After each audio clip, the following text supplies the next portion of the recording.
And the man. It's the Bennington Show. Our house band today, Van Morrison and his street choir. Welcome, Van. It's great to see you, buddy. You look fantastic. It's the Bennington Show. Ron Bennington, Gail Bennington. You. Joey Jojo Bennington. What's up? And then his friend, What? Stanley Stans Bennington. Sups. It kind of sounds like what he said. It's mine. Let's try to have our own thing here.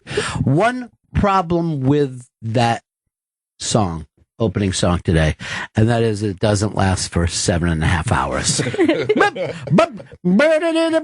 I like, he just goes into robot language after.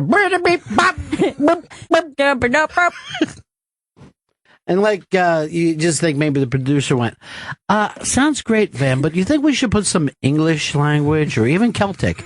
Something other than you making robot noises. You know, some songs have lyrics. You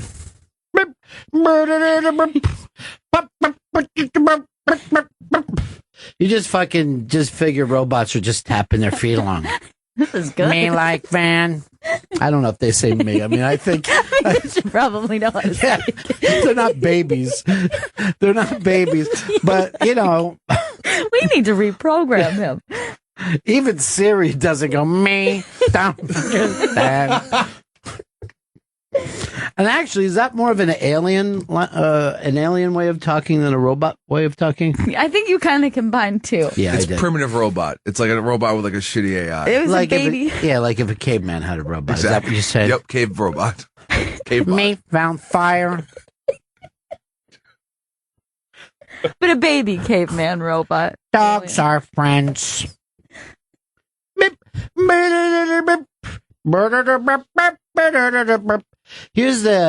is the thing I love about Van Morrison. He has been famous since like, I don't know, 1964, 1965, right? And I'm going to speak for the entire show. We love Van. I don't run into people who say, you know, I love rock and roll. I don't like Van Morrison, though. Yeah. It's just a given that you like Van Morrison. It would be a strange stance to take. So here we are, we're saying he's been famous for over 50 years. Does he have a wife? Does he have children? Where exactly does he live? What does he eat for breakfast? We know nothing about Van Morrison. The man is a mystery. Had a way of skating away from it all, you know? You're right. Everything. I don't know one thing about Van Morrison. No, there's no model to say Van Morrison used to hit me, you know? No one ever says, oh man, I did a huge fucking mountain of coke with Van Morrison. No one knows where he goes in between shows or what he's done. That to me is the impressive thing. Just evaporates. If somebody came in here and said, I'm Van Morrison's kid, I go, oh, cool. I wouldn't know. I guess I believe you. I wouldn't even say that. I would go, finally, something. A little something there. But I've never heard someone say I was in a restaurant, Van Morrison came in. I was in a bookstore, there was Van Morrison. No. I don't know where he goes, what he does. There's no pictures of him on a motorcycle or fucking fishing. Where do you... Okay, if you had to guess, where do you think he lives? In some kind of Irish saint heaven. I don't know if there is such a thing, a place where Irish saints go. Mm-hmm. And they just write on scrolls. It's so green there. Yeah, of course it's green. Matthew, what's up, buddy? Yeah, I wanted to help with Van Morrison facts. I saw him 2 years ago in New York, and he, in fact, has a daughter, and she is his opener and then sings with him. Okay, so everything's settled. All right, I see. There we go. He's got a daughter. Matthew, pretty good prize closet. You're on your way in there for... You know, that's how quickly things happen. You know, you say it here, the answer comes in. It's almost like the listening audience is Siri for us right now. Thank you very much. Hold on, Matthew. You're going to get something out of the pretty good prize closet. Today in the pretty good prize closet, Matthew wins the signed DVD, David Blaine, Fearless, signed by David Blaine. Perfect connection between the two Makes of them. so much sense. Magic. Perfect connection. Because he's magic and a mystery. There is a Gronk magic thing up on the iBang, and I have to admit, I guess this guy came from America Has Talent or something. America's got. He won like season 9. He won season 9. America's Got Talent, and I don't know how he does the trick, but you just see Gronk looking at him in the way like I don't know a dog would stare at a sparkler. You know what I mean? Just like, huh? Whoa. Look at his face. Yeah. He's confused before the trick even started, though. He was confused that the guy had a towel. There was at one point there where the guy has a towel. What's that?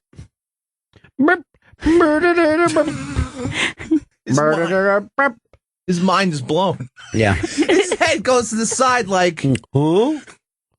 Huh? Yeah, Marmaduke. We're fucking doing. Chill out, Encino Man. The trick hasn't even ended yet. Encino Man is fucking perfect for him. Where suddenly Pauly Shore and his weird buddy don't understand why Gronk's getting all the girls. He came in all dirty into a Patriots fucking practice. He's caveman. He's caveman. Stop wheezing the juice. Maybe should have been the title of that. And his book. If I was in the studio, I'd been like this. If I was like a studio head, loving everything you guys are doing. What do you think about this one little idea, though? We changed the name of the movie to Stop Wheezing the Juice. I think I can get a tie-in with 7-Eleven. Stop wheezing the juice. That's pretty good. That's pretty good. God. My character was the best. Well, Paulie, even to this day, he hasn't really changed much about this. And like, if he was to come in and do our show today, he would be eating a sandwich and laying on the chair and counting his pubes. And you're just like, dude, it's all adorable, but you can't be as exhausting as BL. This is our first non-BL day, and it's feeling... Wow. We feel back to normal again. Thank you. You finally started doing your job. You've got some color back in your face, Chris. Yeah. You think it seems like you're doing okay. I blocked the crazy from getting back in. Okay. Talk about baby robot talk. I blocked the crazy. Crazy block. You need a crazy block. I block for you. John, Philly, what's up, buddy? Yeah, hey, I was wondering if robots ever got artificial intelligence, like, independent thought without human interaction. Yes. What would the first tool they make be?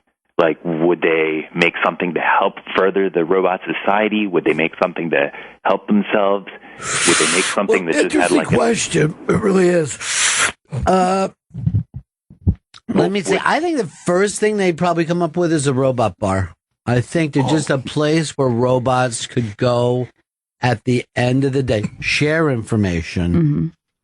For some reason, I'm still seeing robots. Like why he was saying, I was making a picture in my mind of like the Jetsons maid. I wasn't even thinking of like totally human robots. I still think there's going to be like a square body, round head. Yeah, I hope that we do that first and don't just jump right into humanoid. Well, would they make something that's also artificial intelligent, or would it just be a dumb robot that's like on-off switch?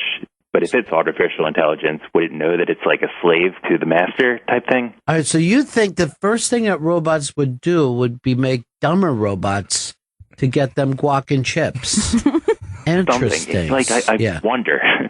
I'll tell you this. As they're fucking rolling robots off, I'll be fucking shooting them from across the street. I know they're the end of mankind. I know I can't beat them, but I want to go down fucking swinging like fucking Benny Goodman. We're going to end up fighting a drone army. It'll be worth it. Oh, it'll be over so fast, though.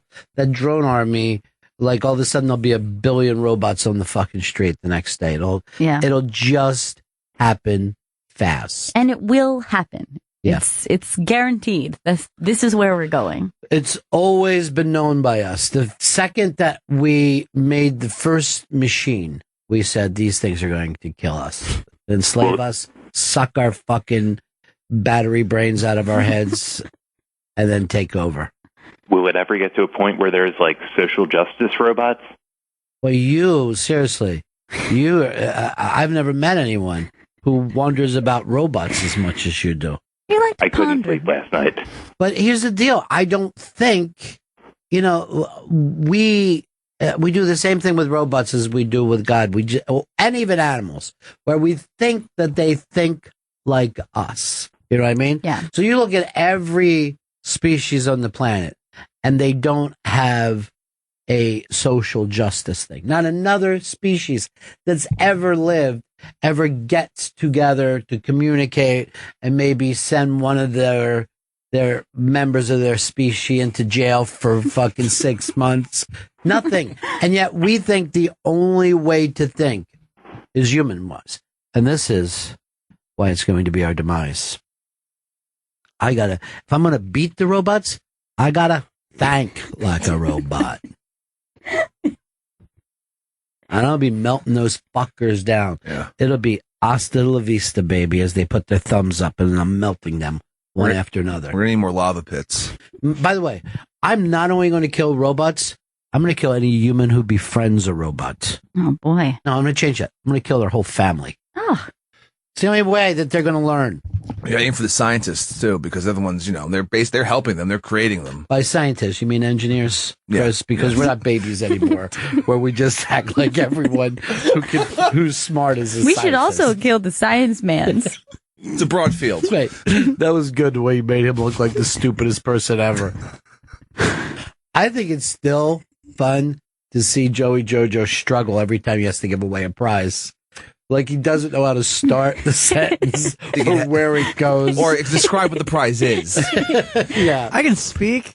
Every time I have to say, is that an album? Is it a book? Is it a DVD? What the fuck are you talking about? Who signed it? Yeah. That would be the point. That's the big point. That's the point. That's the fucking point of the pretty good prize closet. Right. Not that it's a 9-year-old prize, but that it's signed by a celebrity. And this, what did you have, a book or a DVD on that? It was a DVD. Now, this was put out by David Blaine. This is the only DVD in history that can make itself disappear. Wow. That's incredible. Yeah. That is a pretty good prize. David Blaine, and he hasn't done a death-defying stunt in some time. It's been a while. Yeah. There was a minute there where he was never not in Times Square, Yeah, freezing himself, or hanging upside standing down. up on a pole. Yeah. He's the last one, and they said that he said he was going to go up on the top of the Brooklyn Bridge and shit in a rusty bucket. And they're like, you know what, Dave? Let's just put a pin in this. Because it seems like you are a maroon. It's going to be stuck with me all day today. You know how we always play different songs by the artist? What if today we just play the same song? That sounds fun. Because it's not long enough. By the way, I always like a rock song when it pays tribute to another rock artist. So he's just singing about Jackie Wilson. Right. He's just fucking looking at his own fucking album cover going, man, this is so great. I had to write a song about it. How good this is. Yeah.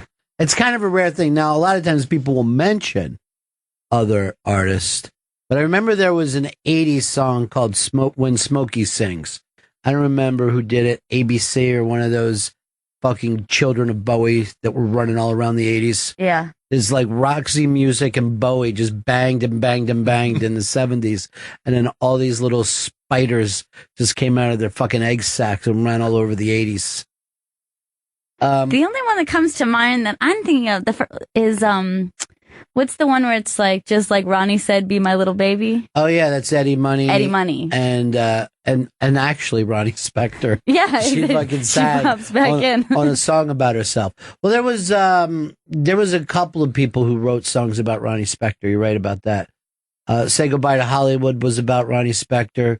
I think maybe Bruce did something about Ronnie Spector. Yeah, I'm not sure. How could you not write a song about the lovely Ronnie Spector? Well, I wrote 15 songs about him, but no one seems to like him. Here is Jim in Atlanta. How are you? Hey, guys. So the Gronk face in that magic show was good, but did you see the Jason Mraz face when he cut the guitar string? No, right I didn't off? see this one. Oh, yeah. It looked like Jason Mraz wanted to kill him. He went over to his guitar and just cut the string off. Just without even really asking, just cut it off.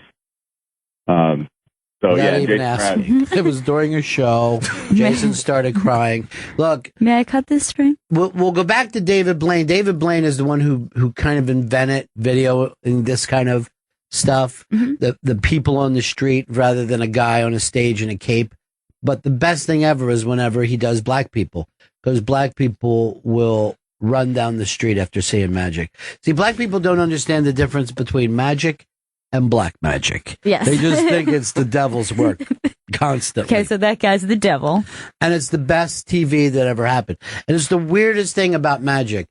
I love like close-up magic, but the second they get on the stage and there's an assistant and all that, Right. it just starts to bore me. But I could watch Penn and Teller for 100 hours in a row. Yeah. And Any card trick, really. Like, if someone knows a really any good one. Yeah. Any really, really good one is fucking fascinating because you're standing right there and something happened because this person's craft is so much. No one realizes how that these guys get up in the morning. They just start fucking practicing their card tricks for the next 19 hours in a row. You know what I mean? Every day.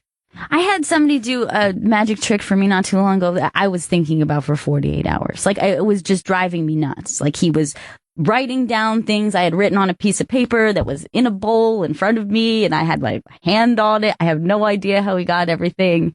There was, like, cards in it. I was literally obsessed. 48 hours just being like, okay, so wait, what happened there?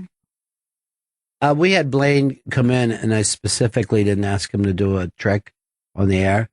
And then when it was over, he's like, let me just do something fast for you. And I'm like, I'm going to fuck this guy up. I don't want to do it in front of the audience, but I'm going to fucking do it right here. Mm-hmm. No, he fucking spun me in circles. Really? There's no way he did it. He wasn't even near the deck of cards. I don't know how he did it. From what I understand, pure wizardry. He basically is a wizard right now. Here's Richie. Richie, what's up?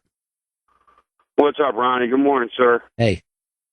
I went to high school with David Blaine over in Jersey, and that's not his real last name. I mean, I won't bore you with that, but he was never like this in school. He was always like a dick, you know? So he wasn't born magic, you're saying? No, absolutely not. I mean, what happened was, the story is, he lost his mom, he went off the deep end, and all of a sudden it's like, hey, look at me, I can throw cards at a wall.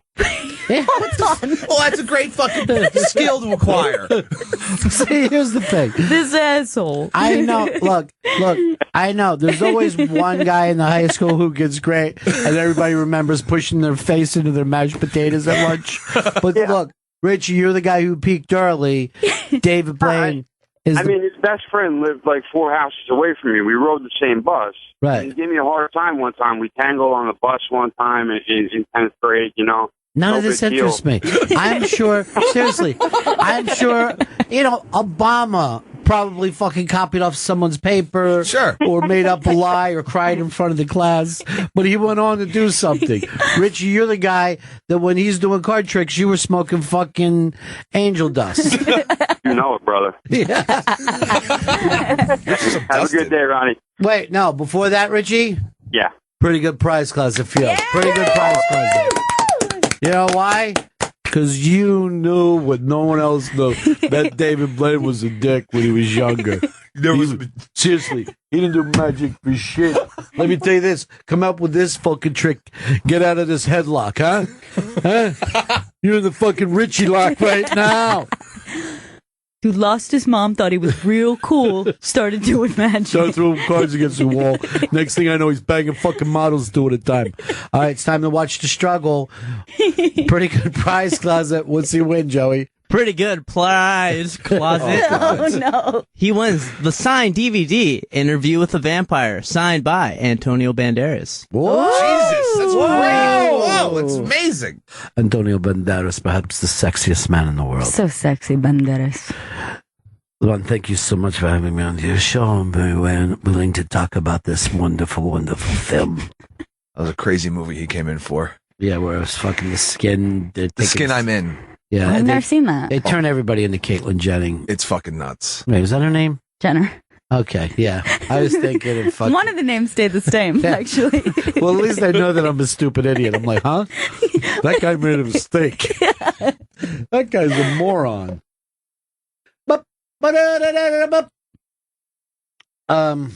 This dude was not magic before. This guy was a fucking asshole from jump, okay? From straight jump. There was me. Petey Jones was hanging there. No one ever talks about Kitten, his girlfriend at the time. It's always look great when people go, he fucking used to run around 4 doors down here. And from what I understand, him and the other kid were jerking each other off. But you didn't know that.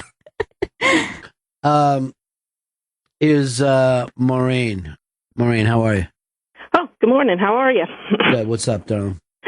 Well, I had listened to Opie Radio, I believe, earlier this week, and they had Glenn Hazard on, who he was in that movie once. He's an Irish musician, and he was telling a story about meeting Van Morrison, and he was a big fan. And it was years ago at a party, just a small group where they got to all play together.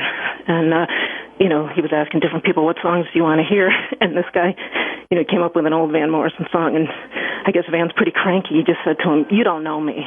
And he didn't, First he of all, didn't play.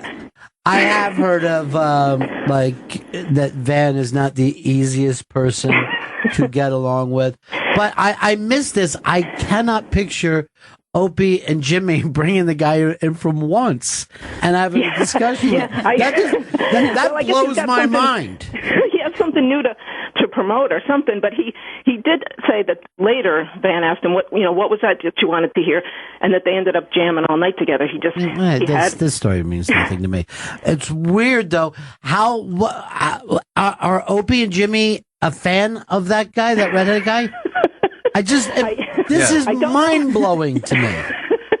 I don't know why this happened. I think it was just karma, so I could hear it, so I could report it back to you guys. I appreciate it. I gotta get a hold of that now. I also believe that Van's second wife, I think, was like a former Miss Ireland or something. Not that I don't know that he's ever punched her. You know, all you got to do is be born with brown hair, and you stick out like a fucking, like a jewel in that place. Where's her red hair at? Yeah, I went to see that fucking movie once. Did you ever see it? No. So it's this fucking little independent film, and it's about an Irish street musician, and then it was just one of those little films everybody just was for some reason crazy about, and they loved it, and they were telling their friends to go see it, and then it became a Broadway play that ran for years, and it won Oscars and Tonys and everything. So I'm like, oh, okay, I'll go to see this thing, and the guy did like fucking 18 songs on his guitar during this fictional movie. Right. And not one of the songs had I ever heard of. I was just fucking going on and on. I was looking around in the theater like, is this driving anyone else crazy? It was weird. I was just being introduced to a guy. Like street musicians don't do originals, let alone 18 of them. He's with a Polish girl. Real vanity piece. Yeah. Jesus Christ. I had a fucking knot on my neck. So I was like, well, this is dumb. But then the whole world fell in love with it. Fell in love with the Broadway show. He lives in like a castle now, which, in Ireland costs you about, I think, like $120,000. Nice. He lives on 800 acres in an old stone castle. There's a moat. Yeah, he's got a moat.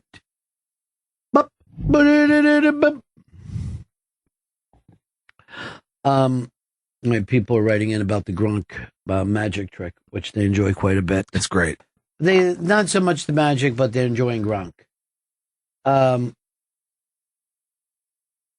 Hey, Jeff, what's up? Hey, buddies. I just want to say what I don't like about David Blaine and even Chris Angel is they put that weird demonic supernatural thing behind their act, and it just drives me crazy because that's why I love Penn and Teller, because they know it's all bullcrap and there's actually a science and also an art behind the magic. So I think if they just cut that crap and have fun with it, yeah, but there's not going to just be one kind of band. There's all different kinds of band. Chris Angel goes way deep Yeah. with it, way fucking deep. Blaine is... He does less of like the... Invoking the spirits. Yeah, I don't think he does that as much as Chris Angel does. But Blaine looks like he's surprised, too. He's always like, what? What? like, Is this... Yes. Oh, my God. What is that supposed to be? Where, Chris Angel just comes... Do you ever see when Jim Carrey did the Chris Angel parody in some Steve Carell magic movie? Yeah. Fucking hilarious. Just having like bugs coming out of his face. Literally hurting himself. It's a strange little movie, but those parts of it are the funniest shit in the world to me. I don't know why people don't make a bigger deal about Jim Carrey. It's almost like people felt like, I don't know whether it was the vaccination thing or whatever. Yeah, I don't know. But he's a hysterical son of a bitch. So funny. Come on, guys. Come on, guys. He's Pet Detective. Did you forget? Mask. Pet Dick. Sometimes, this happens where celebrities don't like other celebrities. We ought to have some kind of celebrities don't like other celebrities sounder. So, because it's always my favorite thing. But Seth Rogen got a little mad at Republican Ann. What's her name again? Coulter. Yeah. Yeah, Ann Coulter, and called her an idiot on Twitter. A fucking idiot, I believe. Horrible fucking idiot. Somehow, in those three words, horrible is the worst one. It's like, the... She's horrible fucking idiot. The greatest thing about Jewish dudes now, right, is I guess the second someone says anything like anti-Israel or, hey, aren't there a lot of Jews in show business? The Jews get crazy and go, how dare you say that? Because I'm sitting here. There's some truth to I it. see all the Jews here. There's a lot of Jews here. But you're not allowed to say it. It's not allowed. We're never. I think that we could safely say, wow, did the blacks take over the NBA? You know what I mean? There's a lot of black basketball players. You're a horrible fucking idiot. Hold your tongue, sir. How dare you? Said Martin Luther King III. So you have to. But there can never be that. How can that be an anti-Semitic remark? You know what I mean? If you said, "Oh, the Jews are trying to squeeze every nickel out," yes, I get that. Then you could be upset. But her thing about Israel, God forbid anyone says. And by the way, I'm not the slightest Ann Coulter fan, but I have no problem saying, why is it always about Israel? Because it is. Every fucking debate, Israel. And it's one of those things where if you actually had a difference of opinion and you're a politician, I think that you would have to hide it or lie about it. Yeah, and those would be your only options, because I don't think that you would be electable in any position. No. To say, actually, I'm not on board. You'd be better off saying I'm really into Charlie Manson than you were saying, look, I think we give too much money and too much stuff on Israel. Maybe there's a reason that the Arabs get so paranoid around us. But you can't say it. You literally cannot say it. It's just something to bring up. All right, so the point is, of course, is that she also said fucking Jews, which is always going to piss everybody off. Right. That's always going to piss everybody off. When you add that little bit to the that front. little bit, you can't, if we said how many fucking blacks are in the NBA, then it was like, what? Where does that come from, racist? What's with all the fucking Catholics going crazy over the Pope coming to town? They said the Pope's coming in, I think next week, right? Yeah. Yeah. And he's going to do a motorcycle stunt, which is wow. I'm like, you already have enough on his attention. entrance. Yeah. I think he's going to jump. I think 100 cars or something. Damn! Just to prove that God is with him at all times. He is here. The UN's going to be here. And is that the same time Brian Regan is in... Yes, that's what... Come early, everyone, to see Brian Regan at Radio City. That's next Saturday is when it airs on Comedy Central. Brian Regan Live. So exciting. I'm excited for him. He's not going to have a single Catholic in his audience, though. They are booked. They are very, very booked with the Pope. I want to be one of the 1 million people who sees the Pope. I'm going to try to shoot a Vine with him. Excuse me, Pope. You take a selfie? If I go to see the Pope, I'll just yell at, "It's true, that is a funny hat." Just see if everybody just like has a laugh. Gets a big laugh. I think he'll laugh. Yeah. So then I guess a bear shits in the woods. It's all true. Fucking bears shit in the woods. It makes sense. Hold your tongue when you speak about bears that way. There's a bear just fucking growling back, pissed. Yeah, the Pope should just have bears around him. Just like a fucking army of bears. Here's what I'm also wondering about. You're being crazy now. You don't even get. We're doing jokes. I know. And you're. Let me tag immediately. Always. Why would the Pope have an army of bears around him to fit what joke? Now here's the deal. The Pope's going to be in New York, and then he's going to Philly after that. Mm-hmm. Is he doing the same set, or yeah, is it a completely different show? He's got to do new material, I think, because you're going to have some of the same audience, I think. And how's he getting down there? Train? Does the Pope is just going to be standing on the platform waiting for a train? I think he's got his own train. Just one man. If I was him, I would be on the train, but I would stop in little towns and then come out in the caboose and do a speech. Look, everybody, we're going to turn the Kaiser back.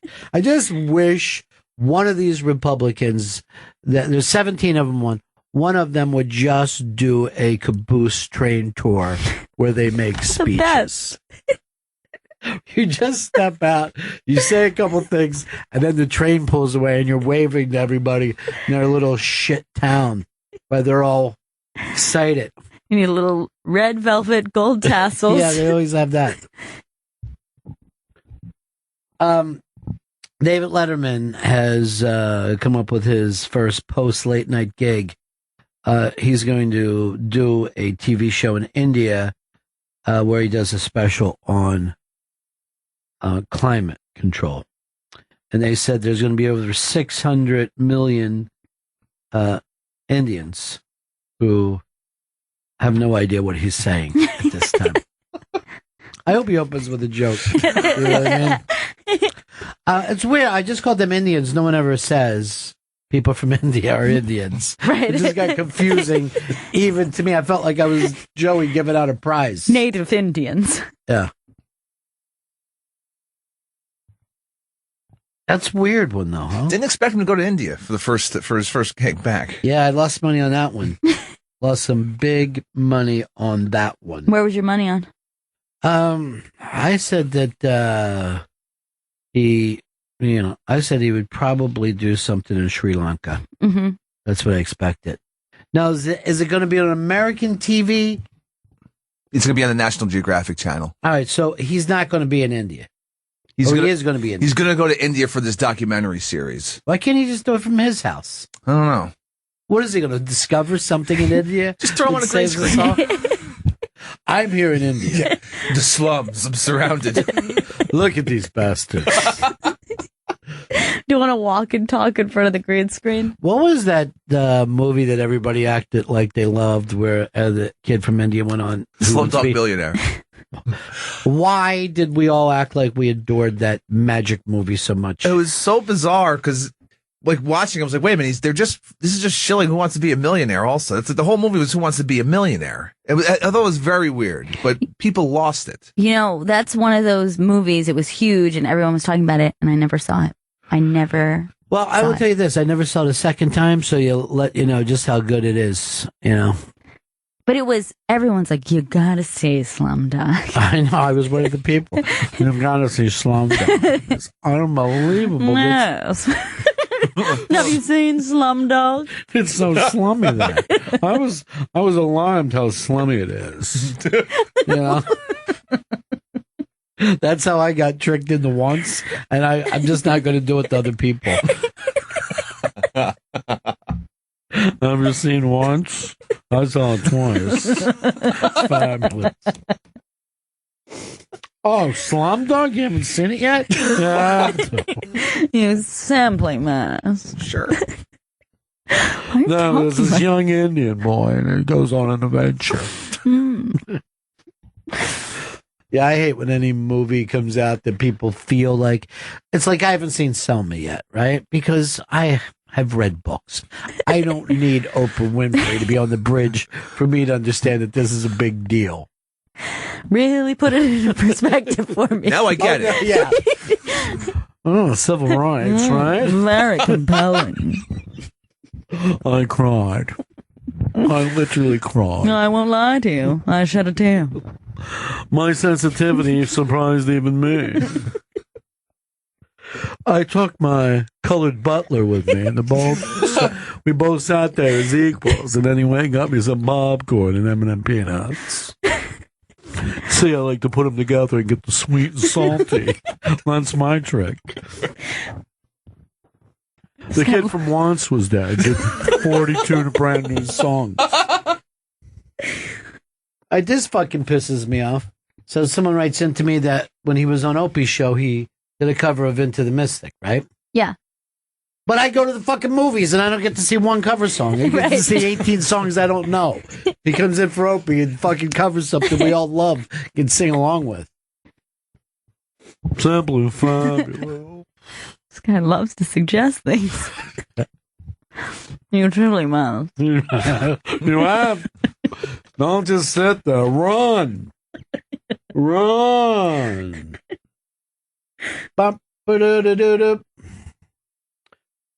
If you go over to the iBang this morning, there is a video of Miss Amy Schumer receiving a sexy spanking. Ooh, I like the sound of that. Well, the sound is this. Yes, that's what I'm looking forward to. You simply must see Amy Schumer get spanked. It's fantastic. It's like no other.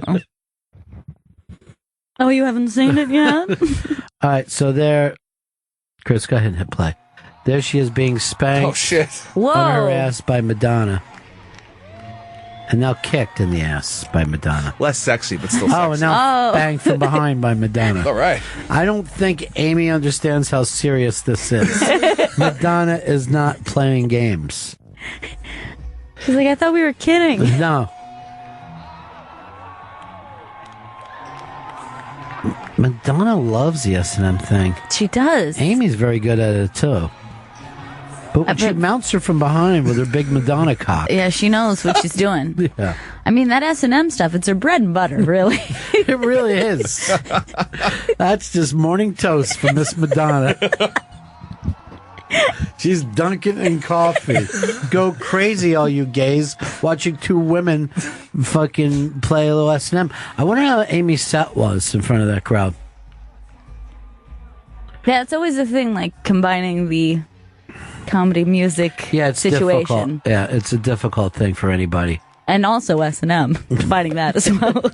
Look, I'd explode for this no matter what happened. You simply must try S&M.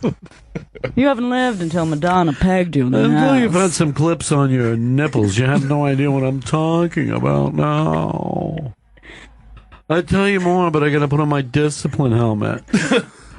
Ball gag in my mouth, you say. What song were they doing, Chris? Can you tell from there? I can't tell which one. That's that whole "Used to Be My Playground" song. It's a weird one to peg to.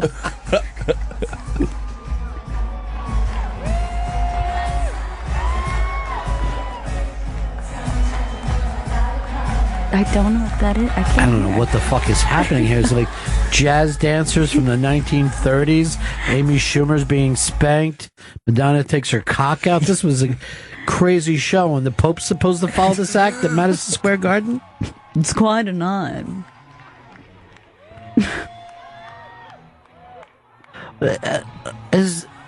women when they just lean over. It's so incredibly sexy. It's the best. No man can pull that off. No man can reach over and touch his toes and have everybody It's never go, been sexy. Yeah. Never once. This is great. I don't care how attractive you are.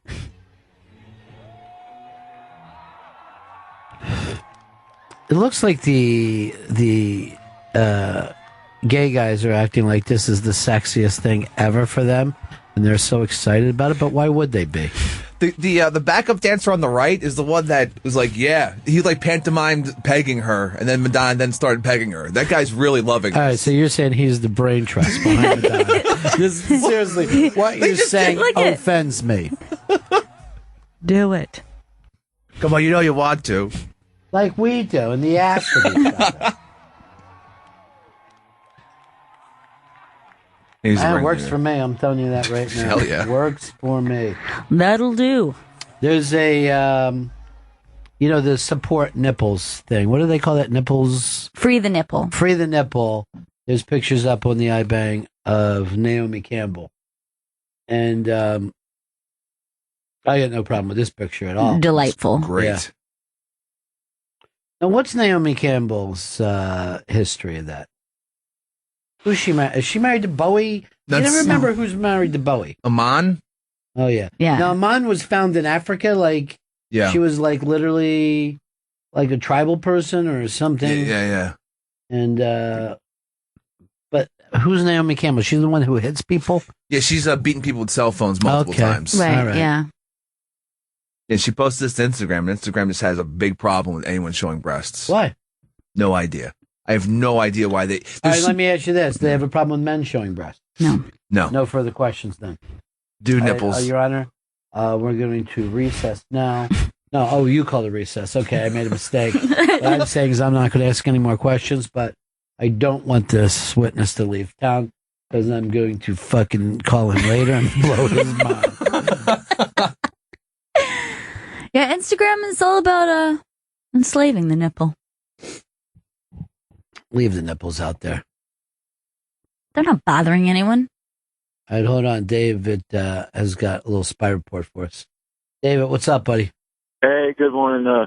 Club Soda Kenny apparently introduced her on stage, and he says that she got a standing O, that the crowd went fucking nuts for her. Why did Club Soda Kenny get to announce her? I don't know. He went out on stage and announced her. Usually, I think he does it every now and then for her, like from behind this stage. But he actually got to go out on the stage and do it. Really? He ended up doing like 7 or 10 minutes himself? Bring out the legend. And she got a standing O in front of that crowd, huh? Well, it's Amy's year. People just love Amy now. Love her. Now go listen to yourself on the radio. It's very exciting. Starts sounding like he's getting drunk by the end of that. Well, I'll tell you, the listeners have all the information that the executive producer is supposed to have. Did not have any of that information. Is it hot in here today? It's hot as balls. They don't turn on the air till 8. Is that the deal? Yeah. That's the joke. I know they turn it off at 6 o'clock. They don't turn it on till 8 a.m. Wow, people are in the building. Well, look down the hall. There's no one here. You know what I mean? So why are we going to fucking cool off the whole place just so a couple ham and eggers who work off hours? And at the Cynics, that's the only time I work. And then it's straight out to the Hamptons to play polo with my friends. If I was in the Hamptons right now, I'd be fucking inviting Naomi Campbell over. Hell yeah. And say, what was that thing you did again with your nipples? How did that work? Would love to see that. And she's been around for like 100 years, and she looks fantastic. She looks incredible. Stunning. Look at just the wingspan. She's got some long arms. She does have long arms. She's got some top shelf arms. Like, could you get that? Could you get that can of peaches for me? No problem. Don't beat me with it. And then I'm like, well, what's Bowie like? Your husband? Excuse me, sir? I'm sorry. Did I come across as racist for no reason? It was more of a model thing than I anything. wish she would have ran out and just started spanking Amy Schumer. I bet she knows what she's doing. Oh, fuck. Are you kidding me? She can beat the hell out of you with a fucking pillow sack full of oranges. All the bruises are on the inside, honey. All the bruises just happen to the internal organs. I hope I said internal, not eternal. I They live on forever. I believe Jesus is the only one who had eternal organs.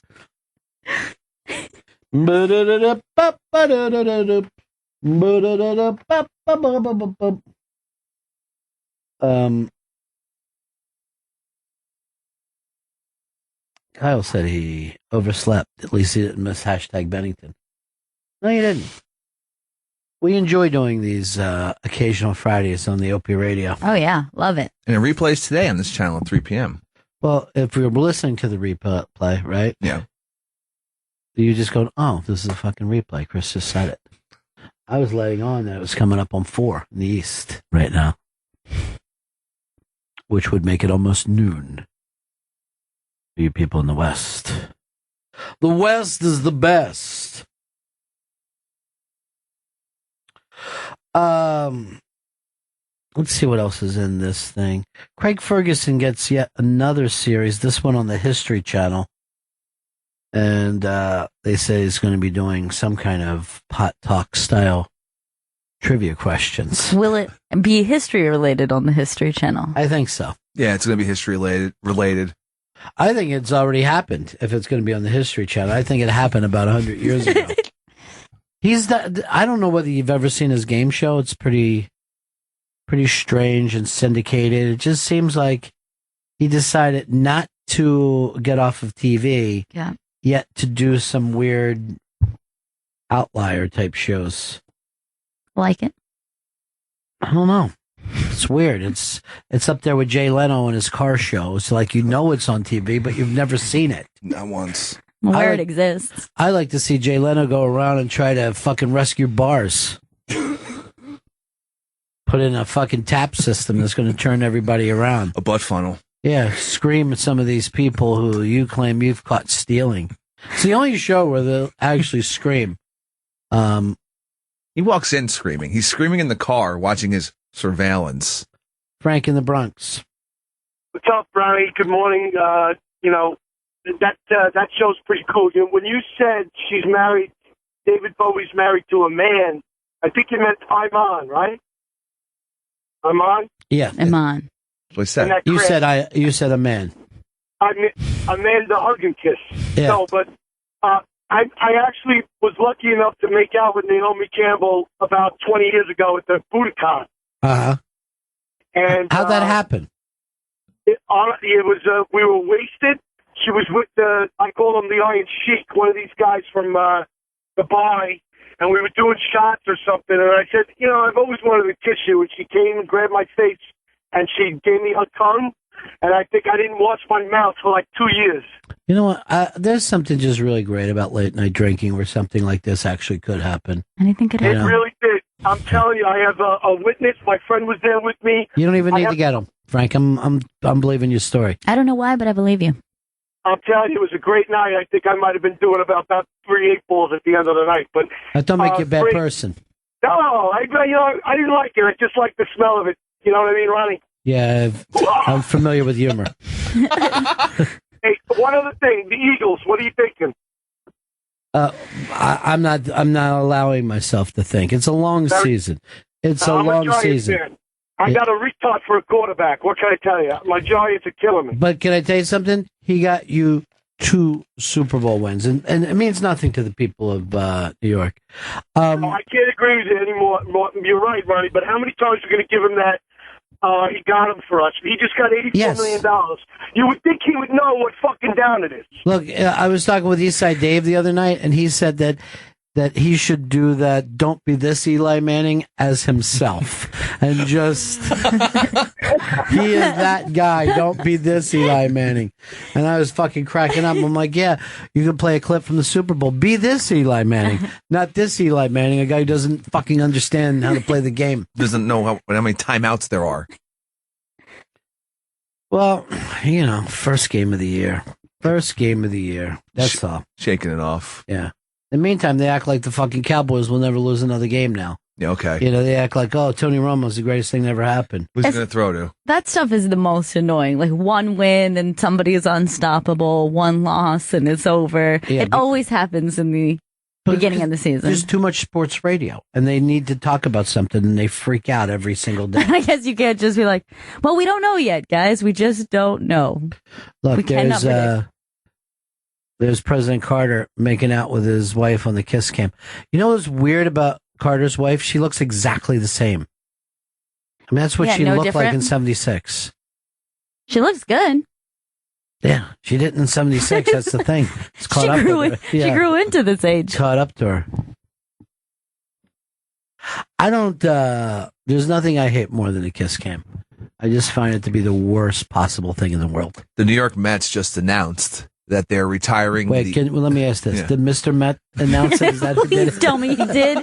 Please. Oh, I'll just have a quick announcement, and then I'll take just a few questions. All right, so the New York Mets announced what? That they've retired the kiss cam gag where they point at two dudes because they've gotten complaints that it's homophobic.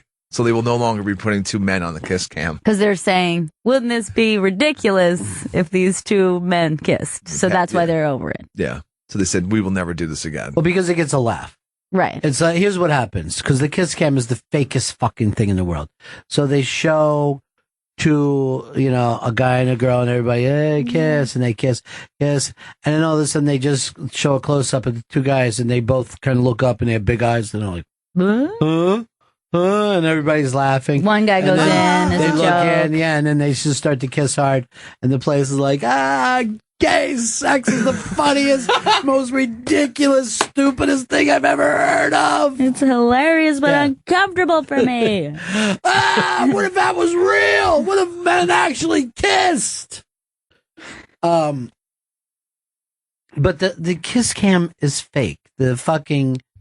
Anytime that you're at a ballpark and you see the guy, he's acting like he's going to get married, and then he sees the girl, and he's, you know, he checks out another girl with big tits. It's all fake. It's a lie. They're pouring beer, so he turns around and starts to make out with someone. After his fiance just breaks up with him, he makes out with a girl with big tits. This is crazy. It doesn't make sense. You fucking idiot fans believe the kiss cam. Or the one where they go to a guy and a girl sitting next to him, and for some reason he already has a sign that says, she's my sister. Come on. That one I do like, because isn't that true?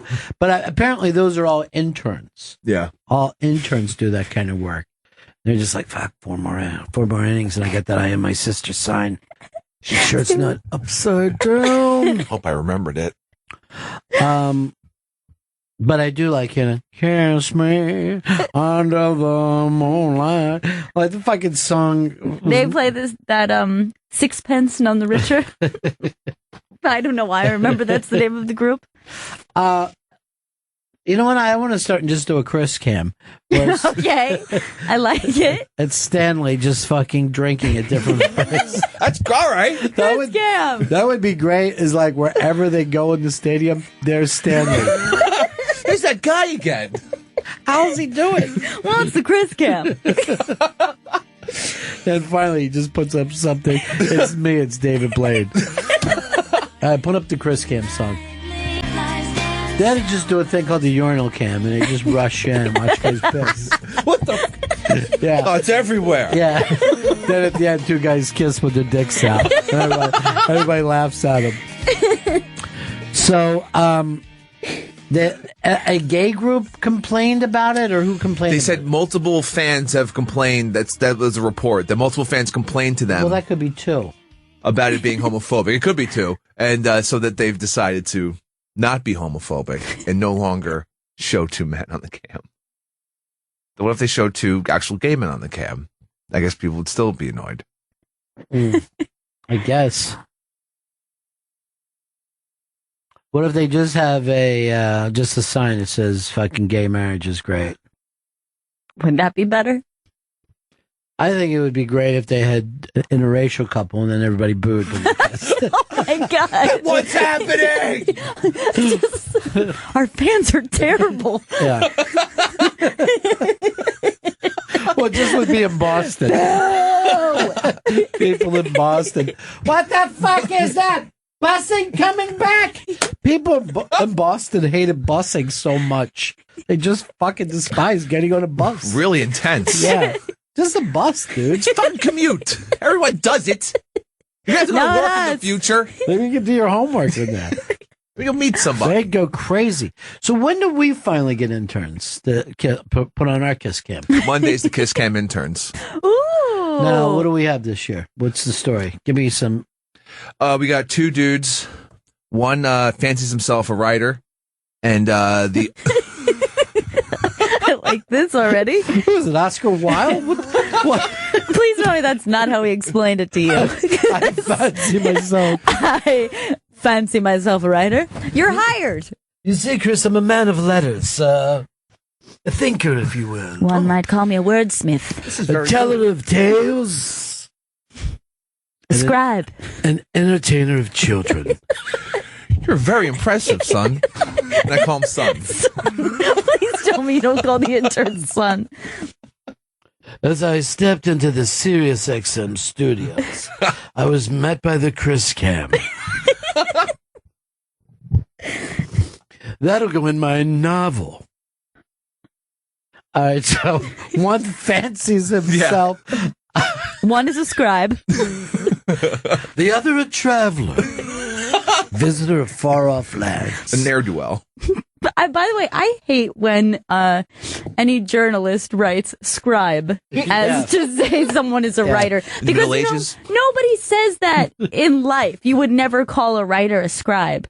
That and funny man. Or funny man for a comedian? Yeah. Yeah. It's only in print that they're called funny man. I like funny man.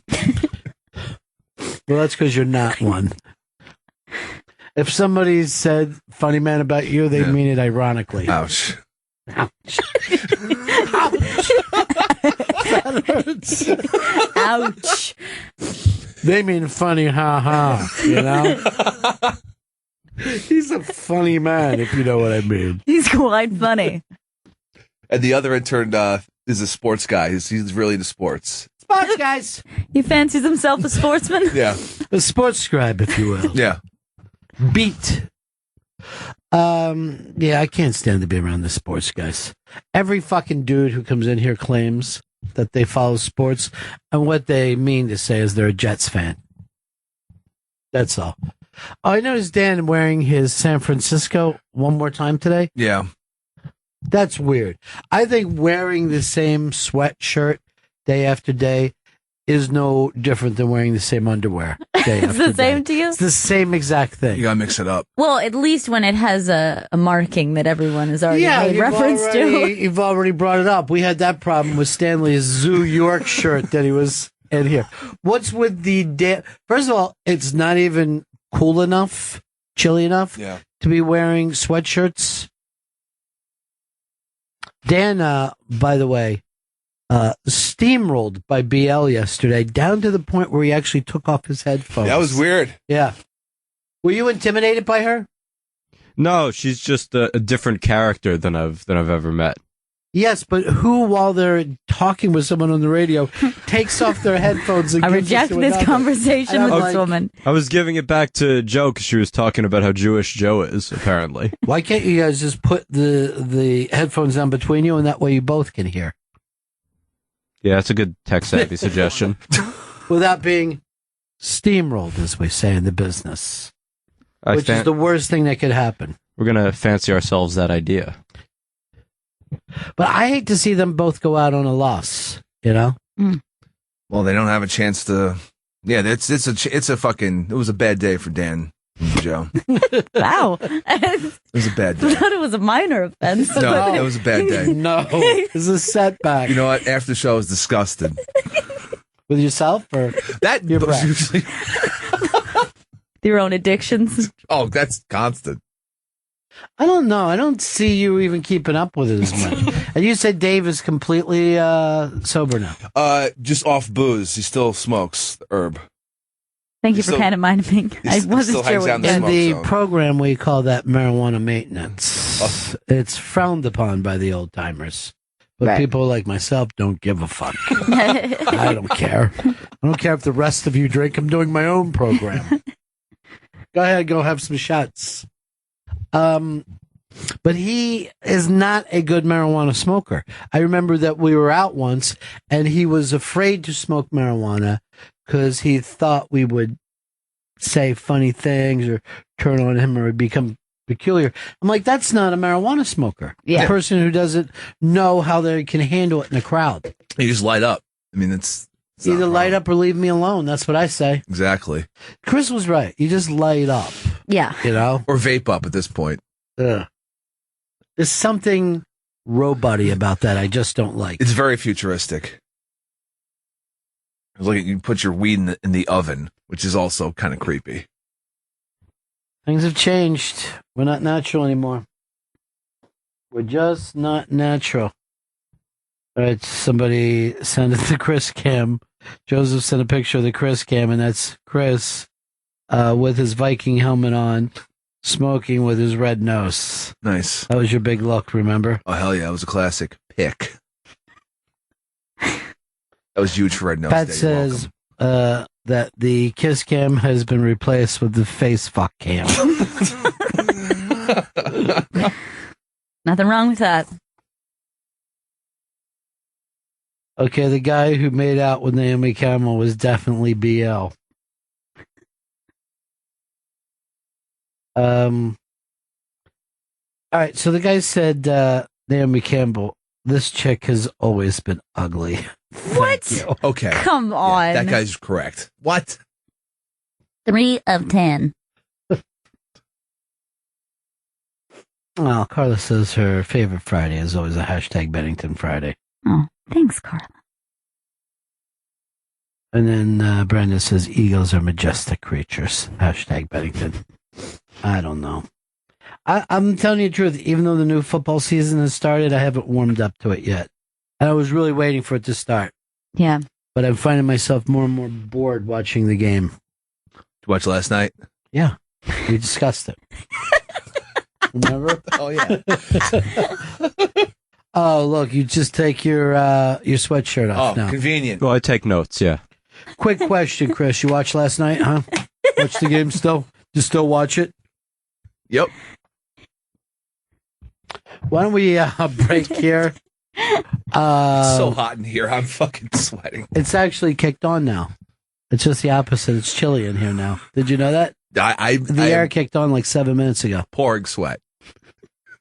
That's just from the alcohol trying to leave your body. It's trying It's to natural. escape your body. Let it take its course. It's better this way. We shall break. Lots more today. Speaking of which, going to have an UnMasked later on today with America's hottest young comedian. Sebastian Maniscalco, who'll be, that premieres 2 p.m. on Raw Dog Comedy Club, Channel 99. He is doing the UnMasked with us, and then he's doing a takeover where he gives out his favorite comedians. Yeah, it's all weekend long on Raw Dog. And then his special is when, Chris? That's I believe next month is Sebastian's special. Why are we doing it now then? That's how the deal was worked out. Okay. Is what I was told. Okay, so we don't get details. Just told a deal was worked out that you're not part of and I'm not part of? No. Okay, good to know. All right, we'll be right back. It's the Bennington Show. The great Van Morrison, our house band today. Thank you, Van. Well, it's all the up-tempo Van stuff today. I don't know how we're going to get out of the live version of Caravan as the next one. I know. I mean, I know there's so many other songs we can go to, but how do we not do it if it How hasn't do we happened? not? Yeah. It is the Bennington Show on a Friday. A lot of nice people tweeting into us the hashtag Bennington. A lot of road travels out there. People still doing the beach weekend. I'm sure our good friend Hard Rock Johnny's crabbing. He only works a 2-day week all summer long, and the summer is not officially over yet. Gail, what's on your mind this morning?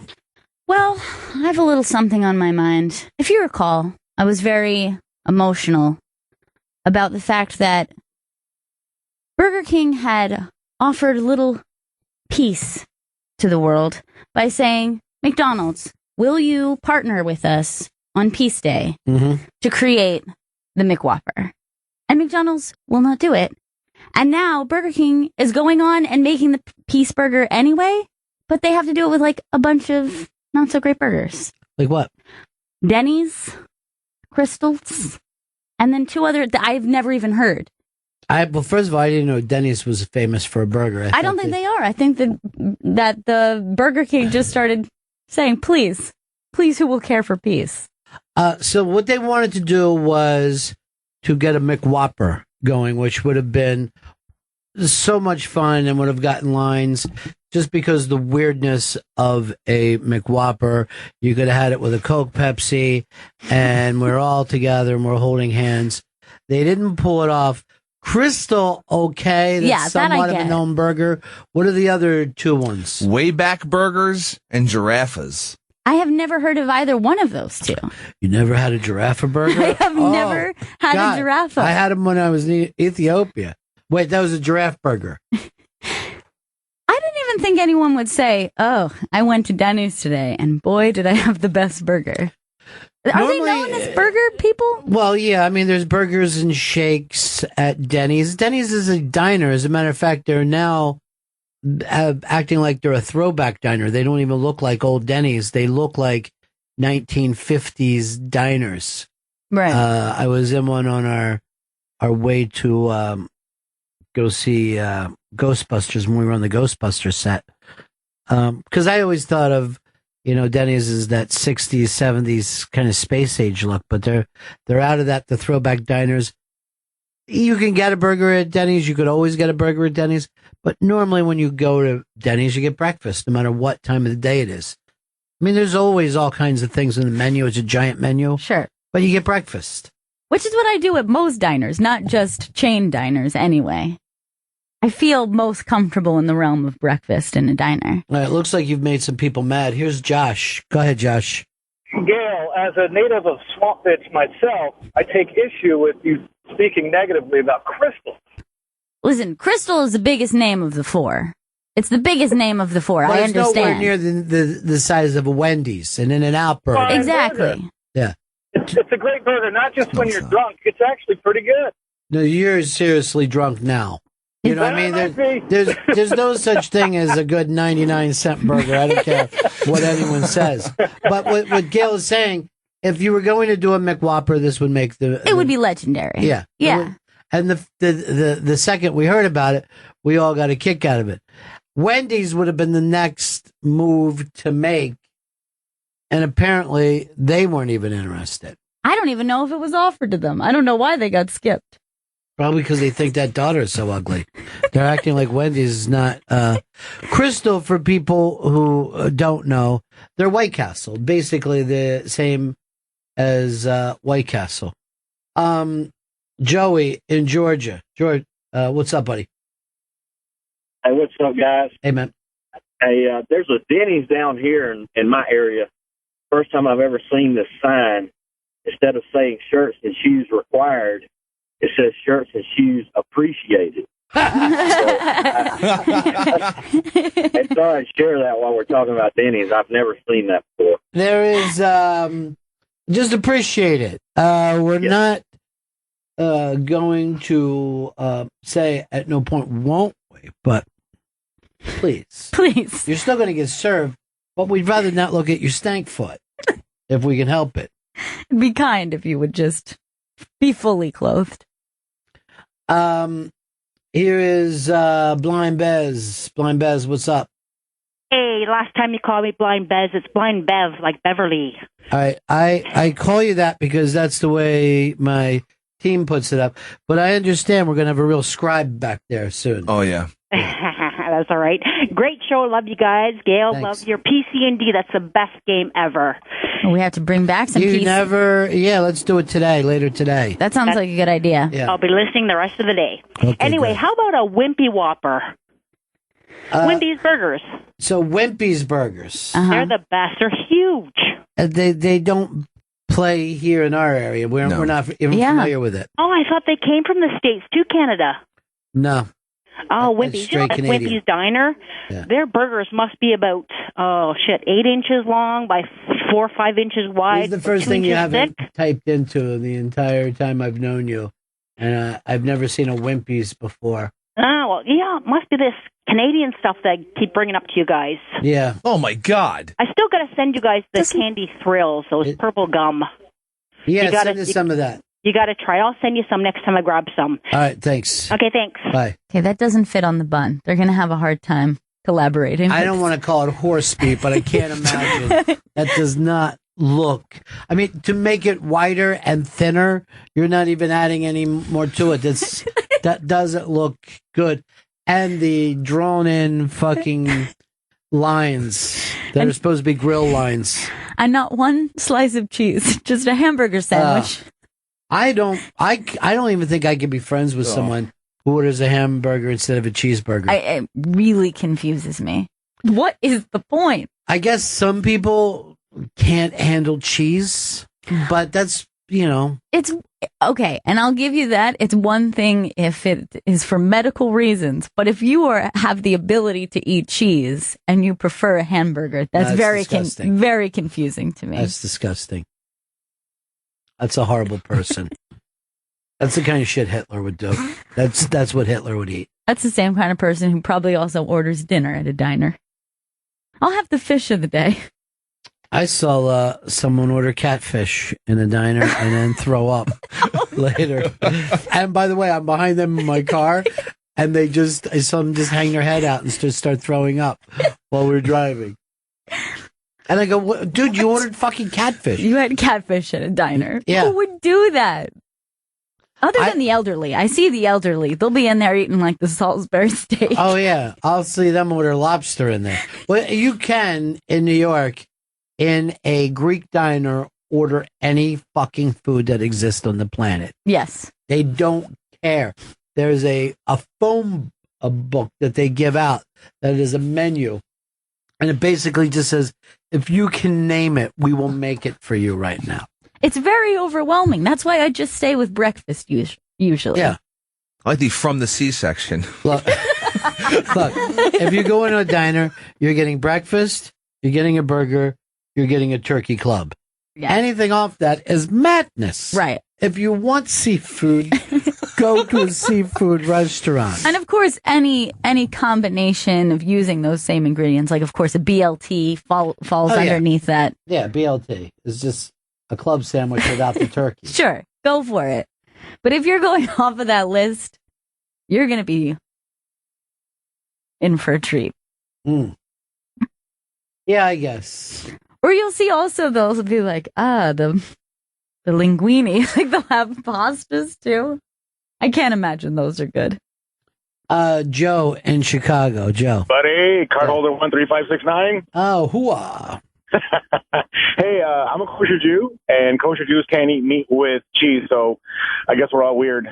Well, I remember one day we were all watching football at Hooters, and a guy came in with his kid and basically couldn't have any of the Hooters stuff. This is a buddy of ours. Yeah. And we're just like, for one day, can't the kid just not be a Joe? And he's like, look, this isn't a fun thing with us. This is serious. I'm like, I'll let him have some fucking wings. What about cheeseburger? And he had to sit and watch us eat food. Lighten up.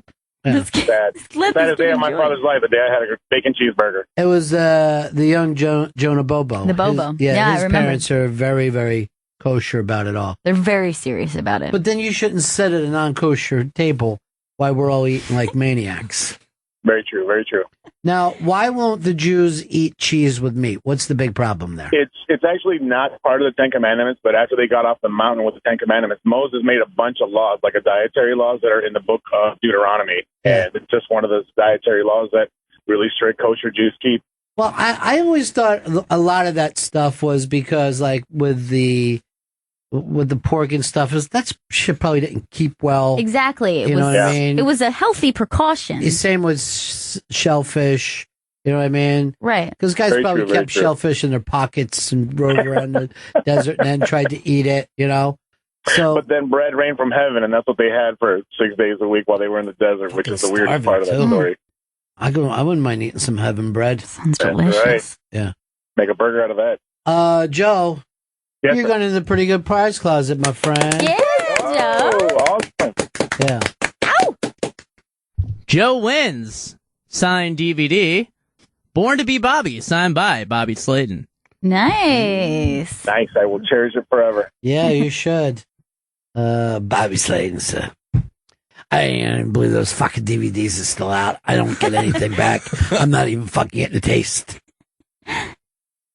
Everybody else that ever opened for me did good. It's always so pissed about everything. Your fucking audience, I don't know whether you set them up or what are you doing. I got a hold of fucking Flats. He's happy to talk to him. Me and him had a little pick me up, and everything's great. I can't get a hold of Mitchell. He owes me $13.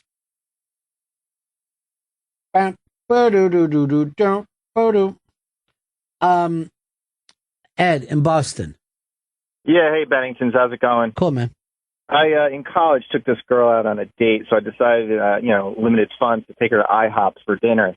And instead of course, getting some kind of breakfast, I ordered the chicken dinner and got home that night and just got violently ill.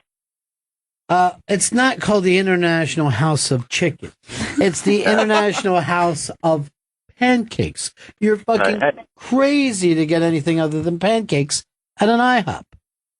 A bad diner experience can ruin you too on a food. Because I had that happen once with the French onion soup, and I've never had one since. As if there's something wrong with the French onion soup. Like it just reminds me of really bad diner experience. Yeah, that's that happens all the time. And here's what's even weird: like if you eat a food like that, but you just get the flu, but that's the last thing that you had to eat, it still turns you off that food. You're done with it forever. Now, here's the other weird thing, though. I never got that way with alcohol. If I ever get sick from alcohol, it happens. This is fine. I knew this could happen.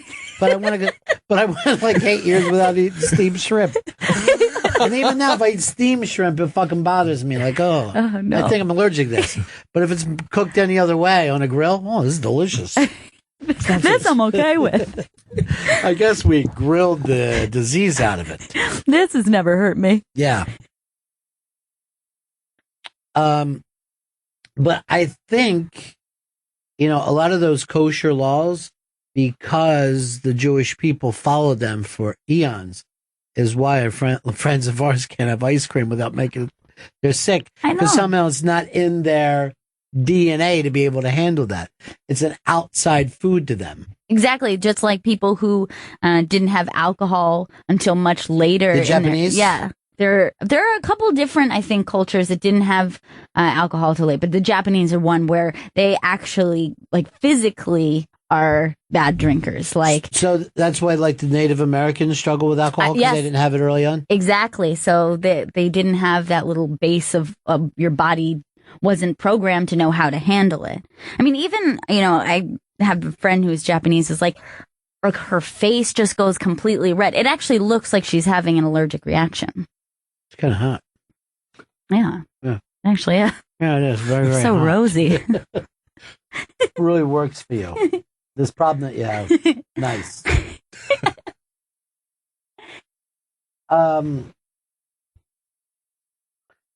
Kingston Pete says, never saw Wimpy's in Canada, and I live there. Best chain burger in Canada is Harvey's. The hell's a Harvey's? It's a hamburger. Fucking Stim. Why does that shock you? Because you never heard of it? Blow my mind. Yeah, there's no reason for that. This says somehow every single diner in New York buys their cups from the same place. That strange amber-colored plastic cup. Very small, too, usually. Ever have a steak burger from Steak and Shake? Well, yes, we have. I'll have eggs, hashtag Bennington, with a side of potatoes this morning, please, says Cam. Joseph says, Crystal Burgers, I can eat 4 of it, okay, by me. Quantity is greater than quality. Oh, God. That's just not true. That's just not true. Can I have a lot of right now?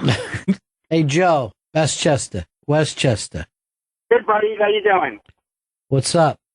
when I was 8 years old, I went to the grocery store and got a pack of Polly-O string cheese, and I ate a few pieces of it, and I got violently ill for like 2 days. And ever since then, I still haven't had a piece of cheese like that.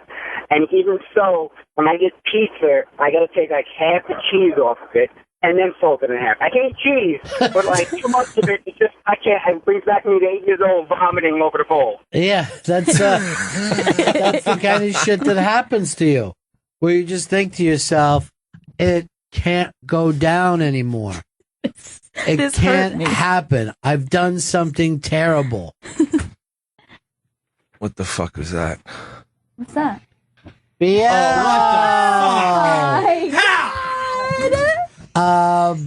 Here's BL, Brenda Lee in studio with us. The fuck you doing here? Just relax, because it's all the, this is a Friday morning show. There are probably plenty of people who haven't heard her all week. BL, why don't you sit down and prove to people you'll be a person today? Well, I am a person. I started my day with a nice side of eggs and some roast beef curtains. Okay, just sit down. Seriously, instead of going for the craziness, be like you were really on a radio show. BL is a friend of ours from Florida. Chris has had her in all week on the afternoon show, and I guess invited you in today. BL went to Ant's party with us the other day, and people were saying that they saw the pictures of you and Ant together, and you look like a nice couple. Oh, no. Yeah, they were very, very happy. They thought you guys looked terrific together. Well, see, he's never with age-appropriate women. That's not his deal. What's his minimum? Oh, his minimum is really I would say the maximum that the law would allow. I mean, it's really... I know that he had one rule, that if you could sit on a curb and your feet touched the street, he thought it was okay. He actually invented that. Yeah, he came up with that. But it's good to see you now. BL and I went to this the other day, and she had a faux celebrity sighting on the street as we were walking down. Who did you say it was, BL? The lovely Tia Leone. Now, I was with BL. If this was Tia Leone, I'll eat that fucking trash can right there. And yet she was so excited to see what would only be known as thick-legged Tia Leone. She wasn't thick-legged. Do you know how tall and thin Tia Leone is? She's a very, very thin person. I drink tea out of her pump. Okay? Lie Day Friday. BL's here, bitches. See, this is what I don't want you to do. We want to be a lady. I want you to do radio like a person and not be I can be a lady. retarded. I'm trying to point out to you that you looked at a stranger and claimed that it was Tia Leone, no matter how much evidence was given to you otherwise. But I don't understand it. I've done it my whole life. I spotted Prince in a club years ago. I'm like, That was Prince just is a over black there. dude. No, it was you not. Said that you were with Carly Simon here one day. They never. I'm telling you, I'm with you. That was not Tia Leone. That was Tia. She was at Fashion Week, which New York City hosted for the past several days, and she had real thick eyelashes on. She was so thicked up, it was almost for a set. How sure are you, though, that it actually was her? I know, because she has the prettiest nose and little tiny, she's got Gale features, tiny little nose and big beautiful lips naturally. Chris, any news stories about her at Fashion Week? I'm Googling her name right now. I'm not seeing anything. He doesn't back me up, No, he Ron. doesn't. It's Google. Google's not backing you up. That's the Right. problem. I mean, I know that you did confuse an ice skating story recently. Could you Yeah, be you confused thought that we about all Tia went ice Leone? skating together. We did. Me, you, and Gurian. Last year at Rockefeller. Yeah. He said strap up. And then you also told that lie about Flathead jerking off all over some girl's window. We're not sure if that's true. Yeah. Allegedly. No, there was no alleged. You said he admitted to it. You have to allege it if a man pleasures himself at some place at some point in time. You said, first of all, the fact that you're saying it as if it was a fun story. It's fun. It would actually be considered a sex crime. You could watch that on Nickelodeon. You No. know how they throw the green goo? Yeah. I mean, it's fun. It's fun stuff. You're not going to find that on Nickelodeon, I assure you. No, right now, if anyone thought about rape, BL would be the person to do it to, because she doesn't seem like she holds a grudge. Did you? I want to explain you a little bit, because this is a morning audience who hasn't necessarily been listening to you all week. Okay. And you're going to sit still and be a radio person today. Yes. BL I've known from Florida. She's been fired from radio stations all over the place. Can't get back into radio because of her erratic behavior. Blames it on other things, but people cannot handle her. They can't get her to be a professional on and off the air. Now, you've been married how many times now, BL? 3. And you recently became a widower, and your husband was how old? 99. He was 99 years old. So you married the dude for money. Shut up. Now, let's go. I did not. He had to be saved. He was a vet. All right. You save a vet when a guy's going to get put in a hospital. He leaves on a toaster. It burns down a condo almost. They say, get somebody in here now. We signed a contract. I said, if you ever touch my leg or anything, I will not sexually do anything with my breasts for you. You cannot suck them. You can't do anything to me. If you do. That was in the contract. It was you cannot suck them. No. You can't do You actually anything. put that in the contract. Yes, of course. And then my trade-off, he said, a life for a life. It was almost like a Denzel Washington quote. Uh-huh. Remember? Greasy. They called the bear Greasy. That was that Denzel movie where he said... This is where you get crazy again, and this is what keeps you out of radio. Well... So just settle down and try to follow along with the story. Yes. You married a 99-year-old man. Now, Yes. what was the wedding ceremony like? Very simple. Yeah. It was you didn't want anybody to find out. I've known you for many decades, and I did not know that you were married for 7 years until the day he died, and you gave me a call and said, look, dude, I might be coming into some real money. And I'm like, what? Funny. Those were your exact words. And you said, look, I'll start at the beginning. I've been married to a 100-year-old man for the last 7 years. And I remember I was coming into work and I was cracking up. And I go, we really could be staying stoned for a couple years here. All right. So tell us what the wedding ceremony was like. Did you wear white? Yeah, did you put on white? Well, that was third marriage, so I wore more of I've had a white wedding dress, a blush they call it, and then I would be into I would be into more of a chocolate situation now. the Was he able to stand for the ceremony? I put him on a walker and a cart. It's not funny. I saved a vet. I saved a vet, and I saved a dead guy on a Harley. Now, don't start. Again, you got to be. People might not have heard that yesterday. Oh, pay attention to the room if you want to stay today. It's I up got to you. You got it. Now, you brought him. He came in on one of those little. A little lark, they call it. They're driving in on cart. a lark. You were there dressed in chocolate. Beautiful. Who was at the wedding with you? Any friends? Any family? Just the two of you doing this in shame. Can someone say? Yeah. No. And no bodies. There were no bodies. My mother was at home. And the reception? We didn't have a reception. We baked. Was there a witness? Ate him a nice roast. Is that right? Yes. I heard opposite. No, I went. Here's the deal. I heard during the ceremony that he was eating a fish fillet. Wait, that's what he loved. And then he took a nap. You don't understand how difficult this is. I've never spoken about this. This is an unmasked for me. It isn't. It's a mini unmasked. I wouldn't have known if somebody didn't tell me, but you said that he was eating a fish fillet during the ceremony.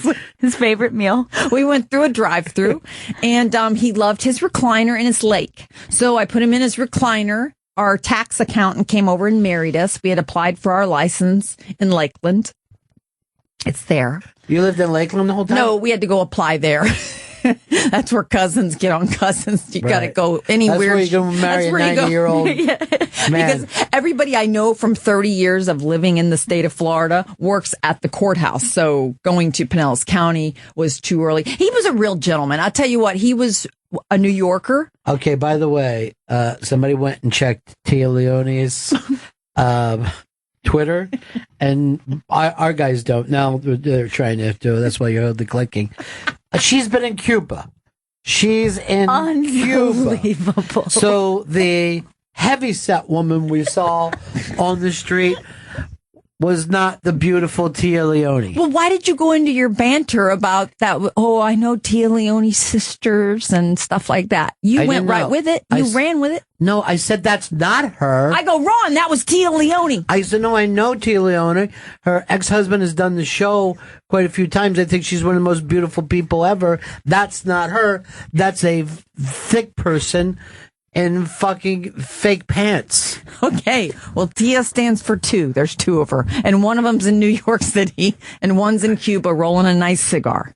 Again, you're not making sense. Okay. You have to understand that you did not see Tia Leone. Fine. All right. So whatever. You and your whatever is the whole fucking point of this. The point is, I married a 99-year-old man because I had to save him, Ron. He was going to burn the house down, and they were going to put him away, and he cried, and no one would marry him. No old ladies, and they're like, you've got to marry him. He was had a 150 IQ. He was you say Harvard, everything, huh?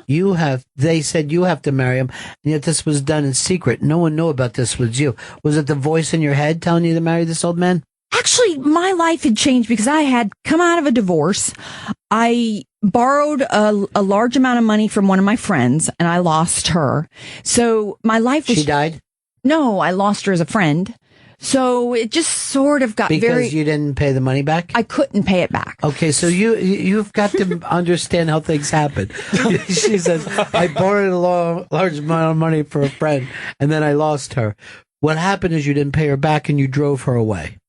Right. Yeah. We're still friends, and I did eventually pay her back because my husband... the old man died. Well, he said that he would pay her back. He said, a life for a life, take care of me, give me 5 hot meals a day, and I took him to doctors every day, and I went down on the inside, kind of like... You went down all right. I did not. I never did anything wrong. I'll take a lie detector test next trip. Next trip, I get booked here at Bennington. This is it, because Chris is upset that you came back in today. That's why I had to stop him from screaming. I'm trying to get you just to be a person today instead of a screaming person. Okay. Now, Chris, you said she wouldn't be back in. Yeah. She's back this morning. No idea how this happened. I only put her in the system on Wednesday, the one day that was agreed upon. She beat you at your own game. She found a way. Now, not only am I sending her away, I think I'm sending you away as well. You can't do the job that you were supposed to do, which is to protect the show. All right? Okay. I want you. There are 2 things I want you to protect. Okay. The show. Yeah. And that old man from having her siphon off money. Oh, I paid my friend back by getting it from an old man who didn't know that I had taken his hand and was just writing checks with it. No, I was not. And you know what? I changed diapers. I went on the inside. Yours? Pardon me? Did you change your own diapers? I pretty much am close. I turned old very quickly. I'm 53, and I felt 153 because you sort of dive into their world. We did activities. I did senior bingo. I took care of him and gave him 7 wonderful extra years. And anybody who cares about you, because when you outlive everybody, who cares about you? They sit there. Think about it. You don't understand. 99 years old, and you still have your brain. You still read, he still got all the New York papers delivered to his house. He was in love with America, fought in World War II, taught how to fly planes. So it was one of these things where he's like, you know what, if you don't marry me or someone, I'm going to kill myself. But how did this begin? How did you meet each other? He's down from my mom. So my mom, I finally had to tell her after about a year. I said, Mom, I got something to tell you. Remember the old man that walks his dachshund every day with a stick? That's your son. So anyway, Mother, she's she's kind of a Southern Baptist type thing. Now, you said that after he passed away, you were stealing copper pipes and tubes out of the house and selling them.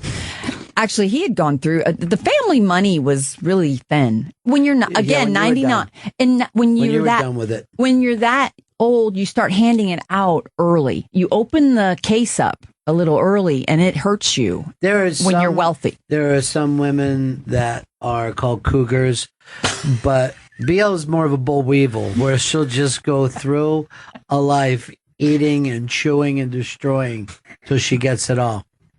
You know what, Ron? Okay, No, I'm glad to hear this. I'm glad to finally hear this story, though. It's interesting. Your first husband was a ball player. Yes, right? for the Phillies, single A. I took him from single A ball to triple A. I'm sorry, within a pitching coach. No, he went from single, triple A, and the bigs and the 40 man within 2 years of dating me. Men fall in love with me and they can't get rid of me. It's a real Bull Durham situation. Yeah, it was. And then when I met him, he was working as a fry cook at Hooters. Yeah. How long did he stay in the bigs? Well, Daryl Strawberry took him deep back in. Was that his back in the Mookie Wilson days? Is that the only person he pitched to? Oh no, he got them all. Tuttle, Dykstra, Keith Hernandez. How many games did he pitch in the bigs? He got called up in September of, I want to say 87. His name was Tom Newell. And he was one of the Phillies phenoms. And then he blew out his shoulder, but Steve Carlton nursed him back. Could you just answer a question? How many games did he pitch in the bigs? September call-ups 3 times. And 3 different years? No, just one time. Okay, so 3 games would be the answer. His ERA would probably be the next question, maybe. Well, what is it? 54.00. Not 5.4, 54. Yeah. 0.00. Bless his little heart. Hey, at least he got to see it. It was the 86 Mets. I agree 100%. He made the bigs. It was and the sad part is Freddie Tolliver, African-American guy that was one of the Phillies pitchers. Yeah. He loads up the bases and he was just giving it up like crazy. So they said, hey, let's bring in this rookie. It's his night. So Bill Giles is sitting right behind the plate staring at a rookie. They had not put him in yet. So Freddie leaves the game with his men on. I mean, out of the box. Tuffle, Shuffle, Dykstra, remember the 86, of course, the 86 Mets, Shea, the planes are flying over, and then they're like, rookie, throwing toilet paper, they tore their seats off, they were throwing stuff at him, the game was out of control. I think it went until like 2:00 in the morning. The final was like 54 to 1. The final was like 18-4, and it was a bad night for my ex-husband, but he's a sweetheart. He now owns he has 5 daughters that all look like me and a new wife. Well, you might be the real mom then, for all we know. No, he lives in Reno. He has a wonderful life. He owns he teaches kids BP. Yep.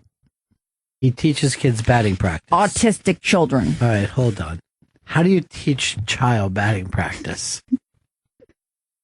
What does he pitch into autistic kids? Yes, you don't have to throw they're still ripping his tits off. You don't have to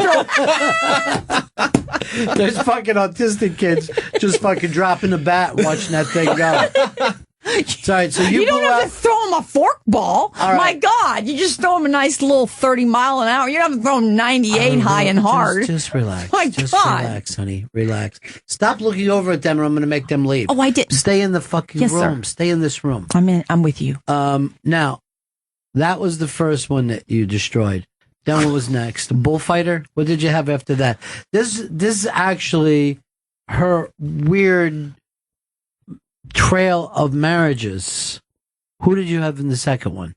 Well, I was it was Florida. I was your phone screener at your old radio show. We already it was 7 years. I was on my 7th year and I met this guy on a bridge. Okay. Troll? No. I met this gorgeous 6'3" blonde Dane. Not a dog, a Danish man. Yeah. You know, like ha. You know. By the way, Great we've impression. proven that you never were my phone screener for one day, let alone 7 years. You never got a paycheck. None of that is true. So you met a Danish man on a bridge. Yes, and What bridge? I'm curious. It's called the Bayside Bridge, and the day it opened, we were the first cars across it. So I was in a little Mustang convertible, and he was in like a Lexus 2-door, and I normally didn't date wealthier men, but this one was just gorgeous. Did you turn into a gay man after speaking to us?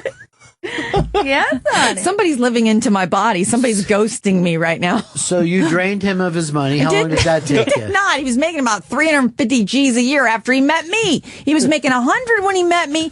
See, I boost these guys to the next level. They're the ones that fall off, not me. They roll off the table like a bad fastball. All right, hold on. Frank in Maryland wants to talk to you. Frank, go ahead.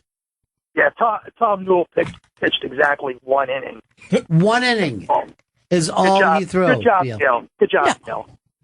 No, He pitched 1 inning in the bigs. No, he threw against the Expos. He got pulled in that game. Threw against the Mets. Yeah. No, he was his in ERA? two performances. Total ERA is 54.00. Lifetime. Lifetime. Throw that name in there. Hello. Sir, get your facts straight if you're going to talk about my first husband. He made it, and then, all right, so why did you and the Dane break up? Well, we were together 12 years. I raised his 2 kids. I was a stepmom. So I went into that world of being a stepmom, 12 years old and 13 years old boys. Right. You walk in your house and you hear 4 boys upstairs going, whoa, look at that. And they had found Lynn Austin's Playboy because I was her friend. So they're like looking at her deal, her privates. And that's all you took out of the 12 years of marriage. that one day they jacked I went off up there. looking at your friend. No, they weren't doing anything to their crank. Yeah. They were. Now, did you ever let those kids tag team you? Is that where this is going? No, but my one stepson that's a firefighter, he became a firefighter because of 9/11, and that's true. He's been one for 9 years. We can guys call get him. fired from Buffalo Wings for that. He Did you loves see that one today? Yeah. Yep. Buffalo Wild Wings. Buffalo Wild Wings, by the way, I've never eaten one. Have you? I ate there once. How was it? Not very good. They're good. They're good wings. They have good service. Nice people. I didn't see it. Well, the service is good. It sounds Yeah, the like. service is great. So what's the comic's name? Steve Renazizi. And he had said that he was in the towers the day it happened.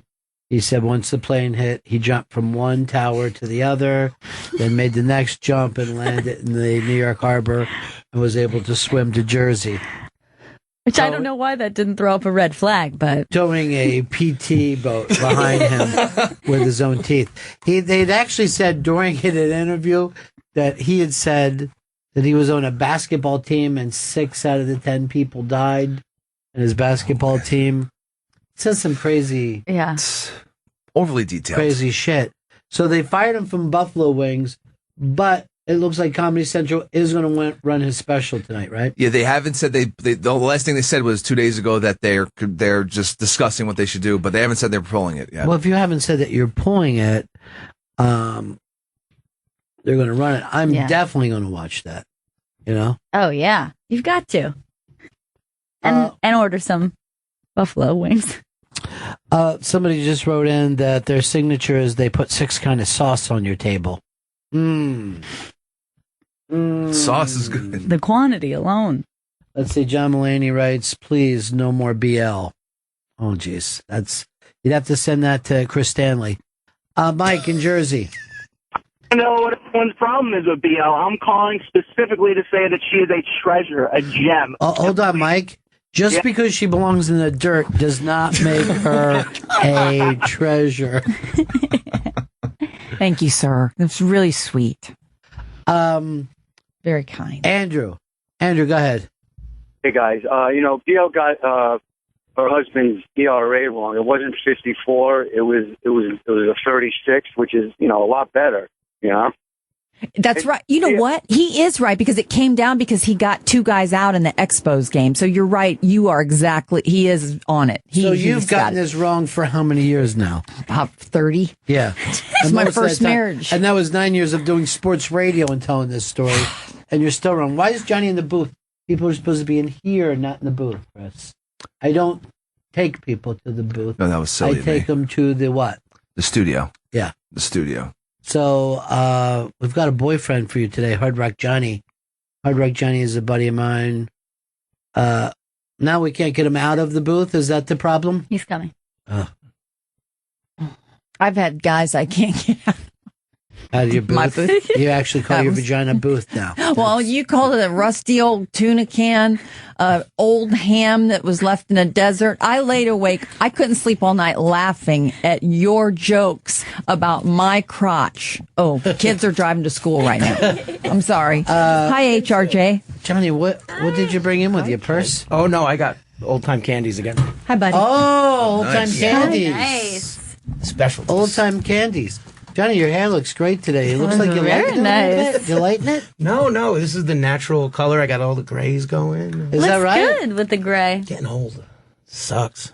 Well, speaking of old, this is our friend BL. Oh, I've met BL. I was in the studio with BL once before. Last Christmas when we skated at Rockefeller, Benny, you, me, and Gurion, and Hard Rock Johnny brought food that day. Remember? We had a big party in here. What kind of candy did you bring with you today? Oh, hold on. So he brought old candy from the 1930s. Yeah, it's actually old. I bought this is actually for Pepper. Oh, Pepper now. Candy cigarettes. Oh, nice. Now, did you ever even grow up with them, or they were banned by the time you came along? I don't remember ever having these as a kid. I remember, but they disappeared. Like, Yeah. I think I was just at the tail end. Well, you have to admit that that's almost like giving out baby heroin. You know what I mean? Like, it's something that children probably shouldn't get into. And I remember we would just sit around with candy cigarettes, hanging out of our mouth.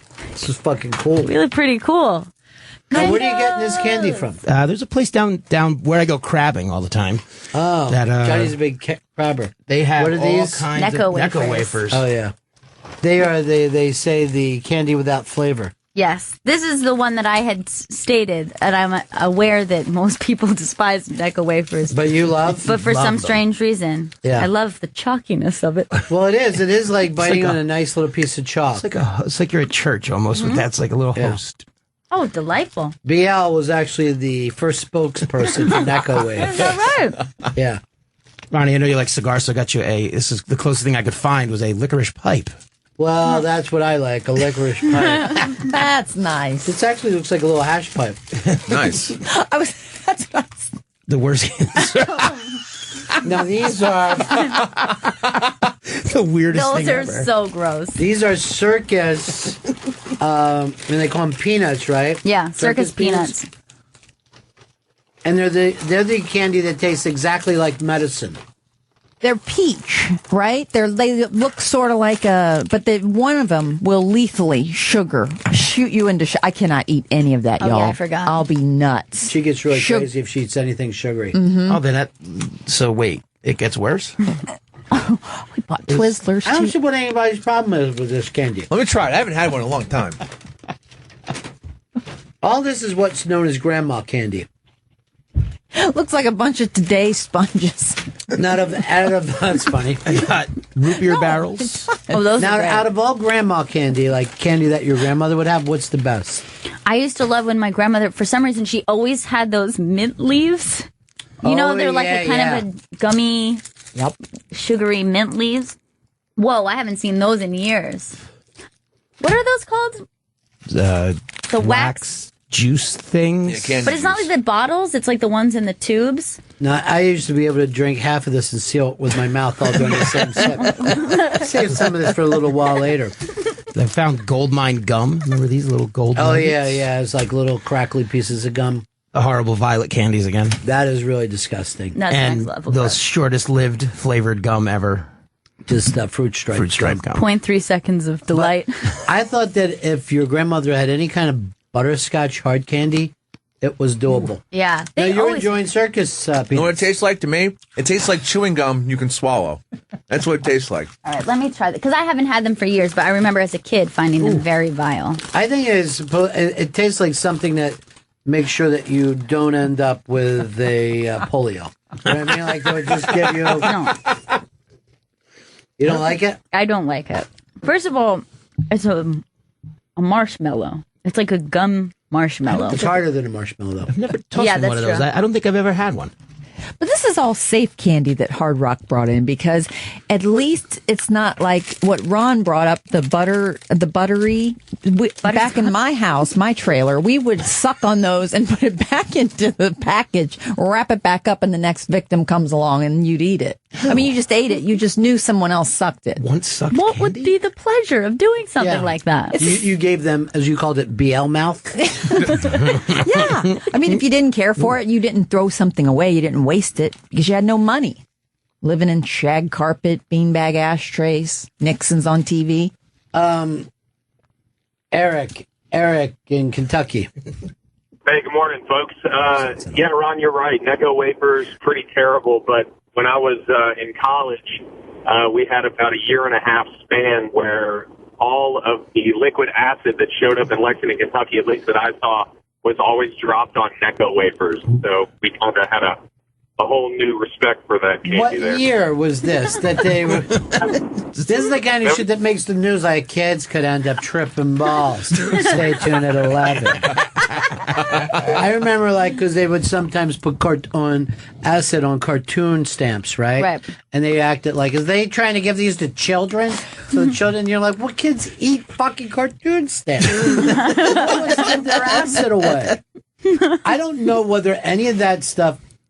I know that they had said stuff for years about there's, a razor blade in an apple and all that kind of shit. They proved that was just a rumor, that had never actually been reported of happening. Razor blade in the I candy. have a report. When I went out for Halloween, I was a kid. I must have been about 11 or something. My neighbor gave us razor blades, but it stuck an apple in the middle of it. And later, when I was shaving, I got this apple stuff all over my face. Terrible. Yeah. Oh, and then we went back and we lit her house on fire. And when she came running out crying, we shot her with deer blades. Funny story. You know how kids are. You know how funny kids are. Back there, you had Nixon on TV, beanbag chair. You're going to lick your butterscotch and put it back in the wrapper. Make somebody get BL mouth out of it.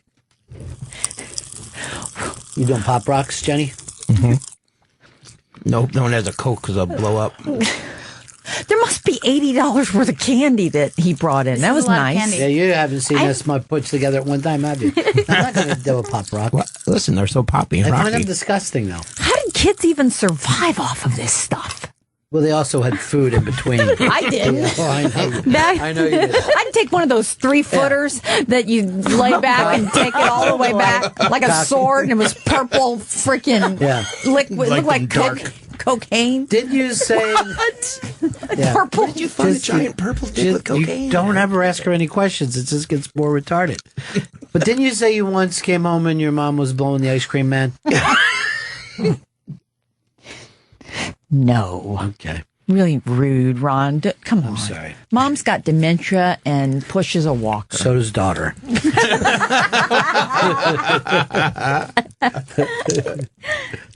How's your MS friend doing that you're with? Actually, she's very good. She, that I thought you sent me a picture of you yesterday that I now Flats is writing in, but he won't write in on his JW story. Call in, Flats. He's the one who gave me the fish fillet fucking sandwich story. And he writes, finally, the ceremony. He's wanted it for days. I guess you tell him secrets and then he tells me. It's not really secrets. It was a secret for 7 years that you married an old man. 99 and a half. Died 2 weeks for his 100th birthday. I still think about him every day. He was a vet. I had to save him. That's the weird part I'm going through right now. You didn't. Yes, I did save him. 7 years. I didn't go out of my house. I stayed in my pajamas and cooked. You stayed next to the money. No, he didn't. He didn't have any. There's not a lot of money. I just got a condo, which is beautiful. I'm very appreciative. But I did a lot of work. I changed diapers. I made sure we had 5 nurses. There was always, I saw his doctors every month. It was just something to do after a divorce. I had a really hard time after my second marriage. Why did the Dane drop you? He didn't drop me. We dropped each other. He had a little bit of, he was drinking a little bit too much, and I gave him 2. Can you blame him? I gave him. It's medicinal. I was with him 12 years, raised his kids. We still talk every day. He adores me. He's totally clean now. So he's all right. And, and now he has leukemia. He's great. All right. He's awesome. He's doing great. Things are going really well. Yeah. You fucking schlep rock. Seriously, you're like doom coming into people's lives. Oh, crap. I enhance more people's lives. I've introduced 14 couples still married, except one. I don't know what. One got divorced. That is a good ratio. Better than my husband's ERA. Yeah. But the attacks. Everyone's sending stuff. 2 games, total of 1 inning. He only pitched 1 inning over 2 games? How's that possible? Well, he got raked. What are you going to do, poor guy? God, he's cute as a bug, though. I always slept with either construction workers or baseball player, men my age. So 53, and then all of a sudden I went 99. And my mom almost fell over. Maybe that's what gave her dementia. I can't remember that my daughter married a 99-year-old. Everyone who gets you feels like they have dementia. Oh, that ain't right. It is exactly right. You're a little more calm today, though, BL, and I appreciate it. Well, sometimes with you, I feel sort of like Mitch Williams when he looked up and said, "Tonight I don't have it." I don't have it tonight. And he's like, get in the fucking game. Hold on. Freaking game. Excuse my language. You're dropping Mitch Williams again. Do you have any references? I don't know him. That come after 1980, let's say 8. There's none. If someone woke up out of a coma today and they heard BL talking, they would think they were listening to the news of the 80s. I love the new song Sugar. I think that those people should have heat with Sugar, Sugar. Oh, honey, honey. Oh, my God, you're crazy. And the new Sugar song. Just stop yourself. They sound just alike. Stop your fucking rambling. All right, honey. fine. Stop your goddamn rambling. All right. I feel like I should fucking get you to look at the rabbits while I put one in the back of your head. I feel like I can't send her back into the world. Here's Charles. Charles, what's up?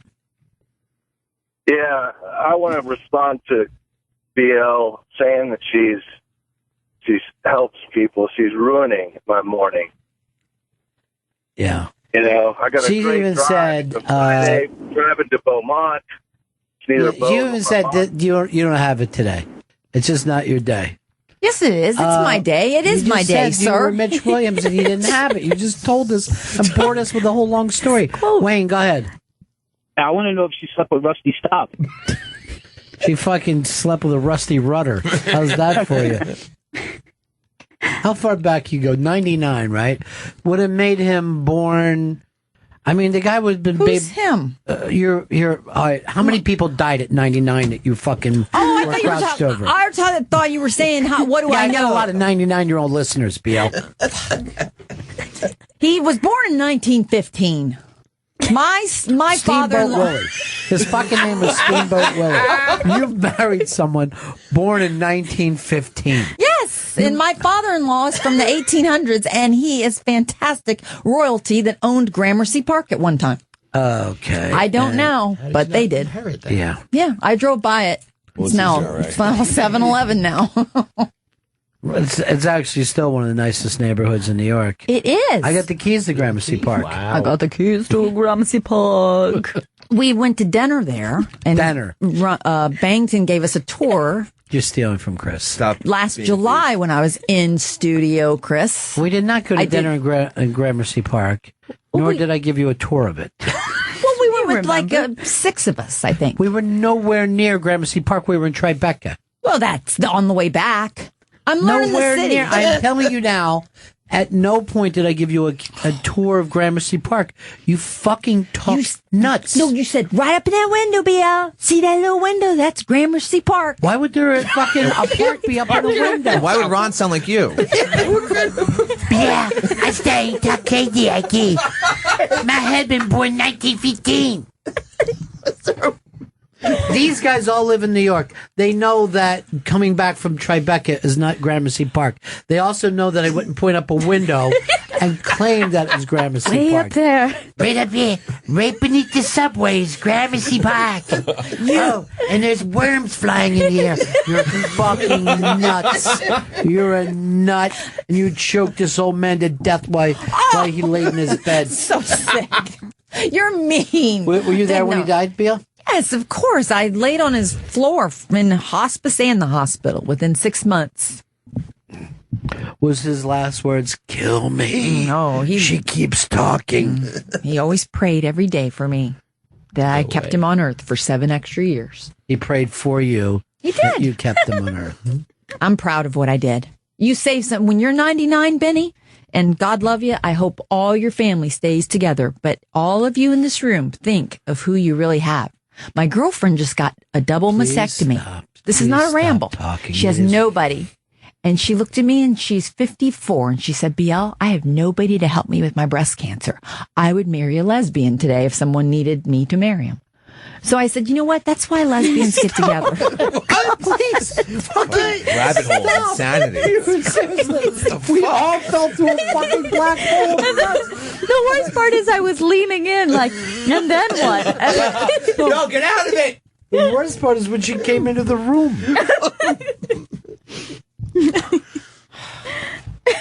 We got a break here, Chris? Yes, we do. One last time. Do me a favor. Get me a fucking pick, and I'm going to put one in the back of her fucking head. Got it. There's Home I'm Depot. just going to kill her. BL sitting in with us. Hard Rock Johnny is now Hard Rock Candy. A lot of bizarre candy. And for what reason, Johnny? I don't know. I just was at a candy place. I'm like, I bet you that Benningtons would enjoy this candy. Well, that's a nice thing to say. How are things at the Hard Rock? They're doing well? Hell yeah. Yeah. Earl doing okay? Yeah. I talked to Earl the other day. He was very upset when he was at work yesterday. Came up and he goes, I heard I got a new dish.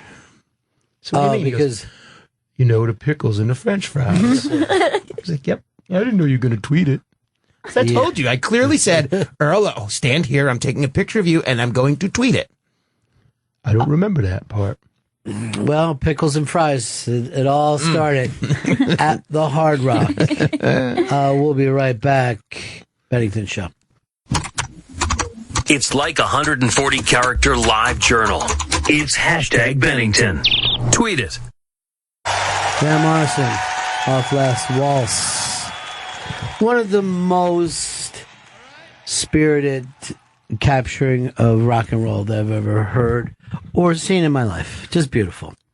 He's possessed by music. Like he actually is just, I don't even know. Has he ever performed like that any other time? You know, there's a lot of people that said that they've never seen him move like that on stage. And you can see the faces of the people in the band where they're half cracking up while it's all going down. And he was wearing that weird circus pantsuit. It was a brown, kind of very tight-fitting brown. Yeah. And yet it was also like a leisure suit. Yeah. It's a weird sweatpants. You know, that always reminds me of Thanksgiving. Last year we did Thanksgiving with Johnny, which we replay on Thanksgiving Day.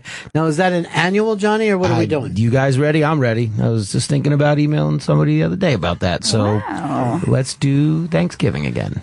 You know, should we do it the same way? Should we do it differently? Last year, we had David Tell, Big J. Okerson, Tommy Rhodes, Louis J. Gomez, and we all just sat around and talked and laughed. It was a great show. And everybody ate Thanksgiving food.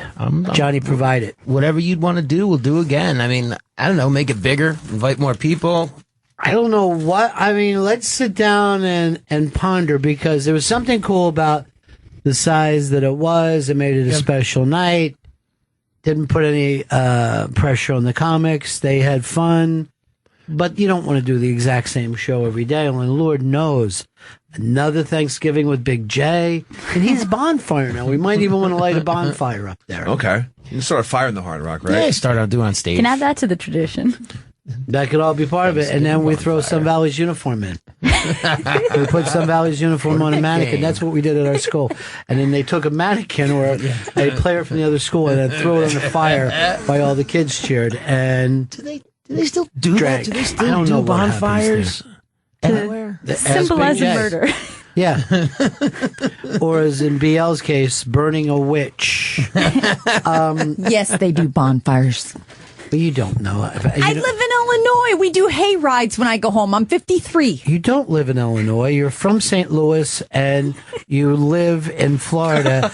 Where does Illinois come into this? Okay. And why being 53 have anything to do with the fact? First of all, the St. Louis Arch connects a bridge to Illinois. Missouri, Illinois. Okay? That's what connects. So I just say I'm from St. Louis, but I'm 15 minutes out. I'm from East Time. I've known you for a million years. I never knew you were from Illinois. East St. Louis, Illinois. I was born 1963. Rocking around the Christmas tree. My parents had sex in summertime, which made me a Brenda Lee, and every parent alive named their kid Brenda Lou or Brenda Joe that year. Why when Brenda Lee was the hit, would they do Brenda Lou or Brenda Joe? Well, Lee too. I was adding to her. I'm saying Brenda was the big name back then. If you know Brenda a Brenda, Lee, though, right? The singer. Yes, that's who you're named after. Rock Around the Christmas Tree and her other big hits. Yeah, but there was no Brenda Joe or Brenda Lou, so there was no reason for that to happen. No, it wasn't. Probably didn't even need to be said. Really. No, none of it. None of that could be said of everything that you say. Probably the last 38 minutes probably wasn't needed with me. No. Hey, Laura, how are you? Laura, we got you? Laura, you there? Dead. Oh, no, Laura. There's a thing of colors dying, one after the other. Why? What's the luck? The luck of Brenda Lou. To my right. Old Brenda Lou. Dude, should we bring Brenda Lou back for our Thanksgiving show? Oh, God. What? Could she stay with you, Johnny, a couple days in Jersey? You have a room, you and though. your wife? You have a nice extra space. spot. My friend, look, here's why I know I can come. My friend had a mastectomy and said to me, without my breasts, I got no family. This is why people turn lesbian. I have a bunch The of amount lesbian. of people that you fucking just insulted with 2 sentences. So many. Yeah. Look, there's your candidate, Governor Chris Christie. There he is, Jersey's own. Not my candidate. Love him to butter my popcorn. Why? God, big, large. I love big, large men with little packages. Wait, but you big fucking king size bed, son of a. Oh, am I getting you were okay? going? Yeah. Why don't you sit down first? We got a whole day of shows to do, right, Ronnie? No. You're not staying. Okay. You have to do the morning. Oh, You that's got to do the morning. all. Yeah. I thought I was here all day. You can't steamroll over 2 fucking shows, BL. My kids in the other room are so afraid of you, and we saw them yesterday, when they were talking with her, they took off their headphones and walked away. They're shell-shocked by BL. They're downright shy around her. You guys left me in the studio alone with her on break. I was like, people have to piss. People do have to pee. I know. Talk about how you're going to get me out of here. This I is a ain't question leaving. for BL. From Howard, it says, my cat died last year. Now my dog has no one to chase. Would BL let him know on her leg? He probably only has 7 years left there.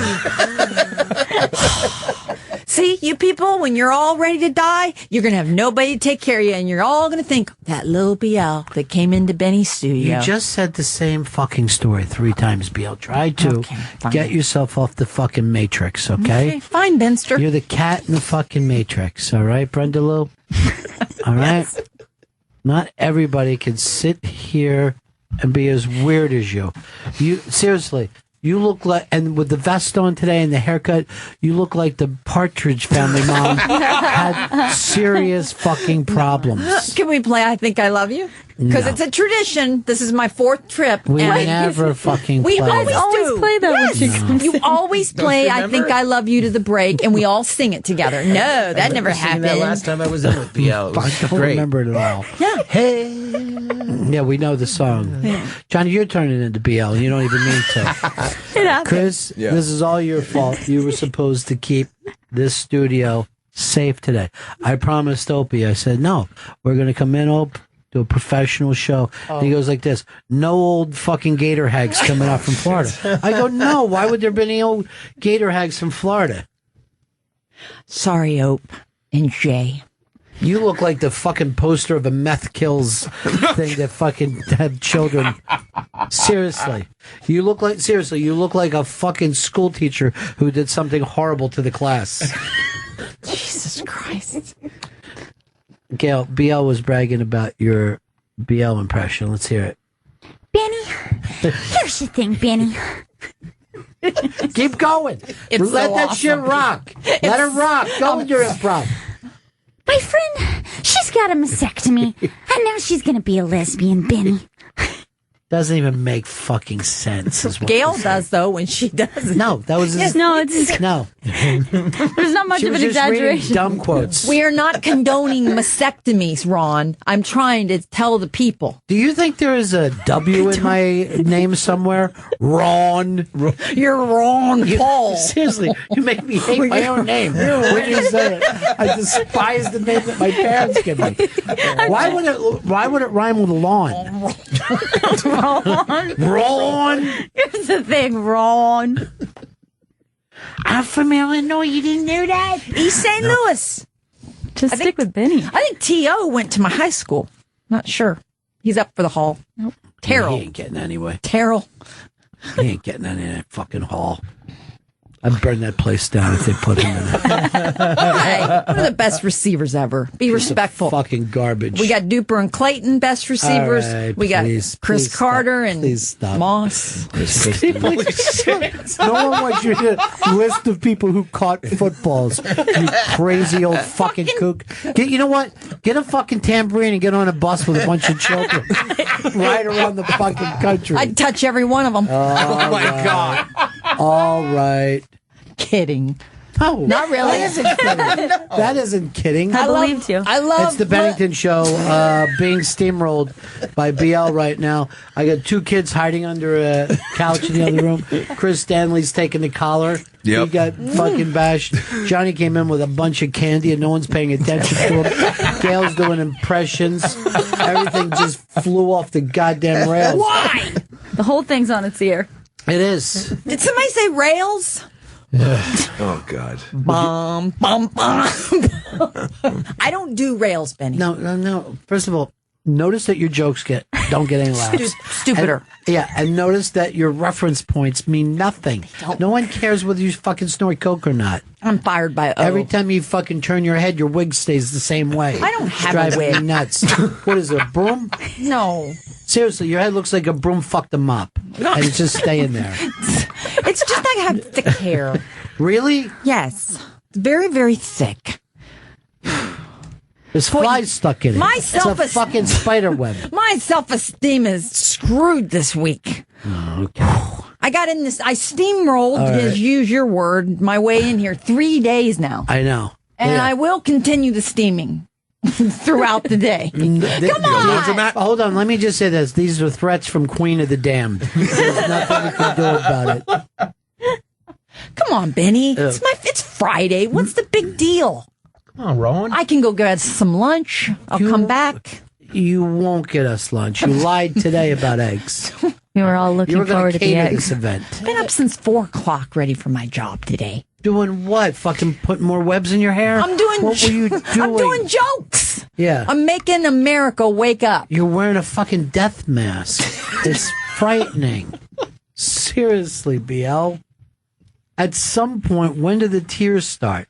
That's Not what at I'm all. waiting for. We don't cry here anymore, Ron. Ron. Crying. Ron.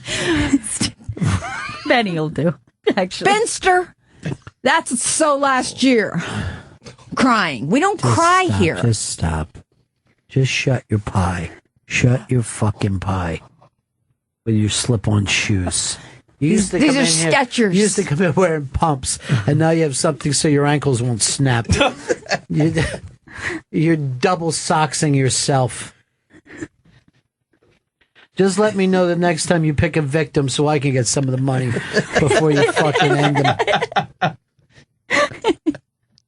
At least I found a bra that fits in Manhattan. Oh, God. Check it Just out. please. I'm back to a 34C, I think, at aunt's party. I was a 38 double D. I don't know, but the picture of you and blew Anthony, up. the picture of you and Anthony together is my favorite thing in the world. Where Johnny, is how come it? you weren't at Ant's party? How come you didn't throw it at the Hard Rock? I don't know. I didn't get invited. You used to be big fucking news in this town. You know what I mean? You used to be the guy. Yeah, it's kind of fallen off. Yeah, what happened with you? I don't know. He needs to hang out with me more. You used to be the center spoke. I go, what's going on tonight? Let me get a hold of Johnny. He knows everything that's happening. I don't even see Eddie Trunk hanging out over there anymore. No, he just did something a couple of weeks ago. What did he do? Oh, interviewed Bruce Dickinson for his podcast. The Bruce Dickinson? The Bruce Dickinson. Okay. Puts his pants on just like you and me. Yeah. When he does it. Just a regular fella. What is it? That's a great picture. That is such a great picture. Yeah. Oh my God, the picture of me and Aunt. Look how BL knows how to fake that she has an ass. It's amazing. I watched her do this in real life, and I'm like, BL, that's a great picture. And I didn't even look at the picture. Oh my! But she's done so many red carpets that she knows how to take that little fucking thin body of hers and move it around so it looks like it's got curves. Yeah, your butt looks very curvy there. Yeah, see But this show ass. how, show how you pose, BL. Give me Stand give me some white sheets. I'll throw this ass around. I don't know what that means. All right, let's see the KKK pose. jokes. See Yeah, how she look always, at that. And look at her little smile. She's got a I know how to smile for the camera thing. She does. Yeah. She really does. It's very impressive. Thank you, guys. And that's because she was the second This is a true story about BL. She was the second waitress ever hired by Hooters. The first was Eleanor Roosevelt. Jesus. Yeah. So embarrassing. Don't be embarrassed. BL is playing a part on Broadway soon. Fucking George Washington's wooden teeth. It's a great role for you. Yeah, it is. I've always we're had gonna a be back here in a couple hours, and we also have a big UnMasked today. Sebastian Maniscalco. That premieres today at 2 p.m. on Raw Dog Comedy Club 99. You're nice. Who else we got dropping in today? Mr. Colin Hanks. Oh, Colin Hanks got the new big TV show. New TV show and a new documentary coming out as well. I thought that documentary was the Tower Records one. Yeah. Mm-hmm. Rise and Fall of Tower Records. And we also have Brenda Lee dropping in. The singer? The singer? Yep. And Brenda Joe. Yeah. There'll be two personalities on that show. Yeah. Come on, Benny. Please let me stay. Please don't throw me out yet. It's not time for me to go home. Brenda Lee did that song about BL called How Much Is That Doggy in the Lee Jeans?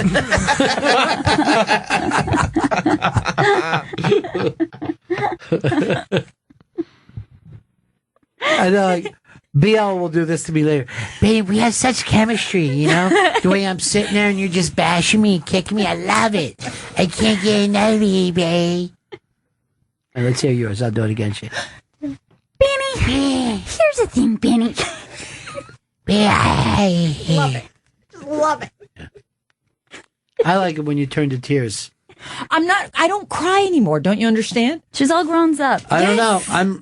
You taught me the city. You taught me how to walk. You taught me avenues and streets run south and east. I'm looking at the new BL report, and it says there's during the second show today, there's an 85% chance of menopause. So the tears could be coming.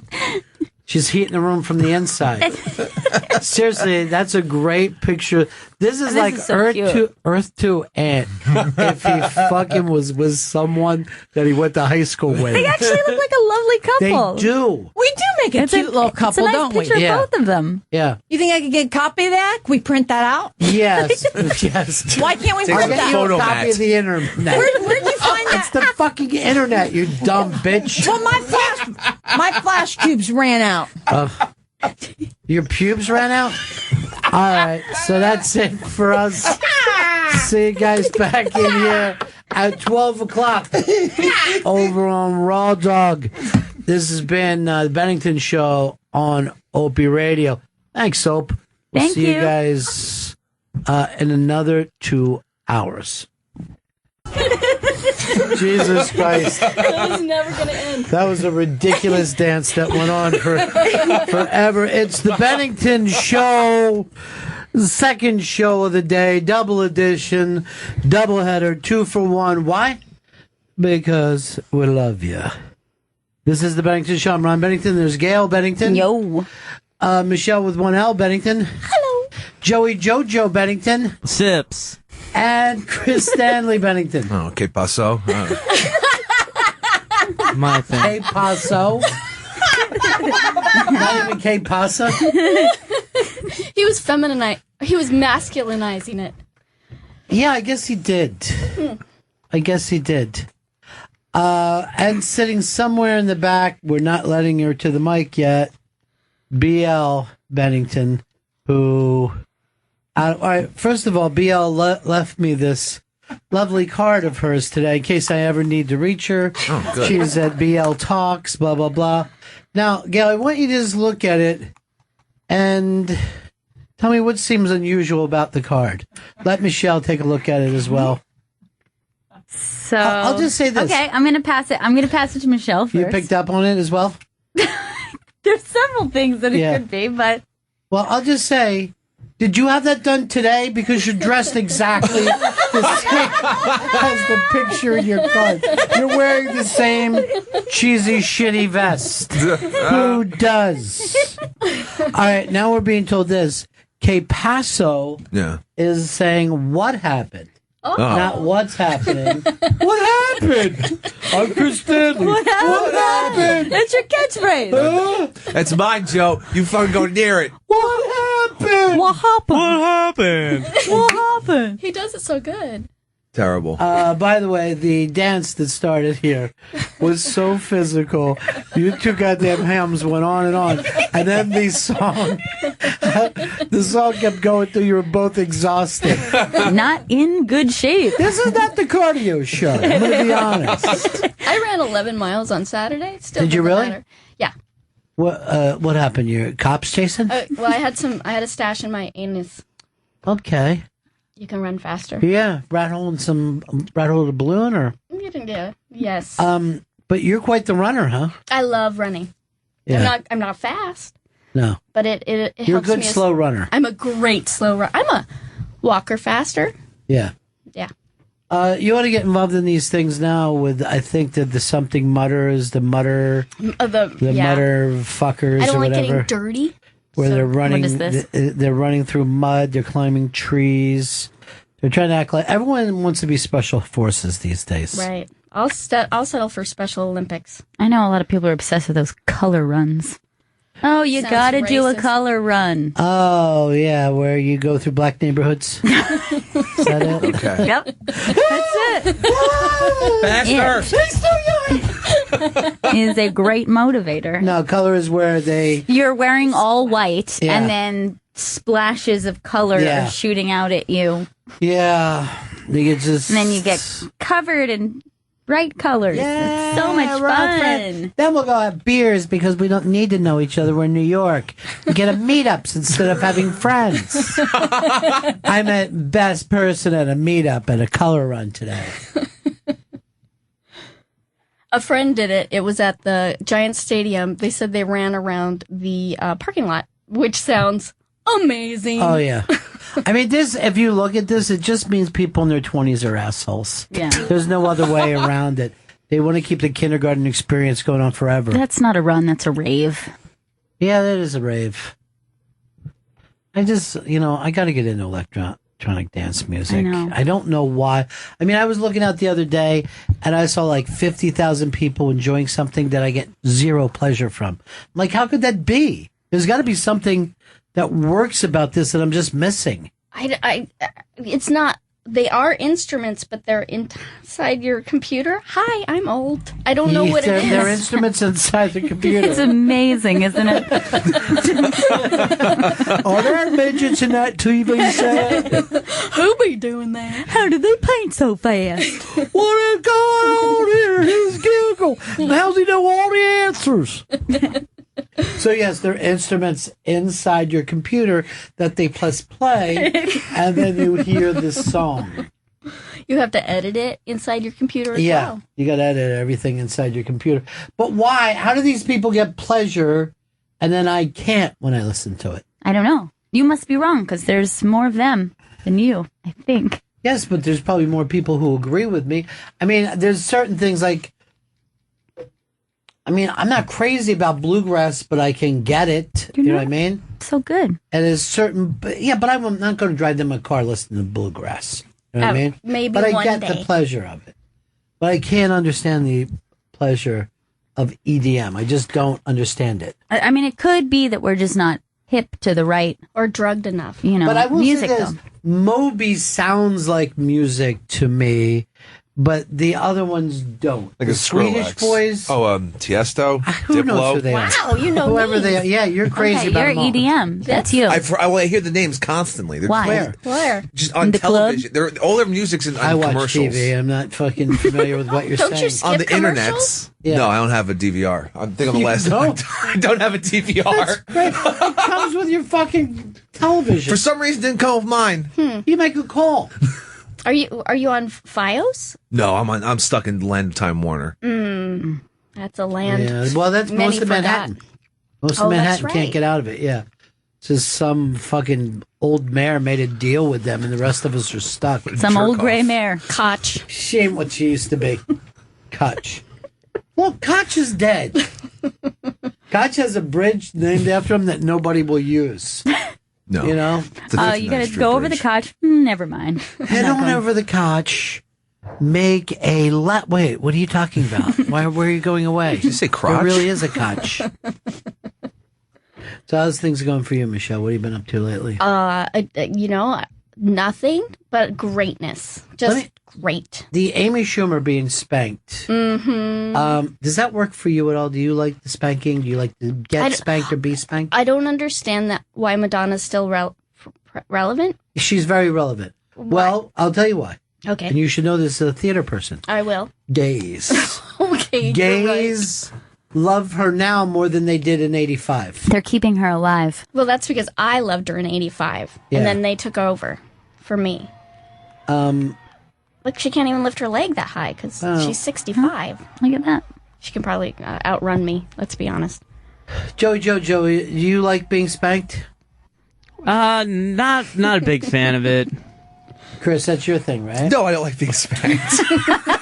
Yes, you do. If it's not You can my tell. thing. That girl is spanked. That's what you said. Apparently, Amy loves it. I mean, if I were on stage and it was Madonna spanking me, I would be intrigued. I'd fucking grab her like I was Sean Penn. I'd grab her right by the fucking windpipe. And she was a reporter. Yeah. Apparently, he fucking trashed her shit a couple of times back in the day. You know, Sean Penn ain't going to put up with this fucking spanking shit. No spanking. I have all the respect in the world for him. Because he beats Madonna. I don't know if he beats or just fucking grabbed her by the windpipe. And maybe she liked it. Maybe she pissed him off on Well, purpose. I mean, that's you know going what? too far. You're a misogynist. How Maybe so? she liked it. Listen, he was keeping her in line, but nobody said she liked it. That's just sick. I mean, you have to do what you have to Yeah. do to keep them in line. Yeah. I mean, of Chris, course. Yeah. I know you've had the shits lately. And that's I wish we didn't know Let me this. tell you, he came back and we're in between shows, and he's literally sweating. And he sits down. He's like, "Look, guys, I'm sorry. You've probably been wondering where I've been for the last 15 minutes. Yeah. I'm just sick. Just my whole ass is dropping out. Like, why would you tell us that? And we weren't wondering where you had Okay, been. Sarah, We were just I sitting debated here. I debated in my head whether I'm going to say this Why out is loud. that a debate? Why is that a debate that You're you so have? important to us. Hey, man, where's Chris? ¿Qué pasó? Hey, that's mine. That's mine, Joe. Yeah.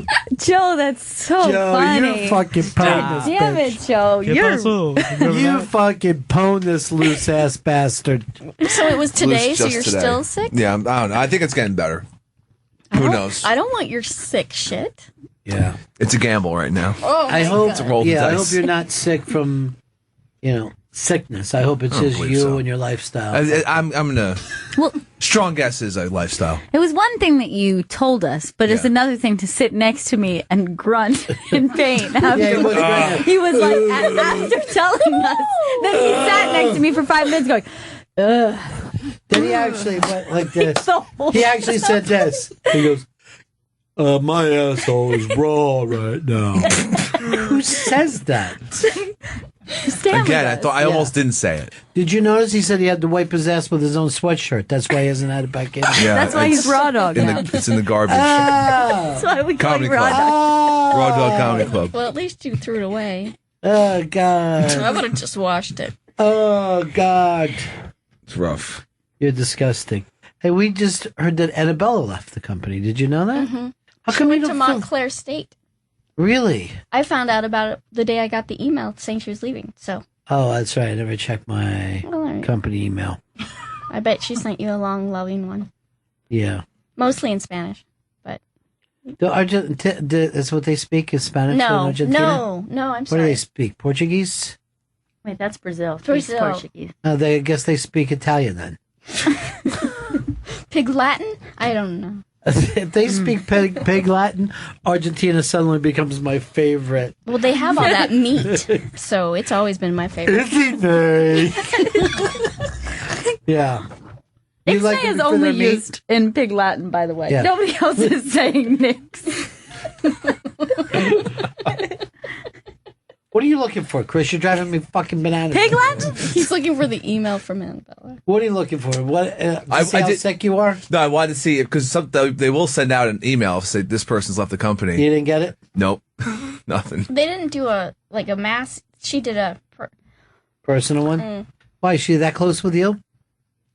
Mm-hmm. No, what is she doing a class in? How to be bad at radio? She's not just doing a class. She's heading Taking up. a class. No, she's heading up the radio programming at Montclair State. She's the general manager of radio at Montclair State. I'm just going to keep saying Montclair State. Do you work for them? Montclair State. Que paso? It's a good saying I came up with. Yeah, That's but Joe mine. really perfected it. And Joe's got shit. Yeah, Joe. Que paso? Oh, it's so good! Next level! Yes. It is in his native tongue. Yeah. Why don't you come up with a new saying, Chris? One that fits you better. Que paso fits me perfectly. More like just queso. It's cheese. Get it? Cheese boy. Chris, we got big Unmasked weekend. We have, Sebastian Maniscalco Unmasked premieres today at 2 p.m. on Raw Dog, and then the Sebastian Maniscalco Takeover weekend continues at 5 p.m. right here on Raw Dog and goes throughout the weekend. Now, when we were up in Montreal, this guy was the talk of the comedy festival. The Unmasked is fantastic. Glad to have him just to say hi. Jumping on with us right now. Calling from somewhere on the road, Sebastian Maniscalco. How you doing, buddy? All good, man. Thanks for having me on again. Sounds like there's a big party going on in the studio. Yeah, I know. We're being ridiculous today. This is the second show we've done. But I did see you up in Montreal, and you really were the buzz of that entire comedy festival. Oh, it's very nice of you to say. Yeah, we had a good time up there. We did 11 shows, and it was fun. It was good to go up to Montreal, see a bunch of the comedians I haven't seen in a while. I had my wife with me, so we really enjoyed it. And now I'm in Vancouver doing a couple shows out here, and all good, man. You're basically now become on your own Canada's favorite comedian. Yeah, no, I'm gonna start taking over continents. North America is yours right now. Now, Sebastian said something to me on the Unmasked coming up in just a couple hours, and then we play throughout the weekend. And this may have been my favorite thing anyone's ever said. I didn't know if I wanted to do this. I didn't know whether I wanted to ask it a lot of questions. And I'm like, I identify with that immediately. To put yourself in an interview situation, particularly when you're used to running your own thing, Yeah. I find it almost impossible for me. Yeah. No, I mean, I had a great time doing your show, and the interview was great, and the live audience. It was really something that I really enjoyed doing, but, like, going into that thing, I had, like, some anxiety. I'm like, I didn't know what to expect. There's people right in front of you. So, yeah, when I'm not in control of the situation, I get a little nervous, yeah. And like we said, here's a guy who did 11 theater shows in Montreal. He's doing 2 this weekend in Vancouver. When his audience comes out, it's not a comedy audience, it's his audience. These people don't like a lot of comedians. They like him. I have a friend who made me get her mom tickets in Jersey for this guy. Right. For you. Yeah. Hello. That's very nice. Yeah, you're right. These people that are coming out, they're not typically comedy fans. They just gravitate to kind of what I'm talking about in regards to growing up in this immigrant family, and it's very family oriented. So yeah, they enjoy it. There's a multi-generational audience. They got grandma in the crowd. They got the daughter. They got the granddaughter. So everybody could enjoy it. I'm not too dirty, so it's a really, really tough thing to pull off. It's the most amazing thing. I don't care if you're a rock band, an actor, a comic, but when you get your own audience, it's a totally different situation. Yeah, it's huge. It feels really good. I mean, going out there and they know what to expect, and they're kind of really relating to the material in a way where they feel like I grew up on their street. So it's nice. It's nice to have that when you come out into an environment like a theater or a place where I've never performed in Vancouver before, so it's going to be interesting tonight. Well, somebody sent me a thing. They do this thing called, I think it's called Comedy U, and the guy does impressions of Louis C.K., and he does a Sebastian impression. And I'm like, when you get to the point, right, where people can do a impression of you, a parody of you, that's real made it time. Yeah, it's nice. Yeah. I actually saw that, and the guy is pretty good at doing my accent and my cadence. So yeah, I think I made it, guys. I made it. You really do. You have made it. Now, unfortunately, this is the only bad thing. We're doing the Highlander contest, and Sebastian was the very first person to lose. He picked against the Super Bowl winning Patriots in the first game. Yeah. I don't know what I was You know what it was? I came up on the homepage, and that was like the first game that showed up. I'm like, oh, this is the game I probably have to pick. You could pick within all the games, so I'm out, right? You're out. You're done. You never have to worry about it again. There's always next year. Yeah. Yeah, that's unfortunate because I was looking forward to kind of getting involved in that, but then I picked that game and I went back to go look. I go, did I pick this? All right, my friend, Unmasked all weekend long, and then also the takeover weekend that Sebastian's doing. That's starting at 5 p.m. here on Raw Dog, going all throughout the weekend, and on Twitter it's at Sebastian Comedy, and for all of Sebastian's dates, go to SebastianLive.com. Truly not just one of the funniest guys working in comedy, but one of the hardest working. Really happy that you did that, Unmasked. And I'll see you next time coming through, buddy. Thanks for having me on, and enjoy your weekend, guys. All right, take care of yourself. You All got right, it. bye. That's interesting that you said that that's the only person. Ever. Yeah. A friend of mine reached out. She was like, I don't think you could do this, but he's playing in Jersey. My 85-year-old mother adores him. Right. And she's in a wheelchair, so that helped. We were just talking about this with Brian Regan, and Brian is another one of those guys that can draw multi-generations from the same family. And he Sebastian reminds me of Brian because he just keeps writing. He works hard at it, where, look at us. We fuck around. We forget what we're doing. We're making nothing of ourselves. We're like, hey, let's get together for a meeting. And next thing I know, there's 3 bongs out, and there's fucking 2 Sixers. That's us. BL's on all fours. Hit me from behind. She's yelling. That's how we party. All right, BL, you've been nice so far. So come and sit in your chair. Yeah. Here she comes. Let me see if this is definitely you. If you match up exactly with your card. You thought I was joking? Oh, my God. She has her picture on her card, and it's the same clothes that she's wearing today. This is ridiculous. I thought it was the AOL account, but I No. said that too. The AOL account's a dead giveaway, right? Dead giveaway. Hi, Michelle. Hi, gang. Hi, everybody. Why is everybody? What? No, what now? She does take a nice picture, but you're wearing the exact same picture. clothes in the card that you're wearing now. Look what a pretty picture it is. Beautiful. Yeah. Thanks, Everybody Gail. saw it. Gorgeous. How many times do we got to look at this fucking... Let me see what we're talking All we got to do is look at her now. It's 4 years old, though. So that's why he took that thing. He turns on the computer. He signs up. He goes, okay, here's the first game I pick. And then he went to pick a second game and wouldn't let him. He goes, oh, shit. I guess he probably thought he was supposed to pick all the games. Yeah. Well, there's your answer. Yeah, we got to get a producer who talks these people through. I did talk it through. I explained to him. You know, we had... works hard, though. Oh, yeah, sure. He works hard, but not smart. That's the problem. We had two people who picked last night in the game. And these are two of my favorite people on the planet. Jamie LaSalle, who's been in... Love. We just love him. Just adore. I mean, Jamie LaSalle is a comic we could keep. And the great Lisa Lampanelli, who gave me one of the greatest experiences of my life when I got to interview her at the 92nd Street Y. This was... If I was a person who said I have a bucket list, that would have been on my bucket list. But you don't have a bucket list. No, I don't have a bucket list, but I was very happy to do it. And also, while they were miking us up, the guy in the back, some old union guy. So he's putting the mic on my shirt.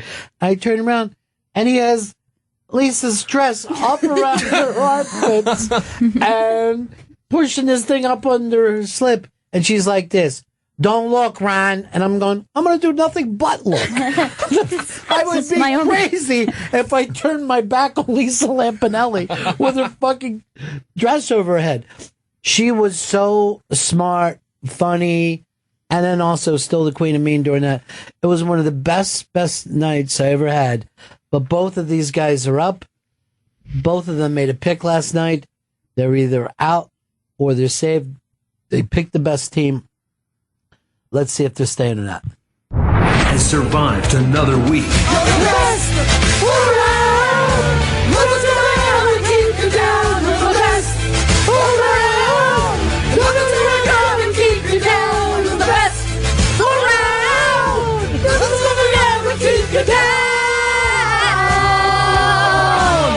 You ever notice that Bill never sings along with us? You know what, Ron? You taught me a long time ago. Oh my God! Why If do you you say don't that? know what if you don't know what's going on, then shut up. Sit back, relax, take some seconds off. Have a nice muffin. Have a nice black and white cookie. There are cookies? Yes. Yeah, you want one black and white cookie and a nice muffin.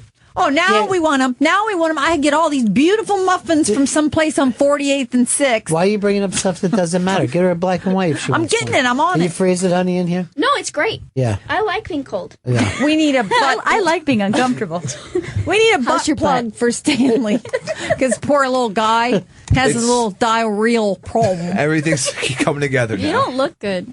No, you don't look good. Actually, you really do not No. look good. Like, do you need to Because it go? is cold in here, but you're sweating. For Yeah. I some can run reason. the board if you need me You to. honestly look like Burt Lancaster the night he died. Oh, shit.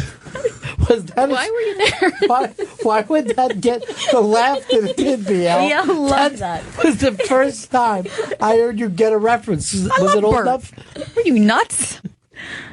So all you did was heard the name Burt and went crazy? Whether it's Reynolds, Naked in Playboy, or Lancaster, Cool Hand Luke, lay some shit on me. Hold on. Why would Burt Reynolds be naked in Playboy? He was naked in Playboy. He whipped his crank out, dude. Why would the men of America want to see Burt Reynolds Do you naked? remember him on a fur and he's laying there, his crank's out? Playboy is what the fucking story is. It was in Cosmo. Oh, yeah. Men don't want to see other men naked unless they're gay men. No, it was And by the way, Playboy, Benny. his crank wasn't out. Cosmo, Burt Reynolds. Crank. Burt Reynolds. Nice, Gail. That was good, Gail. That was nice. You made me look like an asshole. Good, Gail. I could have swore it was Playboy as the You only could've sworn guy what you ever. were saying is a lie. Okay, did the quarterback for the Jets, Joe Namath. did he whip his crank out on Nobody had their crank out. Somebody Look, all right, there's Burt Reynolds. His crank There's no crank. is being guarded. I want to see his crank. What's The it crank guarded? is unseen. Yeah. What's it on it? What is it? They wrapped the fur kind of just draped You're it. seeing it right there. This There's is no the- crank out. It's a half picture. All this stuff was your little imagination. He's laying on top of, God bless him, Cecil the Lion type look. Yes, that's right. But doesn't mean that his dick is out. It never was. He wanted it out, I'm sure. Look at that What are you face. basing that on? Look at that face that changed America right there. For America's women. Mary Hart threw her hat up in the air over this fucking guy. Mary Hart never. Mary Tyler Moore did. Yeah, that's right. Anyway, I got to get a black and white cookie for, I'm for good. Michelle. I'm good. I just got excited. Yeah, nobody wants your fucking cookie, BL. You ruined it. You ruined it. I thought for sure. Anyway, so it was Cosmo. Very cool. Not really. Got Nothing Angie. about it. Did he date Angie Dickinson back in the day? Yeah, that was one of his. What are we doing? Historical fucking gossip? I loved him and Sally. It's crank talk. This just did from 40 years ago. Crank talk. Hey, ladies, it's crank talk. Hey, Craig, hey, what? When Errol Flynn found himself, we're talking about dead celebrity sex stories on Crank Talk. I love thinking of 1960s, 70s people making love. What's wrong with that? I don't know why. Because you look like something Angie Dickinson shit out earlier this morning. Oh, my. Don't take it the wrong way, honey. I don't know why she'd take it so hard. Yeah, I don't either. The week I've had. Hey, Michelle, here's some nice muffins. Can you take them over to Wiki for me? In the family here at Sirius XM, just so somebody have some muffins that somebody might appreciate $70 worth of them. I hope you can expense it. Oh, no, I'm fine.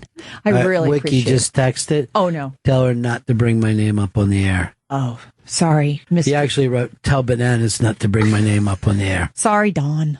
Mr. Don. Why would you say his name? Everybody knows his name. You say it.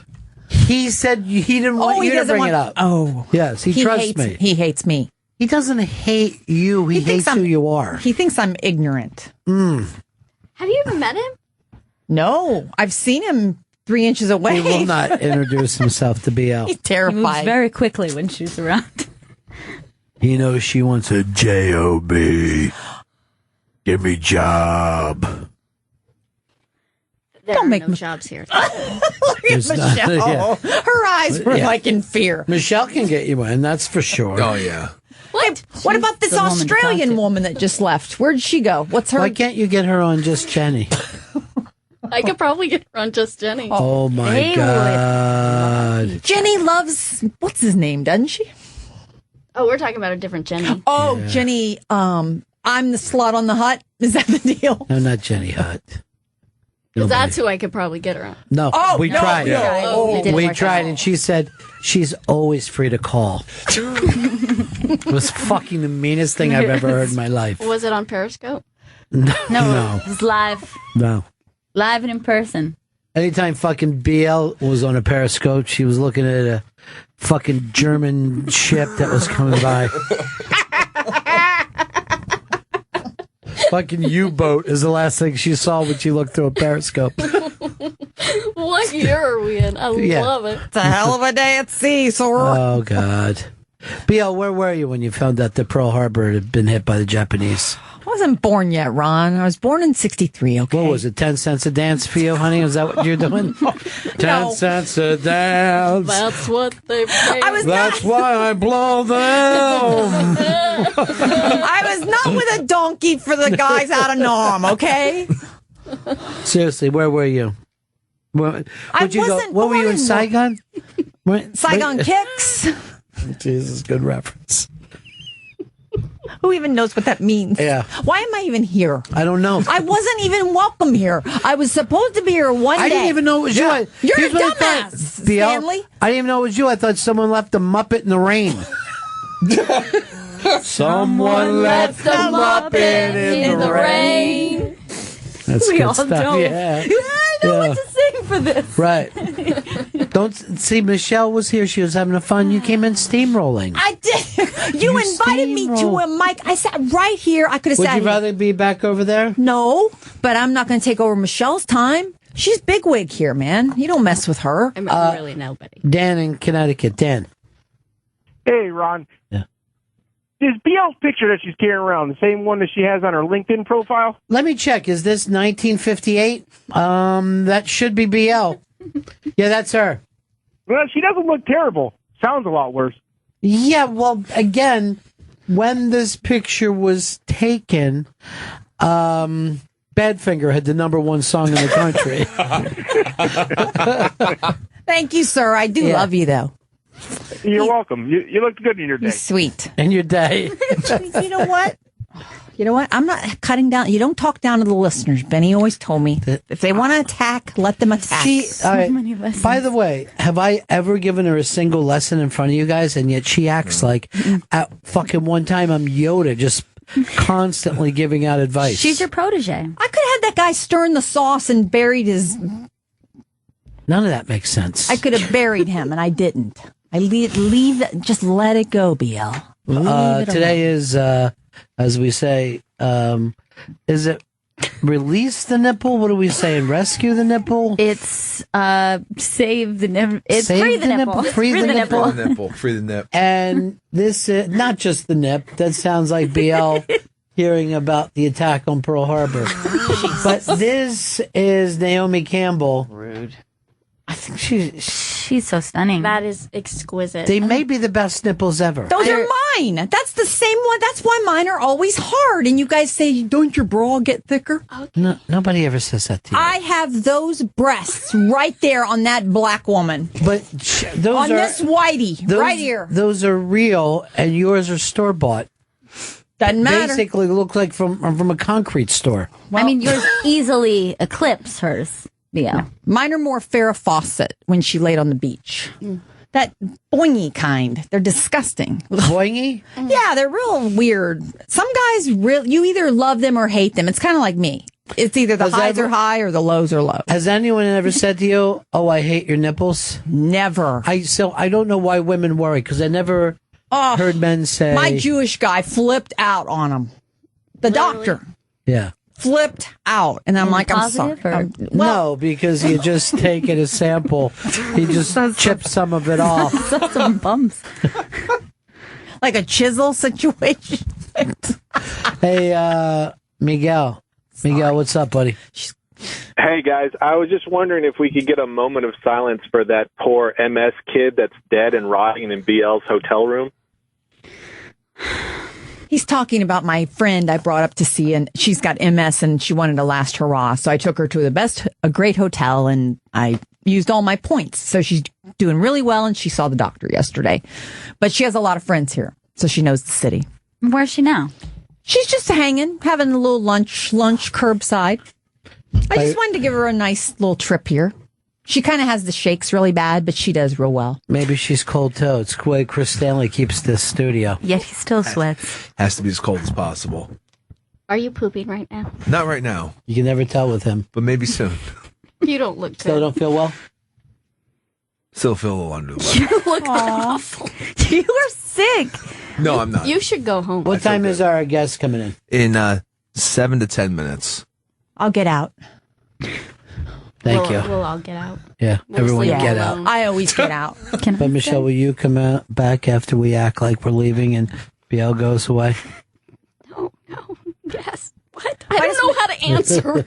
Poor Michelle. When did you dye your hair, Michelle? Remember when BL asked you that the other day in the elevator? Yeah, like that's a right. fucking goofus. And I said, because I had no idea if I had. Who was the kid hanging with you? He's a new hire here? He's an old hire. He's been here for about 3 or 4 years, but he works 5 a.m. in the morning. I never see any of the 37th floor people either. It's a conspiracy, Ron.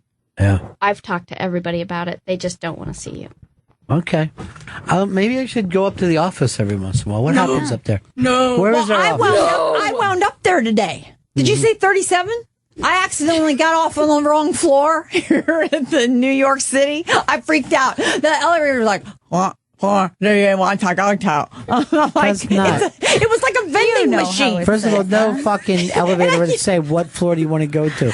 That's a robot. I get into the elevator with one Caucasian, one Chinese, and one Jew. God. And I'm like, sir, could any of you sirs help me please get to? And they go, you got to get back out and punch the number back in. It's almost a vending machine type elevator. Wait, let's get this straight. And then someone blew one. You had to ask someone how to get from the 37th floor to the 36th floor. Just a couple sirs that she saw. Some execs were there. And they said you're going to have to push Down button. They made me get out of the elevator, back out of all these people, and they're like, go back out and punch in the numbers and hit enter. On the fucking steps. And then some guy's like, hey, we're having that party. And this was on the 37th floor. This is allegedly.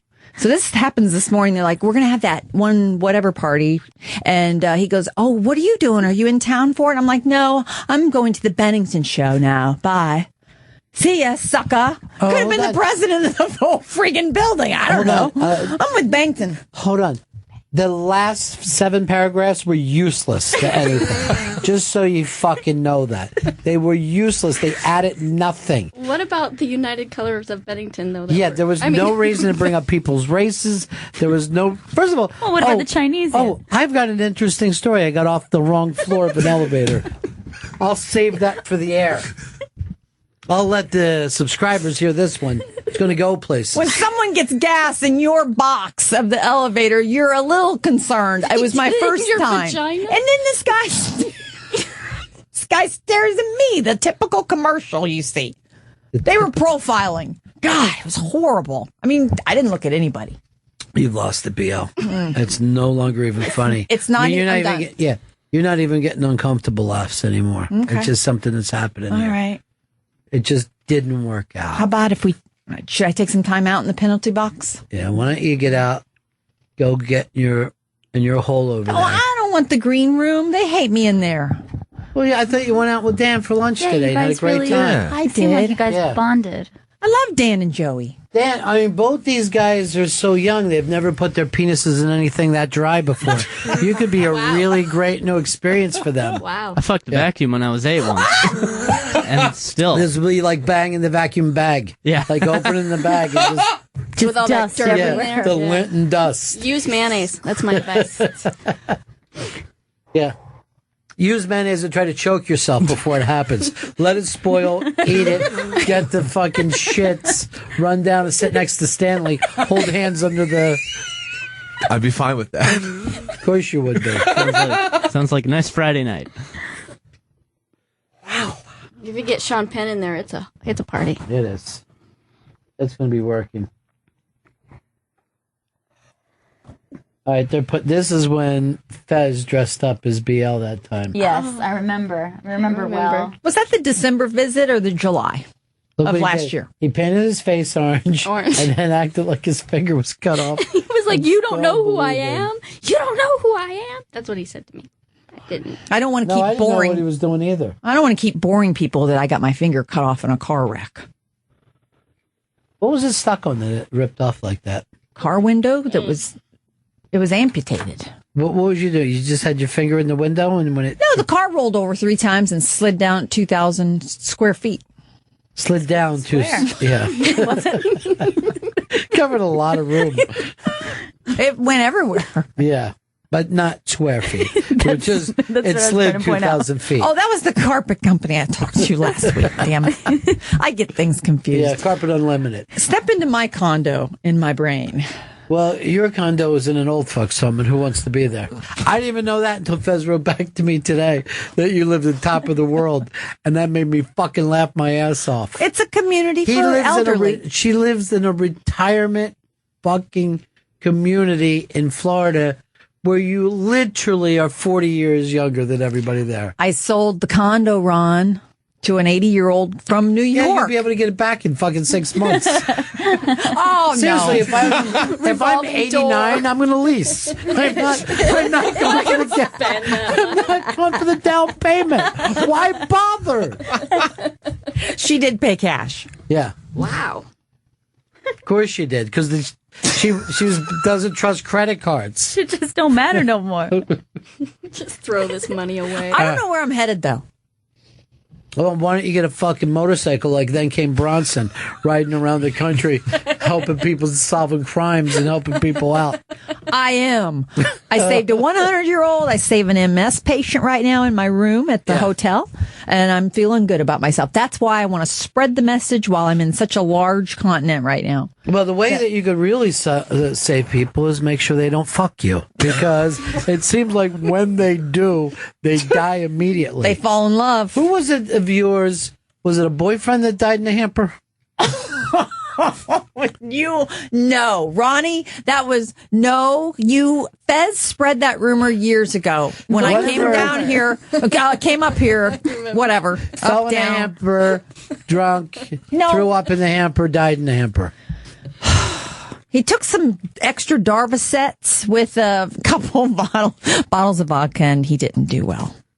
He thought it was an accidental. I think that's why we have accidental overdoses. I just think they keep popping and they just don't realize really you can't chug the booze. Chris, didn't you do the story that there's more people on drugs in this country now than at any time in history? Since they've been registering it, it's 1 in 10 Americans are I'm on getting drugs high. right now.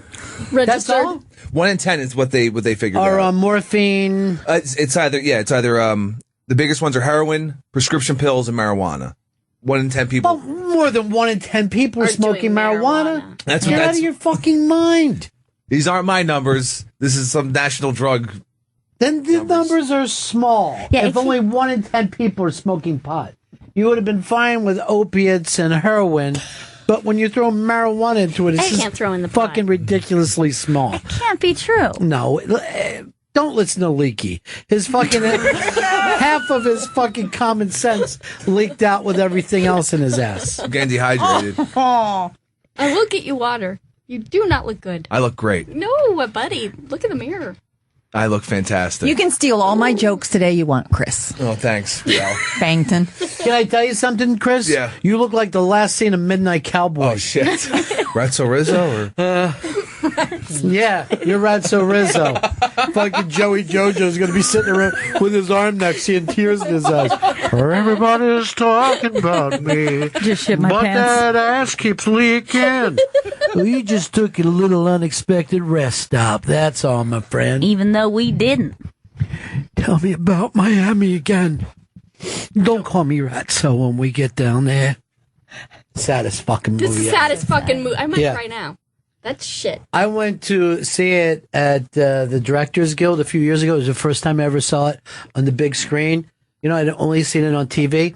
And when we got to that scene, I didn't even realize it, but I was standing up and crying and just moving back and forth from one foot to the other like a little kid. And I yelled out in the theater, "Don't let him die." Did you go to the Russian tea room after? Yeah, I did. It was right next door. I love that. Well, actually, I saw it with the woman who played he asked her for money in the movie, and she said, wait, I was going to ask you for money. You know what I mean? Like, you think that I need this? Let's find out what her name is, Chris. But she also was in that fucking movie, Wall Street. Years later, she was the one that sold the house to him. I got a house for you. Chris, you got it for me? Brenda Vaccaro? Yeah, Brenda Vaccaro. I'm going to fucking just act like I don't know who Brenda Vaccaro is. Give me fucking one little bit of a break here, Chris. I'll look at the name up. Yeah, look at the name. Why am I lost? I'm actually lost right now. I didn't even know why you yelled that out. I don't either. Mary Boylan? No, what are you saying? I'm not finding her Sylvia Miles, you Hey, fucking that's it. maniac. That's it. So anyway, the great Sylvia Miles. So I have her on this show, and she's basically like BL. I mean, there's no difference between, let me tell you stories, doll, you know, and it would be like, guess who tried to rape me from, you know, whatever it was. Just these crazy old New York stories. So I do the interview, and I go see the movie, and it's just unbelievable. And then, like, 3 weeks later, I'm down in Chelsea, and I hear, Ron, I turn around, it's her. She goes, help me across the street. And I had to take her arm and walk her across the street. I go, well, this is Midnight Cowboy. I'm literally a Midnight Cowboy right now. That's all I've ever wanted my life to be, is Midnight Cowboy. That was like one of my first, that and The Graduate being kind of back-to-back that I saw on TV is the first time that I knew that an actor didn't have to be the same personality every time, you know? Right, you were just comparing those two characters and probably Going like, how does somebody do both? You know, and then I saw Lenny, and like Dustin Hoffman was one of my favorite like actors that I got was an actor, not just a big TV personality. Always strange when there's that thing in life that kind of wakes you up that, oh, there's an art form. the things. Who was your first kind of favorite actor like that? God, I don't even know. I feel like it must have been. For me, it was probably someone like Catherine O'Hara, where it was like a comedic actress, where I was just in awe of like every character she played. Yeah. Where I just couldn't believe that she was like real. She was just so fucking on all the time. Yeah, Every so character she amazing. played. Everything she's ever done. Even when it's like small stuff like that. What was that Scorsese movie where they're all downtown? It was like After Hours. After Hours, yeah. And she just has a small part and she's like, you see this? This is a taxi license. Who got it? Me. You know what I mean? Like she's just really bragging and intense about stuff that you didn't expect. Who was the actor for you? Kevin Spacey. When I was like in high school, I was like, holy shit, this guy's Kevin ridiculous. Spacey had, now people forget, but there was like a 4-year thing where it was just one after another after another. Yeah. And the fact that he played the only kind of non-street guy in Glengarry Glen Ross. Yeah. He really played the pussy in that. Will you go to lunch? Will you go to, What about for you, Michelle? Probably Redford. On TV watching their movies, and it was the cowboy movie. I'm so sorry, I'm blanking. Butch Cassidy and Sundance Kid. And then right after that, I think I saw the Barbara Streisand. The Way We Were. The Way We Were, and I was like, this is impossible. Right. What the fuck is going on? And I remember seeing on TV, it was Barefoot in the Park with Jane Fonda, and he kind of played the nerdy straight guy, and she was like the cool hippie, and I'm like, what is wrong with him, dude? You got fucking Jane Fonda. Why can't you keep it together?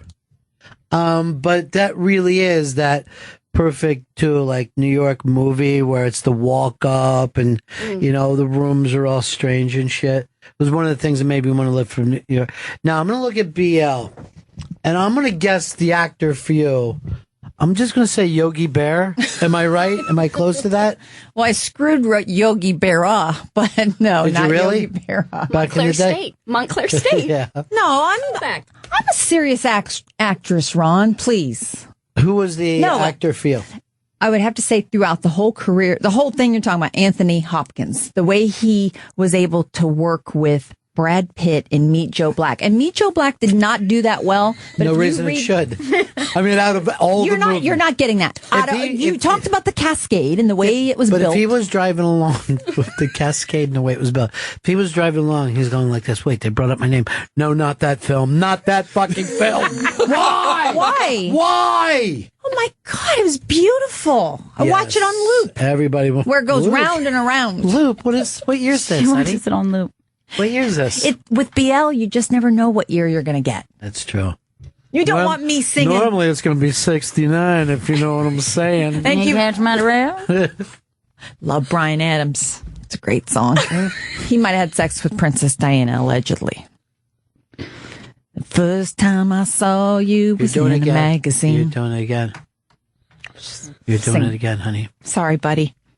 You were surprised by the Meet Joe Black then? I don't get it. See, I'm in a city, a great city like New York, and I don't pick the right movie. It's fine. It's okay. I love everything you guys talk. Oh, I say. Now you felt like you did fucking. No, I love The Great Gatsby. I loved everything that Michelle's were all y'all's. Yeah. Mine's Meet Joe Black. I just liked the way they worked together. Ron, you were saying you saw Brad Pitt somewhere. Here is. We were on our walk. Here's Jeff. What's happening, buddy? Hey guys, speaking of Dustin Hoffman, one of my favorite ones is Papillon. Love Papillon. I talked to a lot of people, they never even heard of it. I'm like, what? And it's just so great, especially at the end when Steve McQueen comes back for him and Dustin Hoffman has his own little life there with the little garden and the little shack. And he's like, nope, I'm not coming, nope. And again, look how different he was from everything else that we were, just talking about. Amazing actor. Speaking of which, what do we got coming in, Chris? We have Mr. Colin Hanks coming in very shortly. Now, what's Colin got going down for him now? What's in Colin's world? He's got a new show premiering this Monday on CBS, Life in Pieces. And then he also has a documentary he directed. Rockumentary. All Things Must Pass, The Rise and Fall of Tower Records. All Things Must Pass. Wasn't that long ago, the Tower Records end it. And Earl was the only person I knew who was really crushed. He mourned it. But yeah, I he used was to pee in it. It was a really great place to go. the one down on 4th. Yeah. No, the one on upper. Oh, the Upper West Side. Yeah. Yeah. Good bathroom. The same thing happened in that same area when they got rid of the Barnes and Noble. That was always a nice public restroom. They got rid of that? I haven't been up there in years. There isn't any more of those big bookstores like there used to be in the city. Well, I am disappointed. Well, you can always use the Starbucks as part of their deal with the city. They have to have public restrooms, or else we get rid of the Starbucks. That's the deal you made. So they said, "Hey, do you want anything?" I go, "Just a piss," Which is my God-given right. That's right. You made that fucking deal with Ed Koch. Here's my piece of paper that says so. Yeah, I always say this: you can piss at any Starbucks and in the back of any cab. Perfect. Done and done. Like a real New Yorker. You can't piss in a cab, but oddly, you can fuck in a cab. Every cab driver has that story of the B&T kids loving to bang in the back seat with the cab driver. Like, hey, you enjoying this? I don't have to tell you, BL. No. BL fucked in the back of a pedicab. Just keep bucking. The only thing, all the ball busting this week, and the only thing that she got her fucking feelings hurt about was the Meet Joe Black.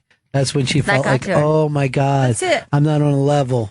I'm not on the same level. What'd you say about you said all my woos was my ham, We got like an old Colin ham. Hanks here. Yes. coming in. Yeah, we got Colin All coming. right, so the new show is what? Life in Pieces premieres this Monday, September 21st at 8:30 p.m. on CBS. And Colin's documentary, All Things Must Pass, The Rise and Fall of Tower Records, comes to select theaters Friday, October 16th. Go to towerrecordsmovie.com for more information. Let's bring him in. This is Colin Hanks. Colin Hanks in studio. And you know your career's popping when you got a big TV show to push and a big documentary that you did. Good to see you, man. How are you? Good to see you. I'm good. Thanks for having me. I appreciate it. You know, the Tower Records documentary, I think it would be cool for a lot of young people to see because they did not grow up with music and records the way a few generations before them did. Yeah, you know? yeah. You know, I think ultimately it was one of the things that I found really fascinating, you know, over the course of making it is I realized just how quickly things change within the music industry. I mean, even if you just look at records, they went from 78s to 45s, you know, to 33s, and then you had 8-track, and then you had cassettes, and you had CD. All of these things change rather quickly. And there is something interesting about the fact that, you know, I can talk to a 20-year-old now who has no idea about Tower Records. Right. Has no clue. When you think about it, yeah, that's actually a pretty quick turnaround because they went bankrupt in 2006. So how old were they when that happened? I mean, they were 10. They probably weren't going into record stores. But, you know, you could have done the same thing on the record companies, on terrestrial radio, like everything was so interconnected, as well as when I went out to see shows, it used to always be 20,000 kids, literally kids at every single show, few every month, and it happened in every town in America. Gail, you growing up, it was always smaller shows. Yeah, I went to a lot of small shows. Yeah. But yeah, I think what's really strange about the change is not so much even changing technology, it's that it's the loss of something physical. You know, it's one thing CDs replacing records or, or tapes and, you know, and everything would get redone and everyone would have to kind of adjust to it. But I think that there's nothing that anyone could predict there's literally nothing physical to buy anymore. And how does anyone make money that way? Well, yeah, I mean, it's definitely a change, but you know, without getting too wonky here, you can also make the argument that it's actually probably the best time to be a music fan ever right now, because you're never going to hear the words, "Oh, I'm sorry, that's out of print," or "Oh, I'm sorry, we don't have that." So it's good because you can get pretty much any kind of music you want. You can find it pretty much anywhere. The problem is, are you going to remember where you were when you downloaded that one thing? and that is definitely lost. That sort of personal connection, and there were a lot of times when we were trying to raise funds for this film, when people were talking about, well, is it going to be a history of the music industry, or the fall of the CD and all that sort of stuff? And I said, no, really, we're going to be able to talk about that, but it's all through the prism of Tower, and Tower was a company that was around. Russ Solomon started selling used 78s out of his father's drugstore in 1941. Mm-hmm. And he was around, they closed 192 stores in 2006. I mean, there's a lot of ground that is covered there. There's a lot of personal memories, personal recollections, and Tower was one of those places where everybody kind of met. And I mean that as that's where the artist and the fan, that's where the connection was made. Bruce Springsteen talks about how you could watch your audience walk through the door and buy something. And that happened at Tower Records. And Tower always had that. I always call it the residue of that. When you found your favorite record, it left an impression. Tower left an impression on people. And it was a unique place, not only in the music industry, but it was just a unique business. The way that it was run, how it was organized. It wasn't one of these top-down companies where they're just, let's just put Tower Records in every city and we'll tell them all how to do stuff. It was, each store was run like a mom and pop store. Each store was like a small, run like a small store, even if it was a 5-story, mega store. It was a really unique place. So, it's a little bit of the music history, a little bit of the history of the merchandising industry, but it's also a deep personal story as well. Well, what's also interesting is, they went out of business in 2006. In 2001, about that, the boy bands were probably selling more records than anybody since Michael Jackson. I mean, they were selling 1 million a week. The next week was 1 million a week. MTV was still on. I remember walking down Broadway, and if Britney or any of the boy bands were here, there would be 500,000 kids on Broadway screaming. Yeah. That center is gone now. There is no center of the music industry. So, yes, the fact is you can get more music ever, but there's something lost when we're not listening to the same music at the same time. Yes. You know what I mean? There are certain people that can remember when it was the summer of Bruce Springsteen or the summer of Nirvana, and their lives are connected. Yeah.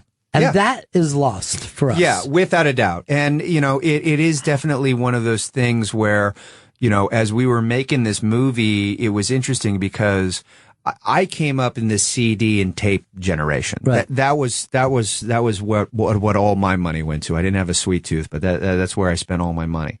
But a lot of the stuff that we celebrate and talk about in the film is not that era. It's the era prior to that. Right. But all of the tenets and those kinds of things were still as true in my day as it was, before that.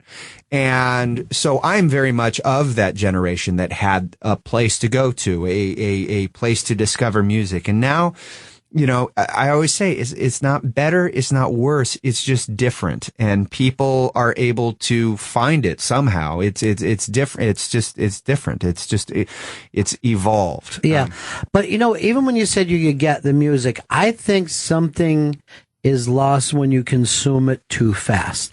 If somebody finds out about the Velvet Underground, you can now listen to all the music within a weekend. If I got a Velvet Underground record, that was going to be it for 6 months of almost constant listening over and over. I would know it inside and out. So if somebody gets in and go, oh yeah, I listened to all the Velvet Underground over the weekend, what else you got for me? I'm like, no, dude, I just gave you a lifetime right there. It takes forever. And you can say the same of genres. I think in a lot of ways, you can argue that young people now know more about music. Absolutely, because you come across young people who don't listen to any music that is modern or it's amazing. It's amazing with young people that don't know rockabilly inside and out, and you're like, really? Yeah. Because they can do it. But, for me, when I was young, I remember, my CDs were, even though everyone was like, oh, records were the way to go. When I was a kid, I had, a suitcase of my CDs, and that was, my prized possession. It was like the biggest thing in my world. Yeah, you know? yeah. Don't bring the whole Case Logic book into your car because if it gets stolen, you're going to lose your entire collection right there. Yeah. No, I remember doing the same thing. You know, the thing that I would always sort of try to keep in mind is that, you know, I have a deeply personal connection to music. That is more so than movies, more so than TV. That was how I discovered myself. That was how my taste developed, and it was sort of the bond or the language that I would speak with people. What are you listening to? What kind of records do you have? Have you heard this? Have you heard that? And you know, that personal connection that everybody has with music, it's always different. But you're able to learn more. And you know, it's the same way I feel about acting. I'm never going to get to the point where I'm like, okay, that's it. I've heard everything there is to hear. I've got every record imaginable. You're never going to say, well, that's it. I'm going to just retire now. And that's it.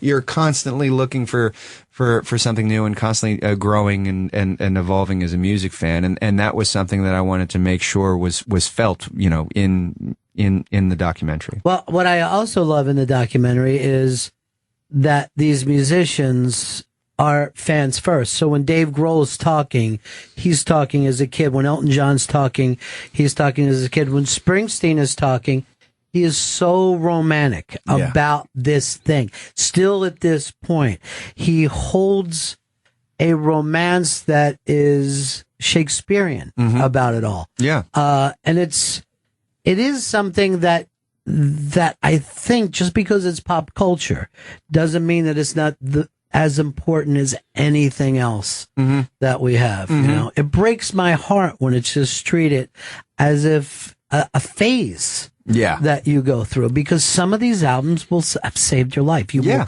literally have saved your life. It's definitely a very personal thing. And that was, you know, one of the things I think about Tower that was unique was it was that kind of place for people. It was it was a communal table, if you will, where anybody could go.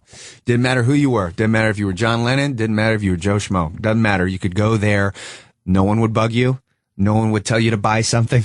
You know, if you didn't buy something, that's all right. You can come back. Maybe you'll buy something again. It would be almost worse if you bought something that everybody thought you shouldn't be buying. That was the real embarrassing thing. It was a record store. If you would go up with something and the guy would go, really? Yeah. Really, man? Yeah. Unfortunately, there were some Tower clerks that would do that quite a bit. But that is, you know, that is, as they say, taste making. There is, and we had talked about this before, about that filtered excellence, that there's a chance to move up to the top. You know what I mean? The fact is, when you would be played on certain radio stations, or the Tower Records was a great way. If your album appeared on the outside of that, it was a big deal. And I remember the first time I went to L.A., because I always thought that Tower Records was an L.A. store. Most people do. And when I went there and I'm driving down Sunset and I see Tower Records, and we're like, gee, like in the newspaper, like in the magazines, right? You know, because when an album would go big, they would show a picture of a line in front of that store, and I must have seen that a million times in my life. You know, no, it was Tower ended up really becoming the predominant music retailer, and they did certain things that no one else had done before. The idea of, well, yeah, let's paint up the side of the building with different records and whatnot. And let's not just recreate the album cover and put it up. Let's actually have an in-house art department that's going to design something special and unique that no one else has, and let's decorate that. So let's have our own in-house art departments doing this kind of stuff. Because at the end of the day, they were all fans of the music. They were all fans of what they were doing. It was an incredibly unique place where, if you were a fan of music, this is where you went to celebrate it. And that's how that, you know, came about. That's how that came out of people. And it left an impression on everyone that went there. You know? And especially on the artists too. Well, you know, like we said, the computer has changed. Not just that, but the way, you know, music is played. So local radio stations, Rolling Stone doesn't have the heat that it once had. So all these things have changed.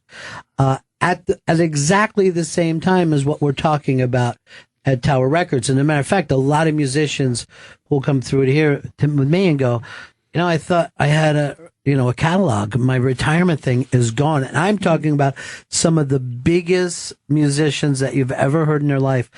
They come in here going, I'm not sure where the business is anymore. And they all hated the record companies. And yet there's nothing, the change itself is the weirdest thing. Yeah. Well, I think it's interesting. There was this perfect storm, but in the film, one of the things that came out that, yes, it was because of things like Napster, but there was also at the very same time this death of the single, buying a single. And I had never really realized that was something that somebody would do if you were not a crazy, obsessed music fan, the kind of person who just wanted to listen to a song or two. Top 40 kids always bought singles instead of anything else. Yeah, I mean, there were certain things about, look, the film, one of the things it wants to do is, we follow this ragtag group of misfits that end up doing something very special, very unique, and they all have great stories, and you really learn to you kind of like them, you're rooting for them.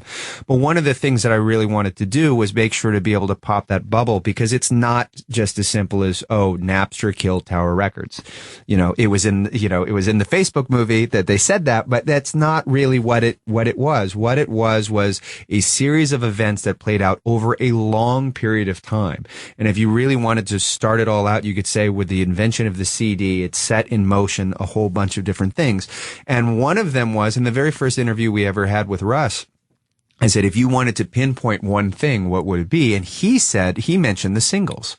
And that got me really paying much more attention to the larger scope of things and the larger scope of how things change. Because once you lose an entire generation of kids going into a store, you're never going to get them back.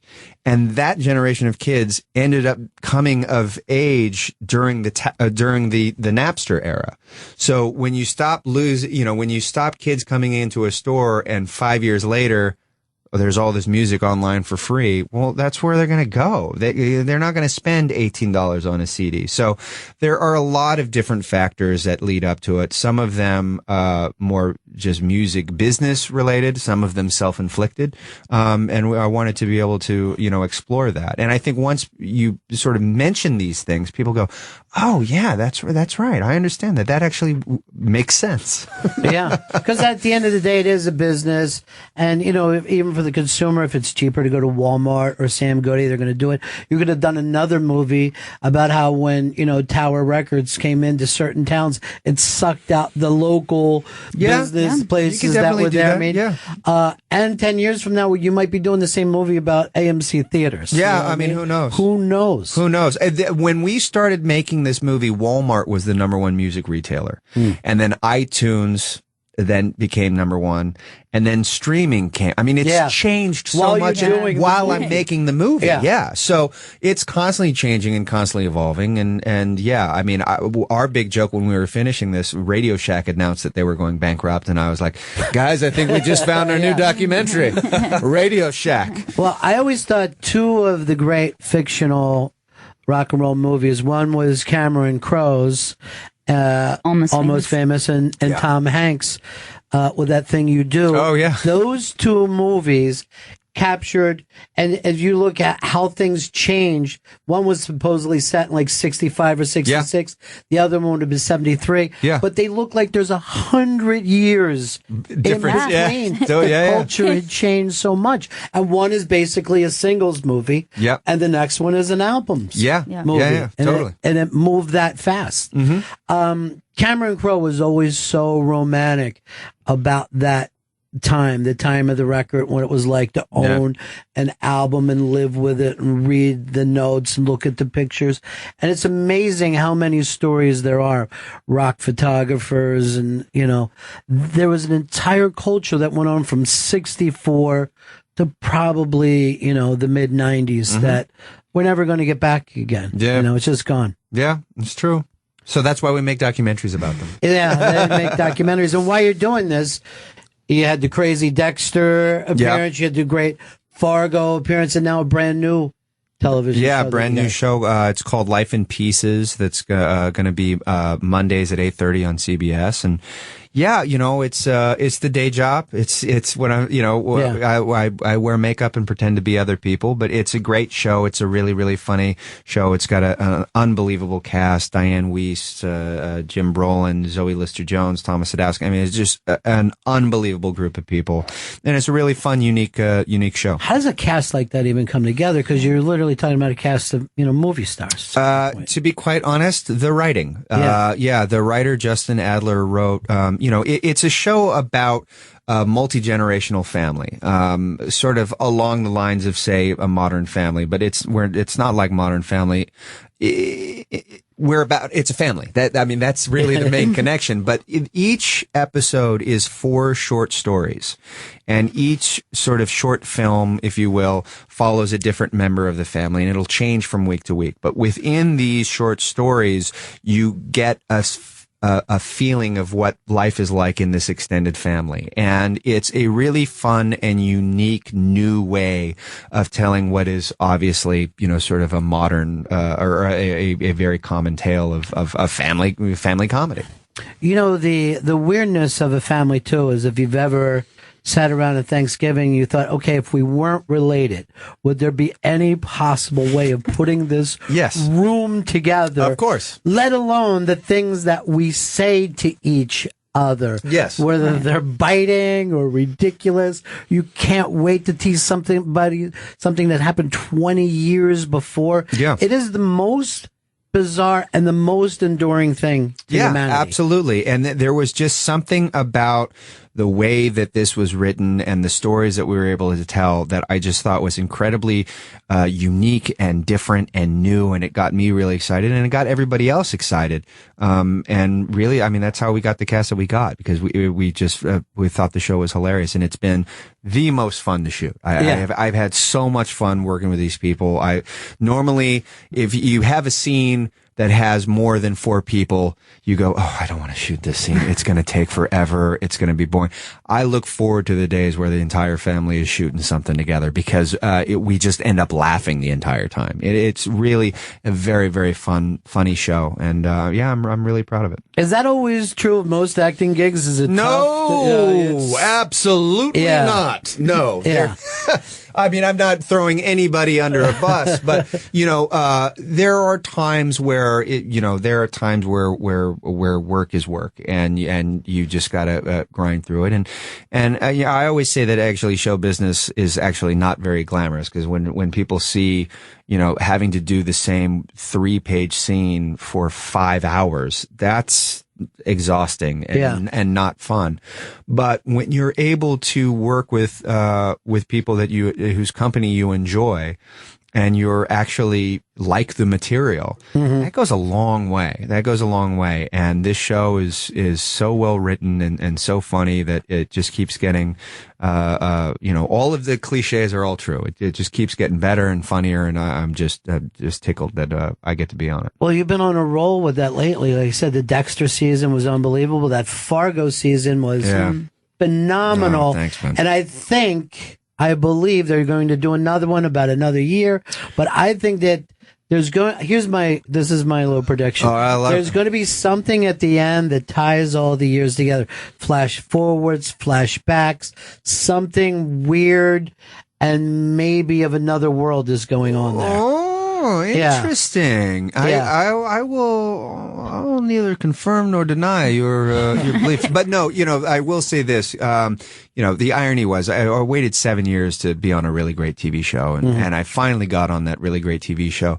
But then in those 7 years, they created an anthology series, which meant I only got to be on it for 1 year. But there are references to an event that were made in the first season of Fargo. Yeah. That is what the second season is about. So, you're not wrong. You're definitely, it is connected in some way. But also connected even when the movie that came out and the whole thing. Well, the first season was connected to the movie in a strange way. It's a really cool thing that Noah Hawley did, the creator of the series. It's impossible what he pulled off. To do something with the Coen brothers, that didn't offend us. It could have been, it could have been Coen brothers fan fiction. Like it could have been, it could have gone to a really dark, weird place, but it was great. I was ready to be pissed. I really was. Thank you so much, dude. Congratulations on the documentary, Thank too, you. man. I'm glad to see it. I'll see you next time. Most definitely. Coming through. Love you! I think I love you. That was for Tower Records. That was for Tower Records. And their singles. The Tower Records conversation was awesome. So what? I love that. I liked your Now story about walking Sunset Boulevard. Can you imagine Benny on the boulevard? I've seen him. No, I've seen him on the boulevard. What's he like? Does he go to the Whiskey my Go-Go? God. Does he go to the Comedy Store? Can I just say something? Where do you go? Now we've dropped back into shit. We went from the great Colin Hanks to nothing but shit. Why am I just a bag of poop? By the way, there's a great story on BL about on the iBank today. She is reported back to the Giants after her July 4th accident. I know what you're talking about, Benny. I know. Go ahead, finish Can't your find story. it. I thought Chris was going to find it. Yeah, I got it. It's not up yet? I don't see it up. Okay. For some reason, I thought it came in. I got some. No, it is up. It is up. Thank you, Joe. You have trouble with that. I think as soon as we get the interns in here, that we ought to put Dan or whoever on that other computer. But there's a picture of BL's hand right there. You know, you shouldn't make fun of a woman who... It's the mangled hand of who? Jason Pierre-Paul, star defensive end of the New York, former star defensive end. And he had a 4th of July where he decided to just hold the firecrackers in his hand. I think he was duct taping firecrackers to his hand and lighting them. Yes, I think it's not good. for the look of that hand, that's exactly what he was doing. I mean, he's got no index finger. There's nothing there, and half a thumb. JPP has a nub. He's got worse than up. It looks like the middle finger's all mangled up too. There still has wrapping on it. So it doesn't look like he's coming back this year, if at all. If at all, he ain't coming back. JPP's done. He ain't getting that $14 million either from the Giants. It's done for him. It is 14, right? Yeah, it's $14 million. And he was supposed to sign like a $45 million contract, like right after the 4th of July, right before he blew his fucking hand. You know up. what? He's got BL luck. That's what his problem. How do you do that? Are you kidding? You know, Gail, seriously. What? Why am I being brought in? I'm throwing it into you. Seriously. You have always an yes. analytical situation about this. To analyze this, yes, he has I BL can figure out what's going or on Bluck. with our own Chris Stanley. You used to be the hurry up and search champion. Yeah, I was undefeated. And yet now, I was, for no real. matter what, yeah, she knows. She laughs, gets but it. For real, dude. I'm not fucking around right now. I was search kid. But now it seems like you struggle with any story. I know, it's bad. I don't know what the hell's going on. Also, this computer is quite slow and there's constant error messages popping up. So, like, even if I do find something, I can't play a YouTube video. We've got the Eric Stengel, the memorial computer, always ready to go at all time. beautiful station. That could be a spot for Dan, or else we move Joe. Something has to happen. Or we move you over there because it's still got a mic for you. Yeah, move still... Joe into there.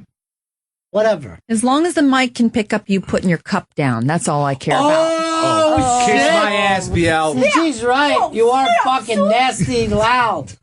It's a bad day for me. I'm not feeling well. Really? Is that why you put the wax sodas next to yourself so you can have them later? Like, he's got us how bad his fucking belly is while he's eating the circus peanut. Nosh, there's something nosh on. It's not good, dude. He's doing a nosh-ish, which has never been done. But yeah, he's saying how sick he is, and he's eating pure orange sugar. Yeah, it was a bad idea, but it was just there. It was open. I don't want to go bad. Coming up in just a little bit, it's our friend Sebastian Maniscalco. Very nice. UnMasked. Today, 2 o'clock on Raw Dog. Sebastian's Takeover Weekend, 5 o'clock on Raw Dog. Do we know what comedians that he loves, comedians that he's playing, I don't, comedians that he cares about? I don't have his list It's a surprise. in front of me. Who are you supposed to talk to about that? I'm going to talk to Aaron and Lou about that. See, Aaron, I think, has got to be our guy. We had that one meeting with him, and then he never came back. I want Aaron to partner up with the Bennington show. Got it. Lou, he's on his own scene. Lou's got to do what Lou's got to do. He's like Mad Max. Yeah, I do. I dig Lou. I dig Lou because I can see he's a lone wolf. You know? Yeah, he's like just out in the wasteland, just trying to get gasoline, dodging rape gangs. Got it. You said man, Yeah. Like Mad Max. Got it. I ignored that because I'm like, well, that's a stupid fucking line. So then what do you do? Tag it with Getting gasoline. exact stuff from the movie. Yeah. Desert. He's painting the picture. They would not see the film. That's what I'm saying. In case we didn't see, he's setting the table, Benny. That's what he's doing. Thanks for the help, BL. I got your backside. Oh, not today though. Oof, no kidding. I'm going to doggy sit this weekend. Matter of fact, I've been doggy sitting BL all week. And now I'm gonna No, get it's the bird switch. dog. Yeah. You're going to have a little weekend with Bird Dog. Yeah. What kind of dog is it? It's personal dog. You know how we don't like that? What the? Well, can I not know? Okay, all right. Personal dog. Because somebody will come and snatch the dog. Oh, Jesus. There's dog nappers everywhere. Sick people. This is fucking New York. This isn't Clearwater Beach, where you're down there in efficiency. You and your Dane and the fucking old man and the old man by the sea. Old man, take a look at my crotch. It's a lot like you. Wrinkled and bald. Abused by Jews. Okay, so you Yeah, got the dog. I see you looking as Neil Young. If Neil Young did a fucking Bruce Jenner trans move. I look like Neil Young? Yeah. Interesting. Thanks. I mean, I love his music, but I don't really want to look like him. You look exactly like him. Thank you. Trans. Thank you so much. Hello, cowgirl in my con. Hello, cowgirl in my con. I think he actually looks better now than he did back in the day. I was going to say the same of you. You don't think like me, Ron. Ron. Ron, can I ask you a question? Do you think Sirius could kick me? You think I could be on radio every Oh, Benny.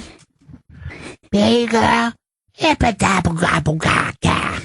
Not even speaking fucking English. I'm not bilingual. I'm sick of being asked.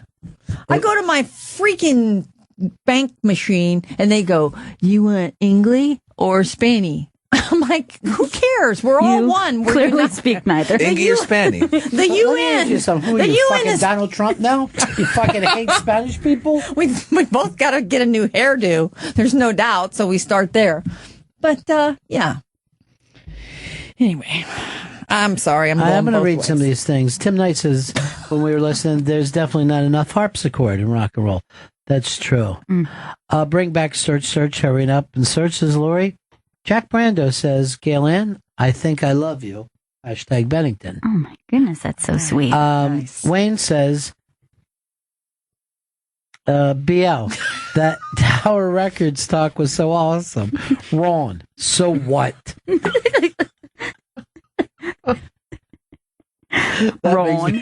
Ron. Sit in your Ron chairs, everybody. Out on the front lawn. You dumb fuck. Ezra says Tower is still big overseas, huge in Japan. Don't give away the last scene. Harley says BL was in Grapes of Wrath.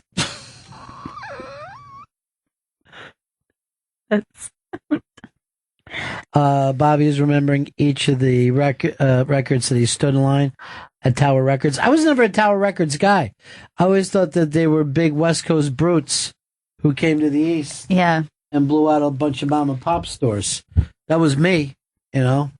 I don't like a giant store of any kind. Like, if you go in the suburbs now, if you want to go to a Toys R Us, they're fucking gigantic. It's all warehouses. No matter where you go, it's a Bed Bath & Beyond that's gigantic. And I'm like, I don't want to walk in that store. Chris and I walked into, what was it to Target. take a piss? Target. So we walk into a Target to take a piss. I get in there, it looked like special effects. There was just fucking cash registers forever. And I'm like, and first of all, we were in fucking bumfuck Massachusetts. I mean, we were nowhere near a city. I'm like, where did people come who shop here? I guess from everywhere How around much there. Target shit do you want? It goes forever because they have everything. They have every department you would think of is inside the Target, so that you go to the Target for clothes, groceries, and I don't know, hardware. Right, but then it's surrounded by enormous hardware stores, enormous grocery stores. You know, like everything is enormous now. That's really weird. And I want something small. Well, that's extra overwhelming with music, I think, because the only record stores like where you can actually buy vinyl now are really small, and that's overwhelming.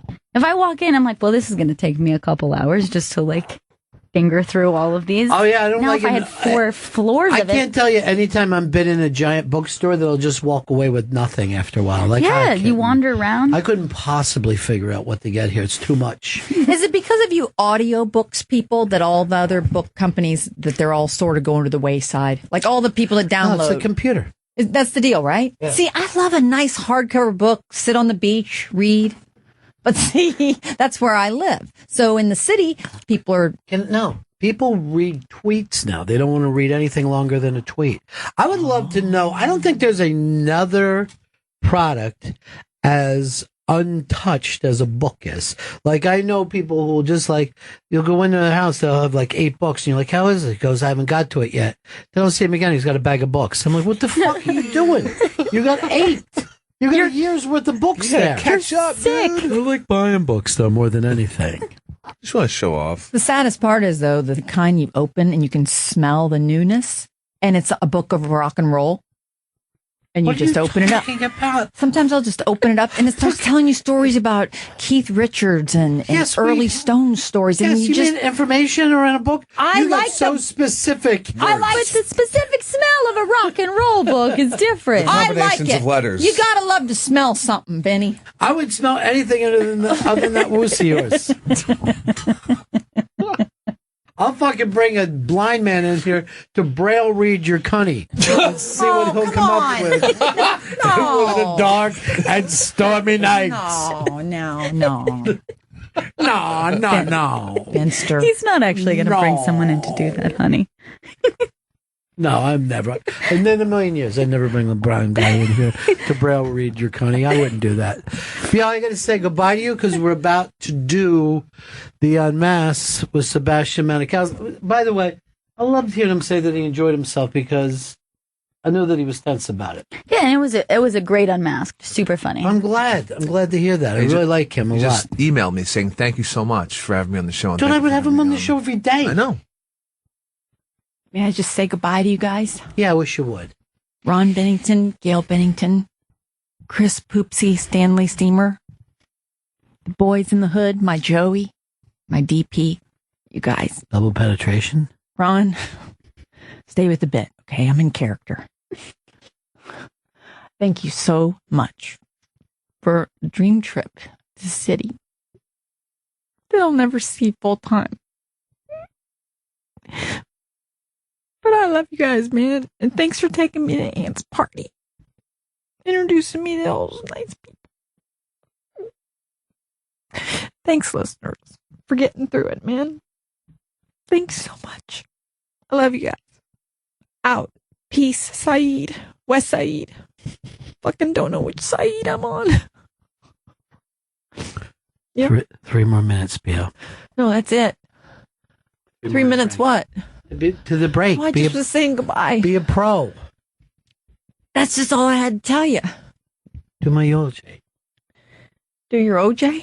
Eulogy. Eulogy. A beautiful eulogy. The one I But did for now you the it's- other day? Yeah, never mind. I can do it. We don't have enough time. No. You blew it. Hello, I'm doing the eulogy for Ron Benning today. Hey, so The roast. I did your roast for you the other day. It wasn't a roast. It In was a here. eulogy. So coming up next, it's what? UnMasked? We're going to go to break and then coming back with the Sebastian Maniscalco Unmasked. And then at 5 p.m., the Sebastian Maniscalco takeover continues on Raw Dog and continues throughout the weekend. And Sebastian's currently on tour. Go to SebastianLive.com for all store dates. And I don't want to give anything away, but make sure you're here next week. We have a special guest. As Why Hard Rock Johnny was here today. It's going to be the biggest guest in the history of not only this show, but my entire career. The Pope is doing our show next week, and this means so much to my parents, Joey Jojo, and everybody at the Catholic Channel. Was great to pull this off. So the Pope, it's Pope what? I always forget the name. Francis. He stole my bike, and now he's coming back years later to apologize. But this is, for a kid who grew up Irish Catholic like this, to have the Pope one-on-one, it's going to be pretty exciting. So it's the Pope unmasked next week, and I'll get to the bottom of the virginity, the whole no gay marriage. Right. Women can't have choices of their body. Women can't be priests. We're going to do it all right? And we're going to do it to the break of dawn. To the break of dawn. BL, thank you so much for coming in So here. great having you, BL. Gail, thank you so much for thanking BL. Stanley, it's your time to shit, buddy. Oh, okay. Thank you so much. You know what? You've been waiting. It's our time in here, but it's your time in there. Back with UnMasked next. Sebastian Maniscalco. This is the Bennington Show. Bennington. Nothing will be the same ever again. Raw Dog 99, Sirius XM's Comedy Club.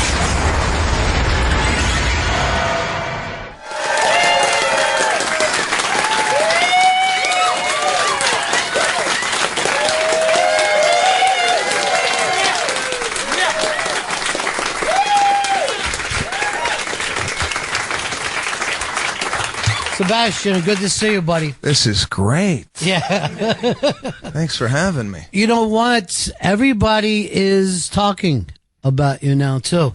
I think there's a really cool thing that you're doing that, yes, you're modern, but there's a real old school thing happening at the same time with your comedy. Would you agree with that?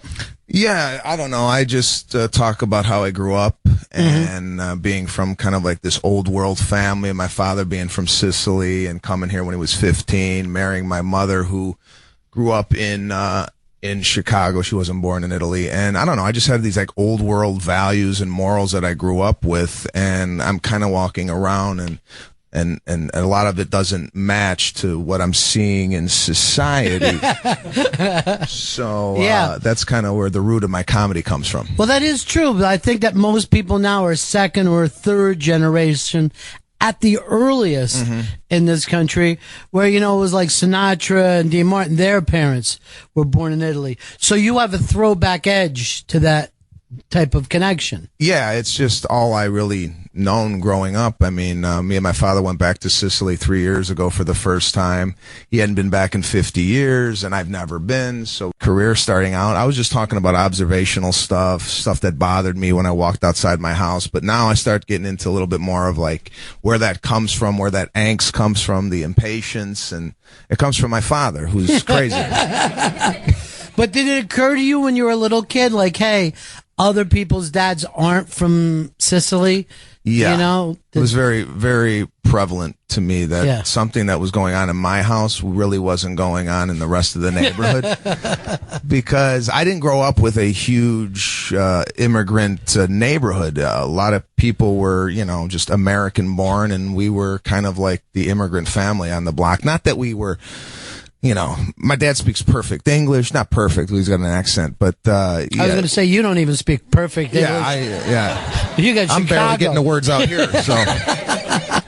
Well, there is the funny thing is you have the Chicago accent, which, again, a lot of people try to lose when they, when they get into show business.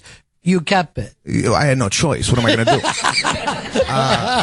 do? This is how I talk, and I'm not going to get. I didn't even know I had an accent until I moved out to Los Angeles. So I don't know. I think the accent for me works doing stand up just because the inflection of the voice and the whispering and whatnot, it all kind of works together. So I'm keeping it. And it's not going anywhere. Well, Joe Montano might need somebody to play his son in a movie. Yeah, give me a call.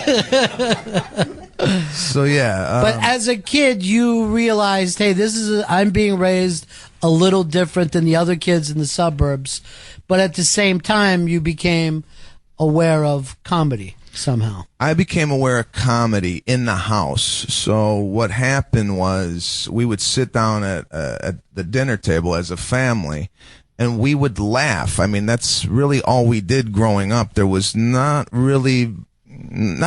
serious conversations really never took place, because if we went serious, we would cry. You know, someone ended up crying and nobody wants to cry, so we masked that with laughter. Yeah. And my father is a big character, and he's very, very funny, and so is my mother in her own way, but my father's a big personality, and my father is a hairstylist, and he is bald with a ponytail, if you could believe that.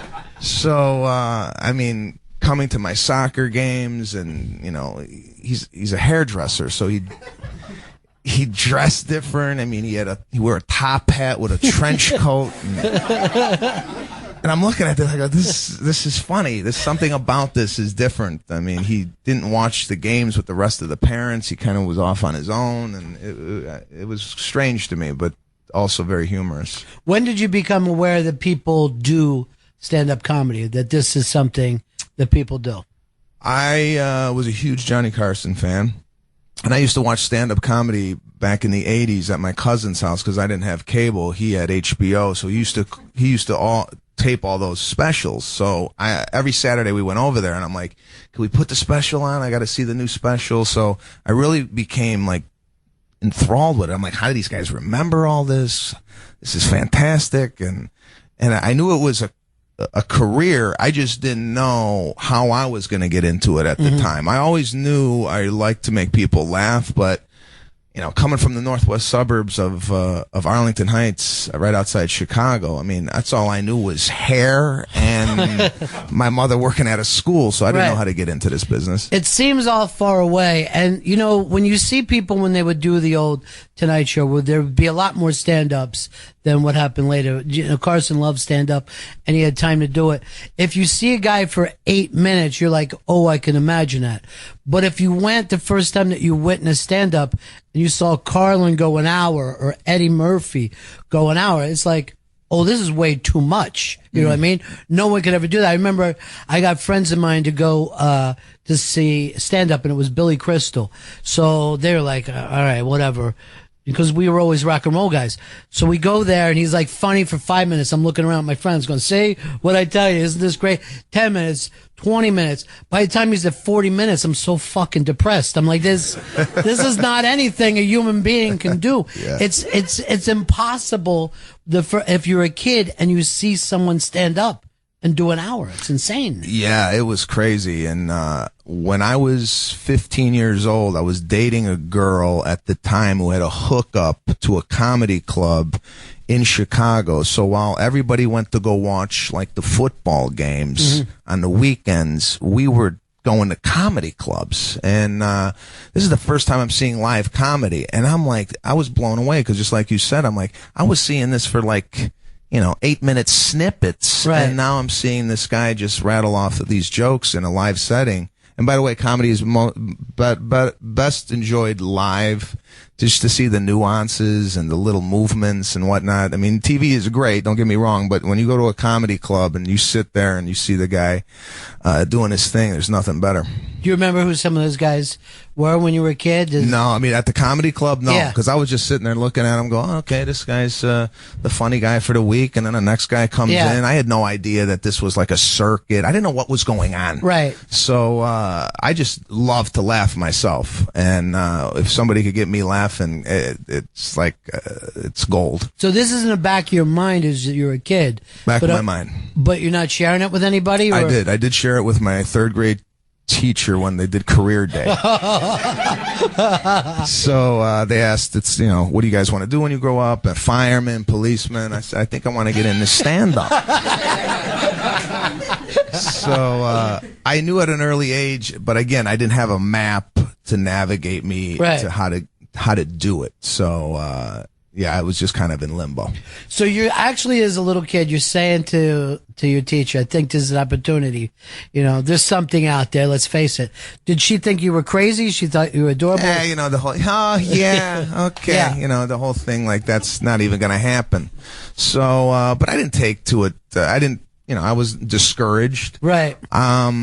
But that's the only thing I really enjoyed doing my entire life, was just making people laugh. I was never the class clown. I'm not that guy. I don't like attention on me in a big group. I'm more of an observer, kind of looking at the class clown going, sit down. Right.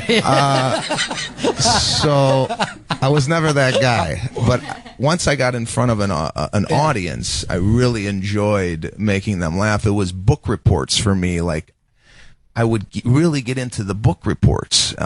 We did a book report. I did a book report about Stevie Wonder, but I didn't really read the book. So I figured, how am I going to distract the class and the teacher? So I came in dressed as Stevie Wonder to give the presentation. So I had the hat on, and I'm up there, and I'm like, oh wow! So you get the people to laugh. They forget about what you're really there for. So Right. that was They forget that you've done no research nothing. whatsoever. No Yeah. bibliography. Right. Nothing. Well, I think that there is a great Sicilian tradition as well as an Italian tradition of just storytelling, you know? And you bring up, you know, being at the barber shop. And I remember being a kid, those guys would go on and on and on forever, never thinking that this was a job that they were doing. But those guys would tell a story about people, you know, someone getting their ass beat and everybody would be wiping tears out of their eyes. Yeah. So you grew up around that kind of stuff. Well, you know what? It's funny because my father didn't work at a barbershop. He grew up in the barbershop environment, but my father opened the salon with his brother, and it was called Luigi and Salvo's Hair Studio. So this wasn't a bunch of guys talking. This was women and gay men at the salon, and that's where I grew up. I grew up sweeping the hair and talking to people in the salon. And my dad was like a quasi comedian because he, you know, had a different client in his chair every and he hour. entertained. And he was a storyteller. So I kind of watched that growing up and was really kind of enthralled with the whole way he told a story, and I started doing it myself. How much of that you think is still in your act today, other than what you've learned as a stand-up, the craft of stand-up? But how much of that you think is attached to your childhood and the way you heard stories told? Oh, I think it just definitely formed my ability to tell a story, convey a message with movements of a hand or a look or whatever it might be. I just kind of absorbed it all, and I noticed when I did something a little dramatic in telling a story or paused or gave a look, that you could just feel an audience come in, and even at the dinner table talking to my parents, I could just see a change in behavior when I did something, and I just always kept like a little reference point in my brain going, oh, okay, this works then, that works there. And I don't know, I was just That's very funny because I think a lot of comedians, especially when they're starting, just think material, right?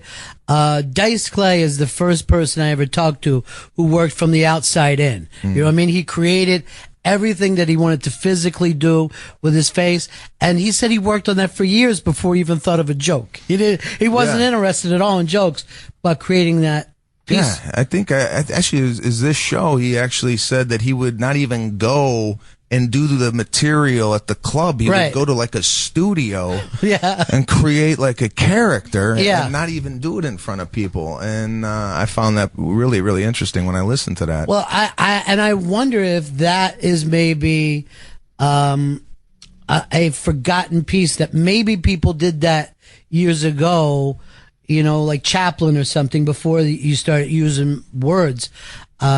With your act, I always think it's great is that you're quiet, explosive. Quiet, explosive. That normally you run into guys that they're either real low energy or real high energy, but you use it all at different times. Yeah, I really started noticing that about 5 years ago, where I would do something unexpected and the audience would kind of really react to it. Yeah. And I noticed that the audience really starts paying attention because they don't know when it's going to come again, the explosiveness, or, you know, you got to, I don't know, I felt like you got to, you know, keep it low, keep it high, just keep it interesting. I'm always worried that the audience is not going to be interested anymore.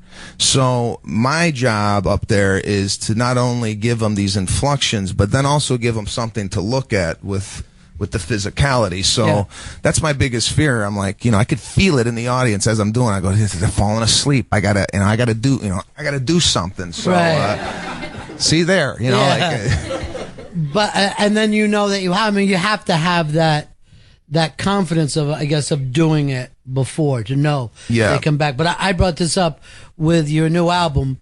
You come out and hammer them from the beginning. You hit a big local line at the start of the thing. You tie your dad into it, and I thought it was so smart because people don't always work that way anymore. They take their time, or they'll start from a different direction.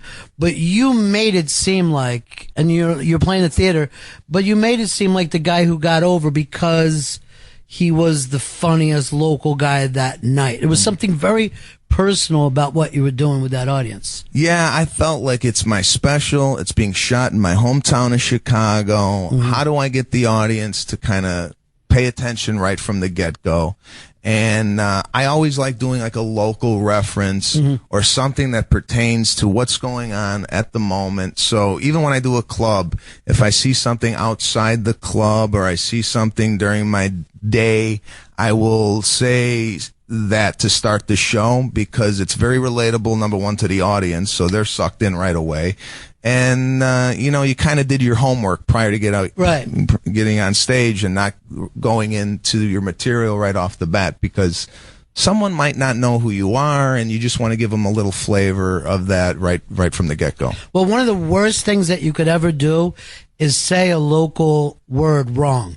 The audience will never pull back out of that. You know, if you mention the name of a river or a town that's nearby and you get it wrong, you've lost them. Yeah, they're gone forever. So when you come in and grab them, you really were the hometown boy in this special. I mean, you had them. It was great. And there was a lot of pressure on me there just because it was my hometown. You got my father in the audience, who my father is my biggest fan, but also my biggest critic.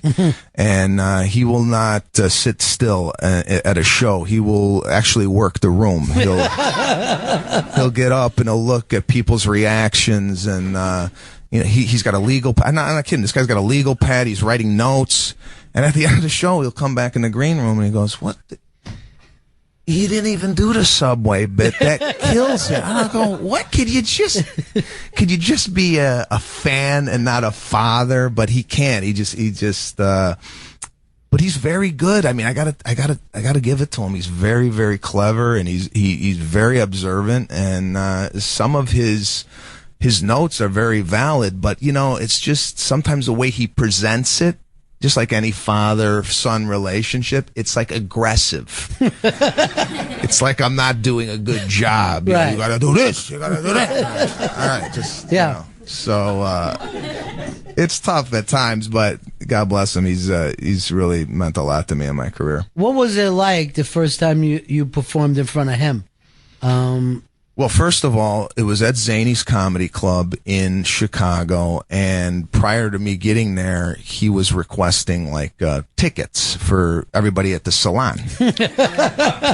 So I'm worried about him, and getting his tickets, and he's got people that he knows there because it's his show too, because he's showcasing his son.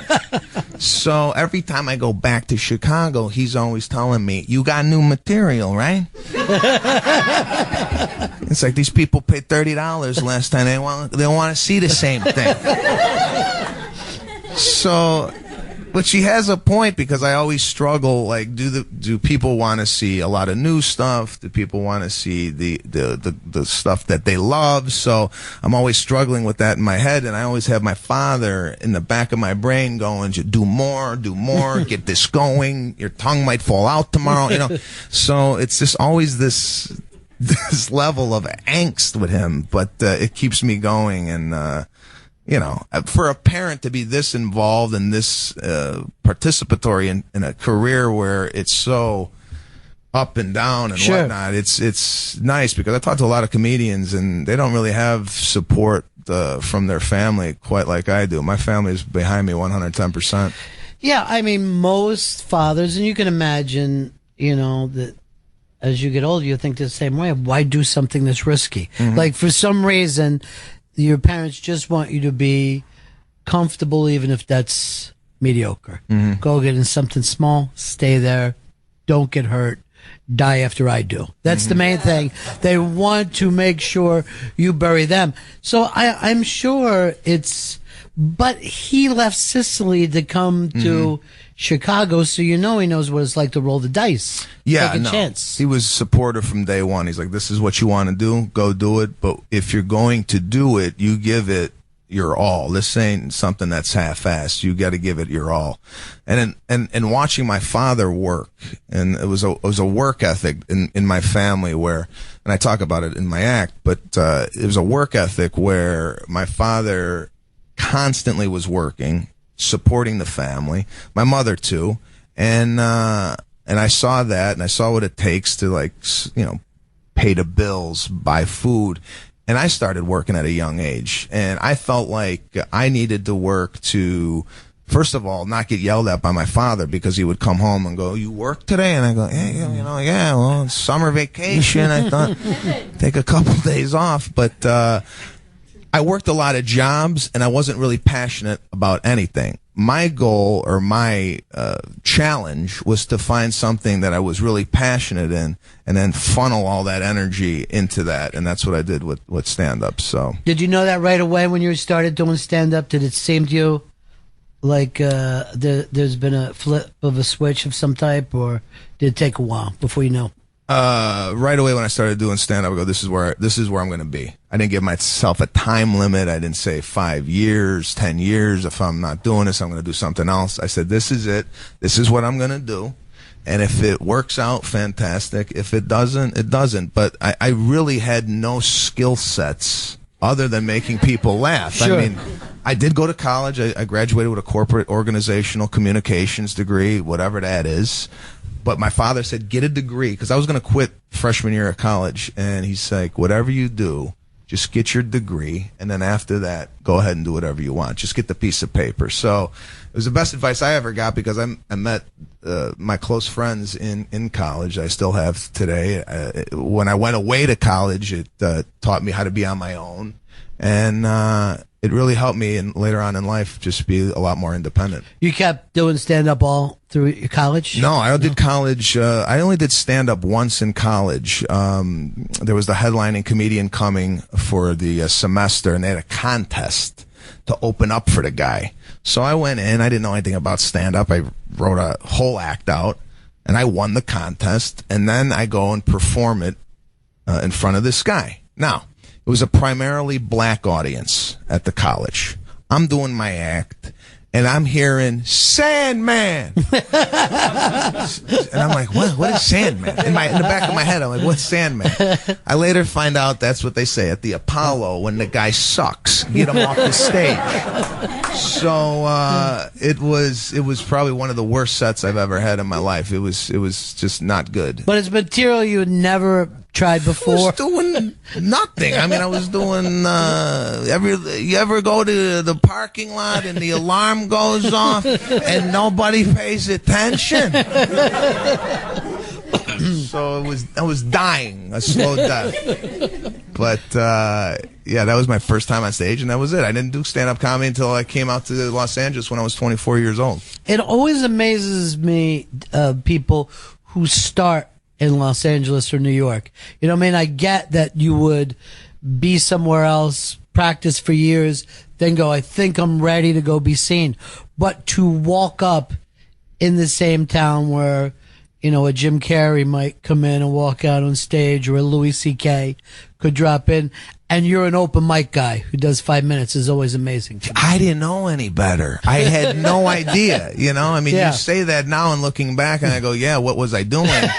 But I figured if you want to get into entertainment, right, you go to where entertainment is. If you want to get into finance, you go to Wall Street. You know, like, right. That's the mindset I had. So I go... But think of it this way. If you wanted to play pro football, you would play in high school and college Yeah, first. yeah. You just don't walk up to the Bears, hey, I think I got a pretty good arm. Let's put me up for 5 minutes, see how I do. Yeah. You know, Well, when you put it that way, I guess you're right. You're right. you know, it's just that there's so many killers in New York and LA. What was the first clubs you started going up in LA? I actually took a stand-up comedy class when I first got out to Los Angeles, and it was at the Comedy Store, who Mitzi Shore owns, and the class was taught by her daughter. So I'm thinking, the daughter likes me, maybe, and if she does, she whispers to the mother. I get right into the club. The first class, she's like, listen, I don't talk to my mother, we don't get along. And I'm like, there goes $600. Right. So, but it was one of the best things I've ever done, because I didn't know stand-up comedy, didn't know how to do it, or didn't really know anything, and it gave me the ability to go up in front of a supportive group of people, do my bits every week, and I did it for like I think 4.5 months, and right after that, I started doing like these open mic nights, anything that had a stage, you know. Coffee houses. There was a boxing ring that was attached to a bowling alley, so they had comedy in the boxing ring. So anything that was there, we just took, because in LA the stage time wasn't abundant as it is out here in New York. Sure. And wherever there was a room, you know, the guys I was rolling with, we were like, hey, what's going on tonight? Where's the hot spot? So we would just start doing stand-up, and it took me, and I worked at the Four Seasons Hotel as a waiter while I was doing this. So I would work, you know, at 2:30 to 8 o'clock, like 5 days a week, and then at the nighttime I would do stand-up. So this, you leave home, you move to LA, being stand-up being the reason that you moved out there. Yeah. And now you've got 12, 14 hours a day that you're either working to stay alive or working on your dreams. So what was LA like for you at that time? Did it feel good, or did it feel... It felt awful. Yeah. No, I didn't know anyone. Friends and family all back in Chicago. So I take the leap out to LA. I came out to LA with 10 grand that I saved working at United Airlines Employees Credit Union. And I worked as a waiter at the place called The Living Room in Schaumburg, Illinois. So I worked 1 year to save up this money. And because I didn't want to sleep on anybody's couch. Right. I'm not that guy. I'm not the guy that's, in his car with a bag, and it's just not me. I need accommodations. So I said, I'm not going to starve. Let me save some money. And then I started, applying as a waiter to all these different places. 6 weeks, I got nothing, no job, nothing. And someone told me to go to Four Seasons Hotel, and they might be hiring. So I walked in, and I interviewed for a room service job. The guy happened to be from Chicago. He goes, man, this accent's bringing back so many memories. We're going to throw you in the bar. So I started working in the bar, and slowly but surely started meeting some friends. But it took 2-3 years, because I don't know. It was just a different environment for me, Los Angeles. Anytime you move from where you're from to somewhere else, it's going to be a period of an adjustment. And it took me 3 or 4 years to kind of really start, setting some friendships up, and, a job, and making some money, and to figure out and navigate how this all works. So, yeah, it was an adjustment. And I was very angry at first, because I had this angst about me. And even in my stand-up, if you get my first DVD, I put one of my first sets on the extras to see. It's awful. I mean, if you want to go look at it, it's just terrible. It's me coming out with this angst and anger. It's not funny. It's not endearing. There's no smiling going on. So I had an anger about me, because I was just pissed off at the way people behaved, but I didn't know how to make it funny just yet on stage. So it's basically like Taxi Driver as a stand-up comic. Pretty much. You're just seeing this other world that you don't really even feel a part of. No. But I do think there's an incredible boldness of a young guy going, I don't even know how to get to the dream. There's a dream, and I'm just going to leave everybody that I love and care about and live alone and start to pursue it. And years go by, and like you said, at the time, you're still not good yet. You're still doing something else. This is why it's almost impossible ever to tell young people to stop doing stand-up, because we don't know. You know, if somebody well-meaning would have ran into you 2-3 years, they're like, dude, it's not for you. You're never going to get there. And they'd probably be right at that moment. Absolutely. Absolutely. I got rejection letters from comedy clubs going, you don't have it.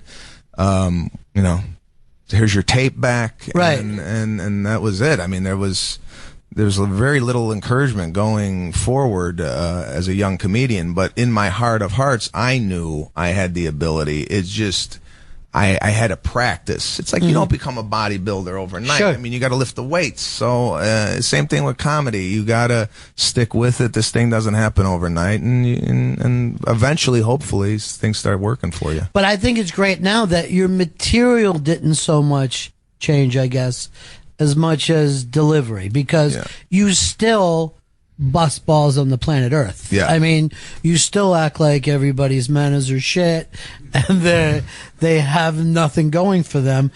But you came at that from an angry point of view. Yeah, it came from a level of disgust with the way the world runs and the way people behave. And it took a while to kind of hone that on stage, and the presentation, you're right, has changed since day one. The way it's presented is a lot more, you know, like I'm in on the joke. Before I was like, I'm the authority. This is the way it's supposed to be. But now it's like, listen, you know, am I embarrassed a lot of the times? Sure. Absolutely. So it's not like I just pointing out the embarrassing things that I see in other people, but I'm not leaving myself out of that equation. All right. So at the time that you were so angry, it's because you were mad at the world. Were you also mad at yourself? Were you not happy with yourself back then? Not happy with myself, you know, just, I mean, listen, I came from a great family. Everything, there was no tragedies in my life. There was no abuse. There was nothing. It's just the most normal family you could imagine. We ate. My father worked. Nobody hit each other. I mean, it was great. There was no like problems at the house. But when I moved out, it's just like, you know, I was 24 years old at the time. You know, I didn't have a lot of money. I was kind of living check to check. I quit the Four Seasons. I started selling satellite dishes in the ghetto. I mean, I was just trying everything I possibly could to make ends meet. And there's an angst that comes with that. Sure. Not that I was unhappy with myself. Sometimes I was unhappy of maybe the progression of my career. When is this going to happen? I was waiting tables. I didn't like people. It wasn't a good time. So when did it start and switch for you on stage? When did you start and pick up on it? I think I started in 1998, and I say about 2004, 2005, I really started to kind of navigate the waters and go, okay, this is working for me. Although if you even look 10 years ago, I look back and go, wow, that was terrible too. But I felt I really started becoming a lot more comfortable on stage. There was a time when I first started, I mean, someone could light themselves on fire in the crowd and I wouldn't even reference it. You know, I would just plow through the material. Because I was scared. I didn't want to tell this guy whatever, or say, hey, where you from, or, you know, whatever. I didn't want to dip into the crowd. I just had my material. I wanted to do it, and there was no deviating here nor there from the material. But as you do this over and over again, you become more comfortable, not only in front of people, but with yourself on stage. And, I say 2005, I really started kind of figuring it out, and my point of view was very, very precise. I always find this fascinating because a lot of people say, oh, I could never do that because I would be scared and I would, and you were, and still you pushed for 8 years before you saw a breakthrough. Imagine if anybody is phobic and they say, oh, I can't speak in public, and the strength to them, push it for 8 years and you'll start and see a little bit of movement, that's incredible. No one would do it, you know? Yeah, it's, I don't know, maybe we were crazy. I don't know what it is, but that's the only thing I really knew how to do, and I was going to make it happen. And I didn't really have a problem in front of people. I never really had a problem in front of people. You know, like even coming here today, this makes me a little bit nervous sitting down here talking with you in front of these people, sharing my life. You know, I had anxiety all day coming here. Sure. You know, so because I'm not really in control of where this is going to go. Sure. I don't know what you're going to ask me. And these people are here. We're really close. When I'm doing stand up, I feel in total control. I know where I'm going to go. I have the material. I feel like I have the audience where I want them. But there's things like this where, you know, I'm always editing to what I'm going to say, and I'm kind of like a private guy. I don't like to say a lot. So there's a point where I'm, you know, there's a switch that goes off in my head going, just, you know, just give him, you know, I don't know. I don't. No, I get it completely. I do other people's shows sometimes, and I'm like, well, this is it's like letting somebody else drive. It feels fucking insane to me when I do anybody else's show. I just want to throw it to commercial and fix things, you know? So, but yeah, when you sit here now, you don't know if I'm going to ask something personal about your life or whatever, whether I'm going to keep it. So yeah, I mean, that becomes my job to make this that you feel as comfortable I feel as you really can be. fantastic now. Well, that's before I got here. I get it. And we get, you know, I mean, I've got some stuff, an arrest rap sheet on you I'm going to get to later. But I'm the same exact way. And I think most, you know, comedians, there are some great comics who tell me they would love to do this show, but they can't. They're much more comfortable coming out and doing their act. So I get that completely.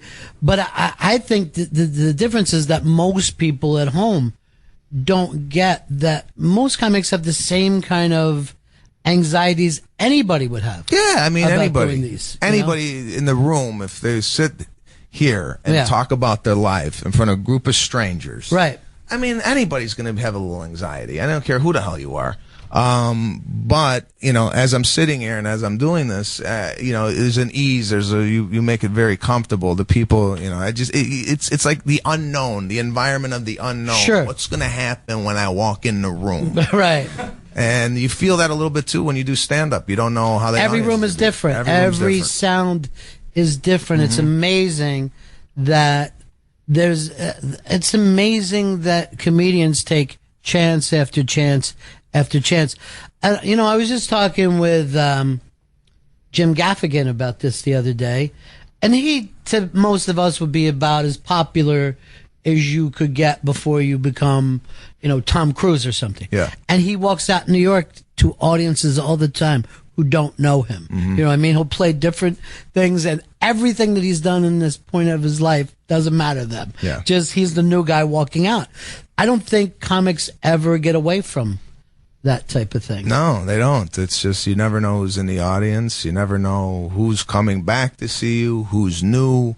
You know, you never know. So you want to give them your all every time. And yeah, it's been really, really fun for me to kind of see the evolution of where the career is going and who's coming out to the audience. I always like meeting the people afterwards to see, you know, where they heard of me or where they're from, and it's like a bond. I feel like I grew up the way a lot of people grew up, and they have like a relatability to me, and I have a relatability to them because we all seem to be in this pool together.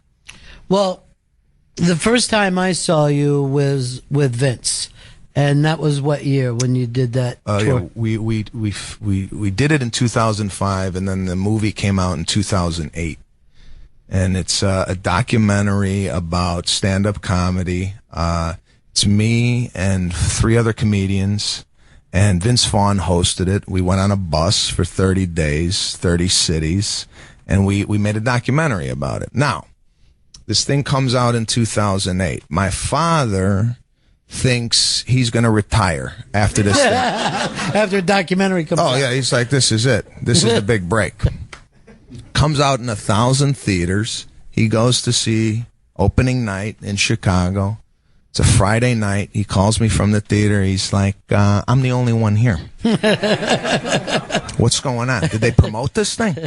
So it just didn't really have a life in the theaters. 5 days it lasted. So here I'm thinking, like, even I got excited. Like, this is it. I'm leaving my day job. Actually, at that time, I already left the day job. But I'm thinking, oh, this is going to be the big step.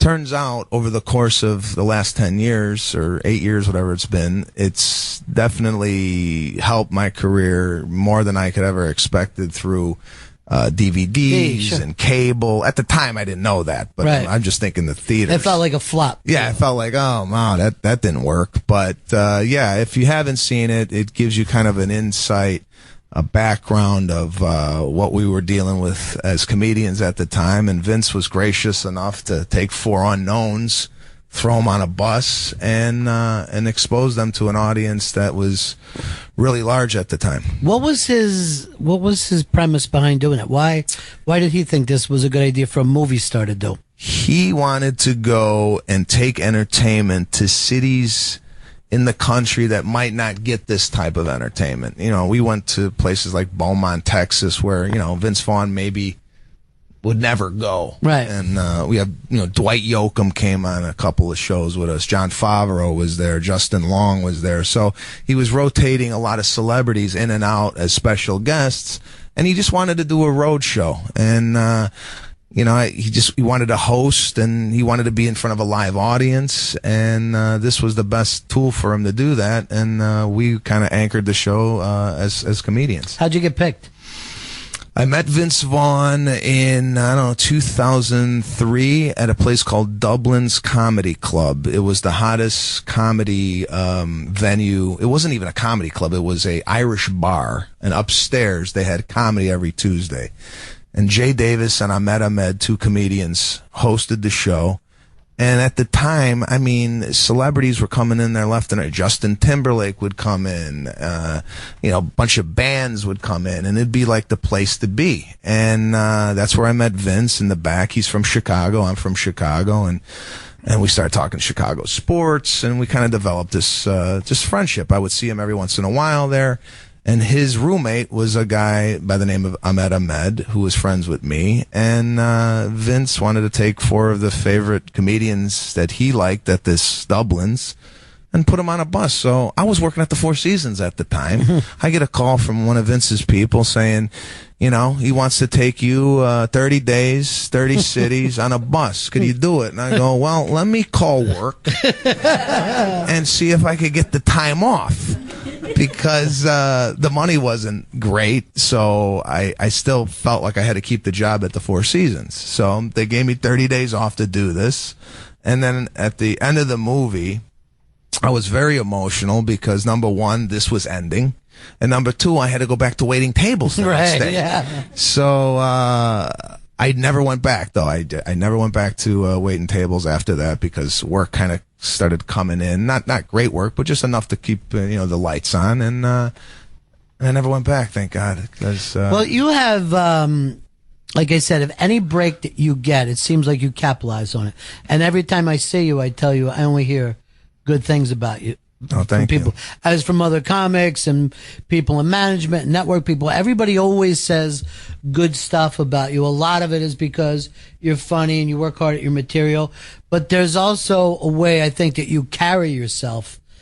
You don't get in trouble like a lot of comics do. Well, I mean, I just never lived that type of lifestyle. Right. I mean, I don't know. I grew up with this overwhelming guilt. If I ever did get in trouble, I would disappoint my family. Right.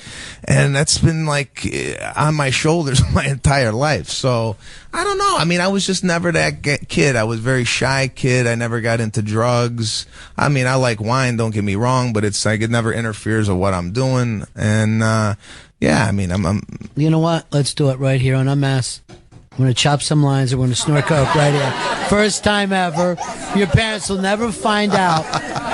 But that's the thing. I think that you also, another reason why you've got an audience is there aren't a lot of more or less conservative comedians, and I mean conservative with the fact of, like, when you talk about your wife, it's with respect. When you talk about your parents, it's with respect. It's almost shocking because so many people go in a different direction. Yeah, it is. You're right. A lot of, whatever, music, comedy, it's all about, like, maybe the raunchier the better, or my wife sucks, or, my parents disown me, whatever it might be.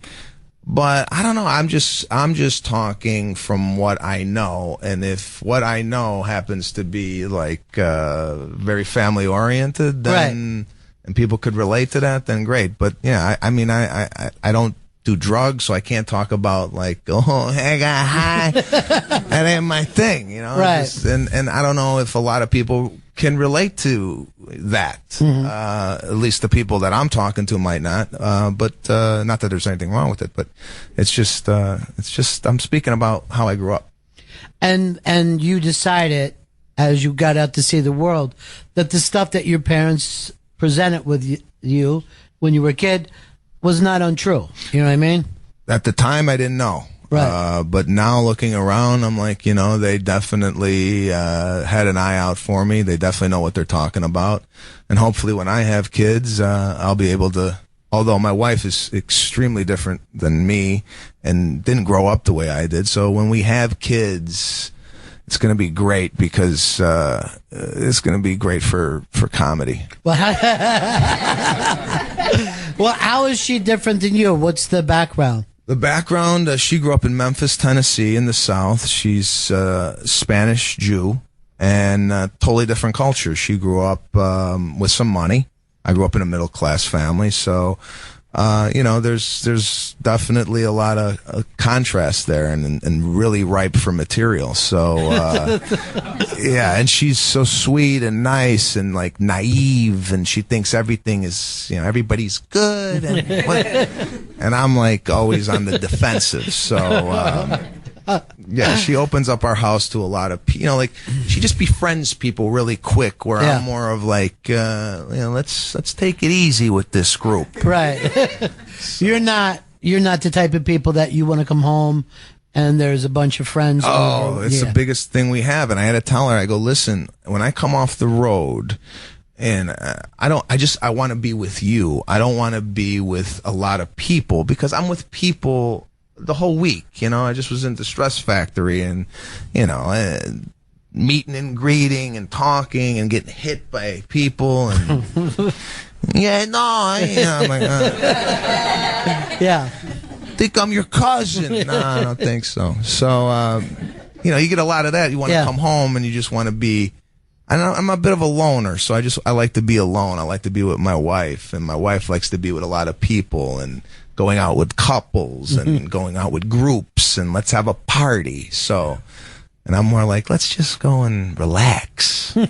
So I like in your new album, you talk about that when people come over, you're uncomfortable during the tour if they go into the master bedroom, the refrigerator, and then the refrigerator. I mean, I don't understand it. I again, it goes back to how I grew up. It's like my parents told me, when you don't go over and start opening people's cabinets.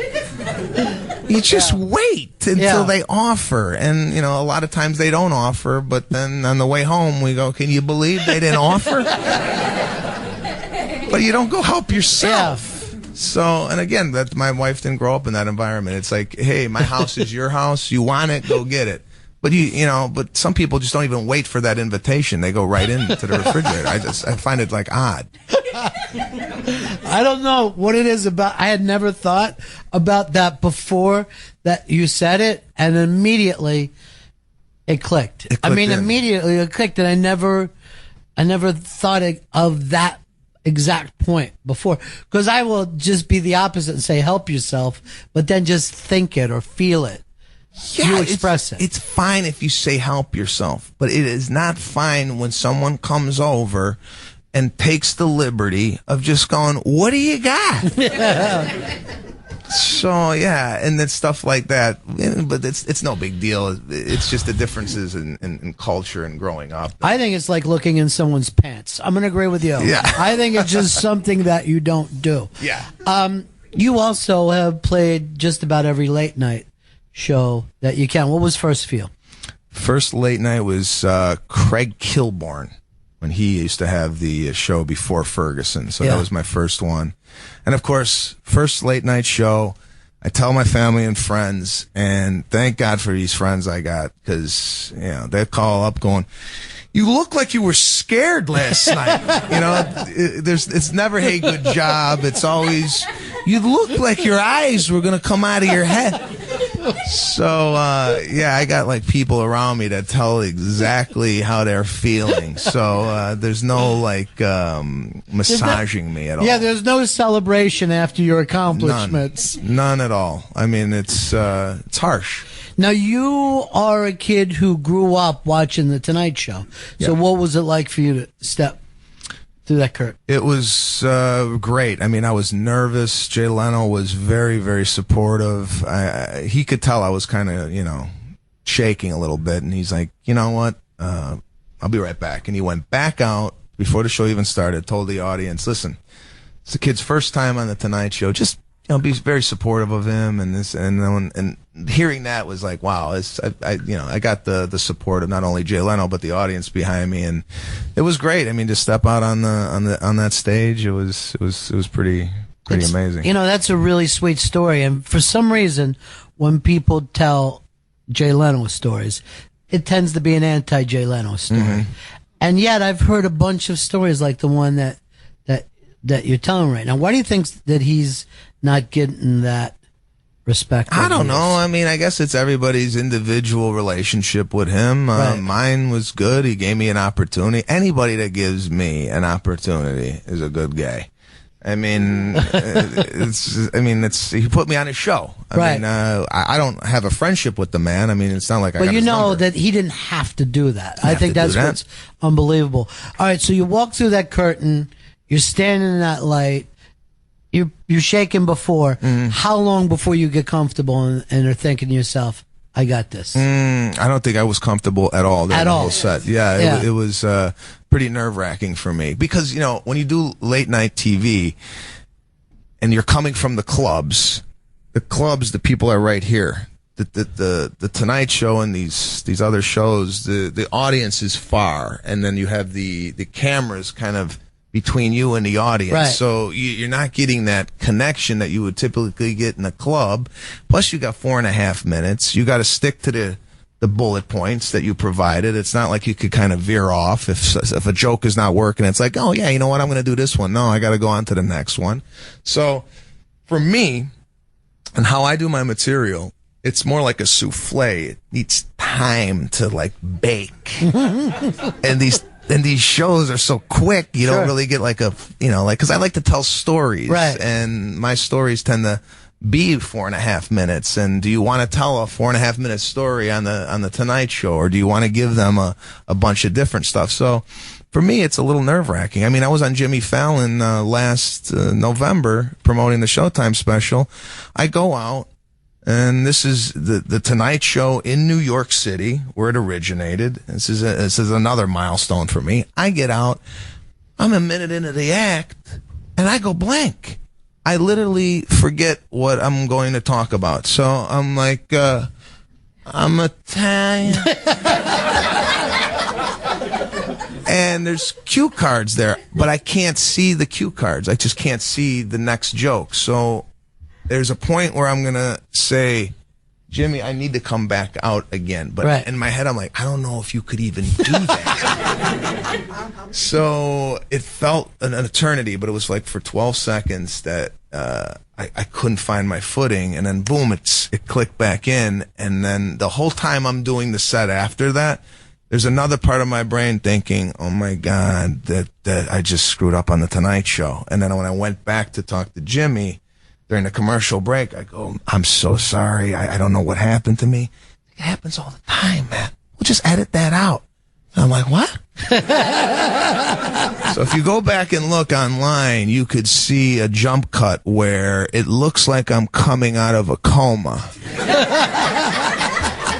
And you wouldn't, I don't think you would know if I didn't tell you, but it definitely is there, and it was It sounds like when a fighter takes a punch and it takes him a little while to shake back out of it and be himself. And you never get that on stage. That's never happened to you before. Never happened to me. I'm not going to make excuses, but that week I did a ton of press. Sure. I was talking a lot. I had just sold a book. I just found out I sold a book right before I got on stage.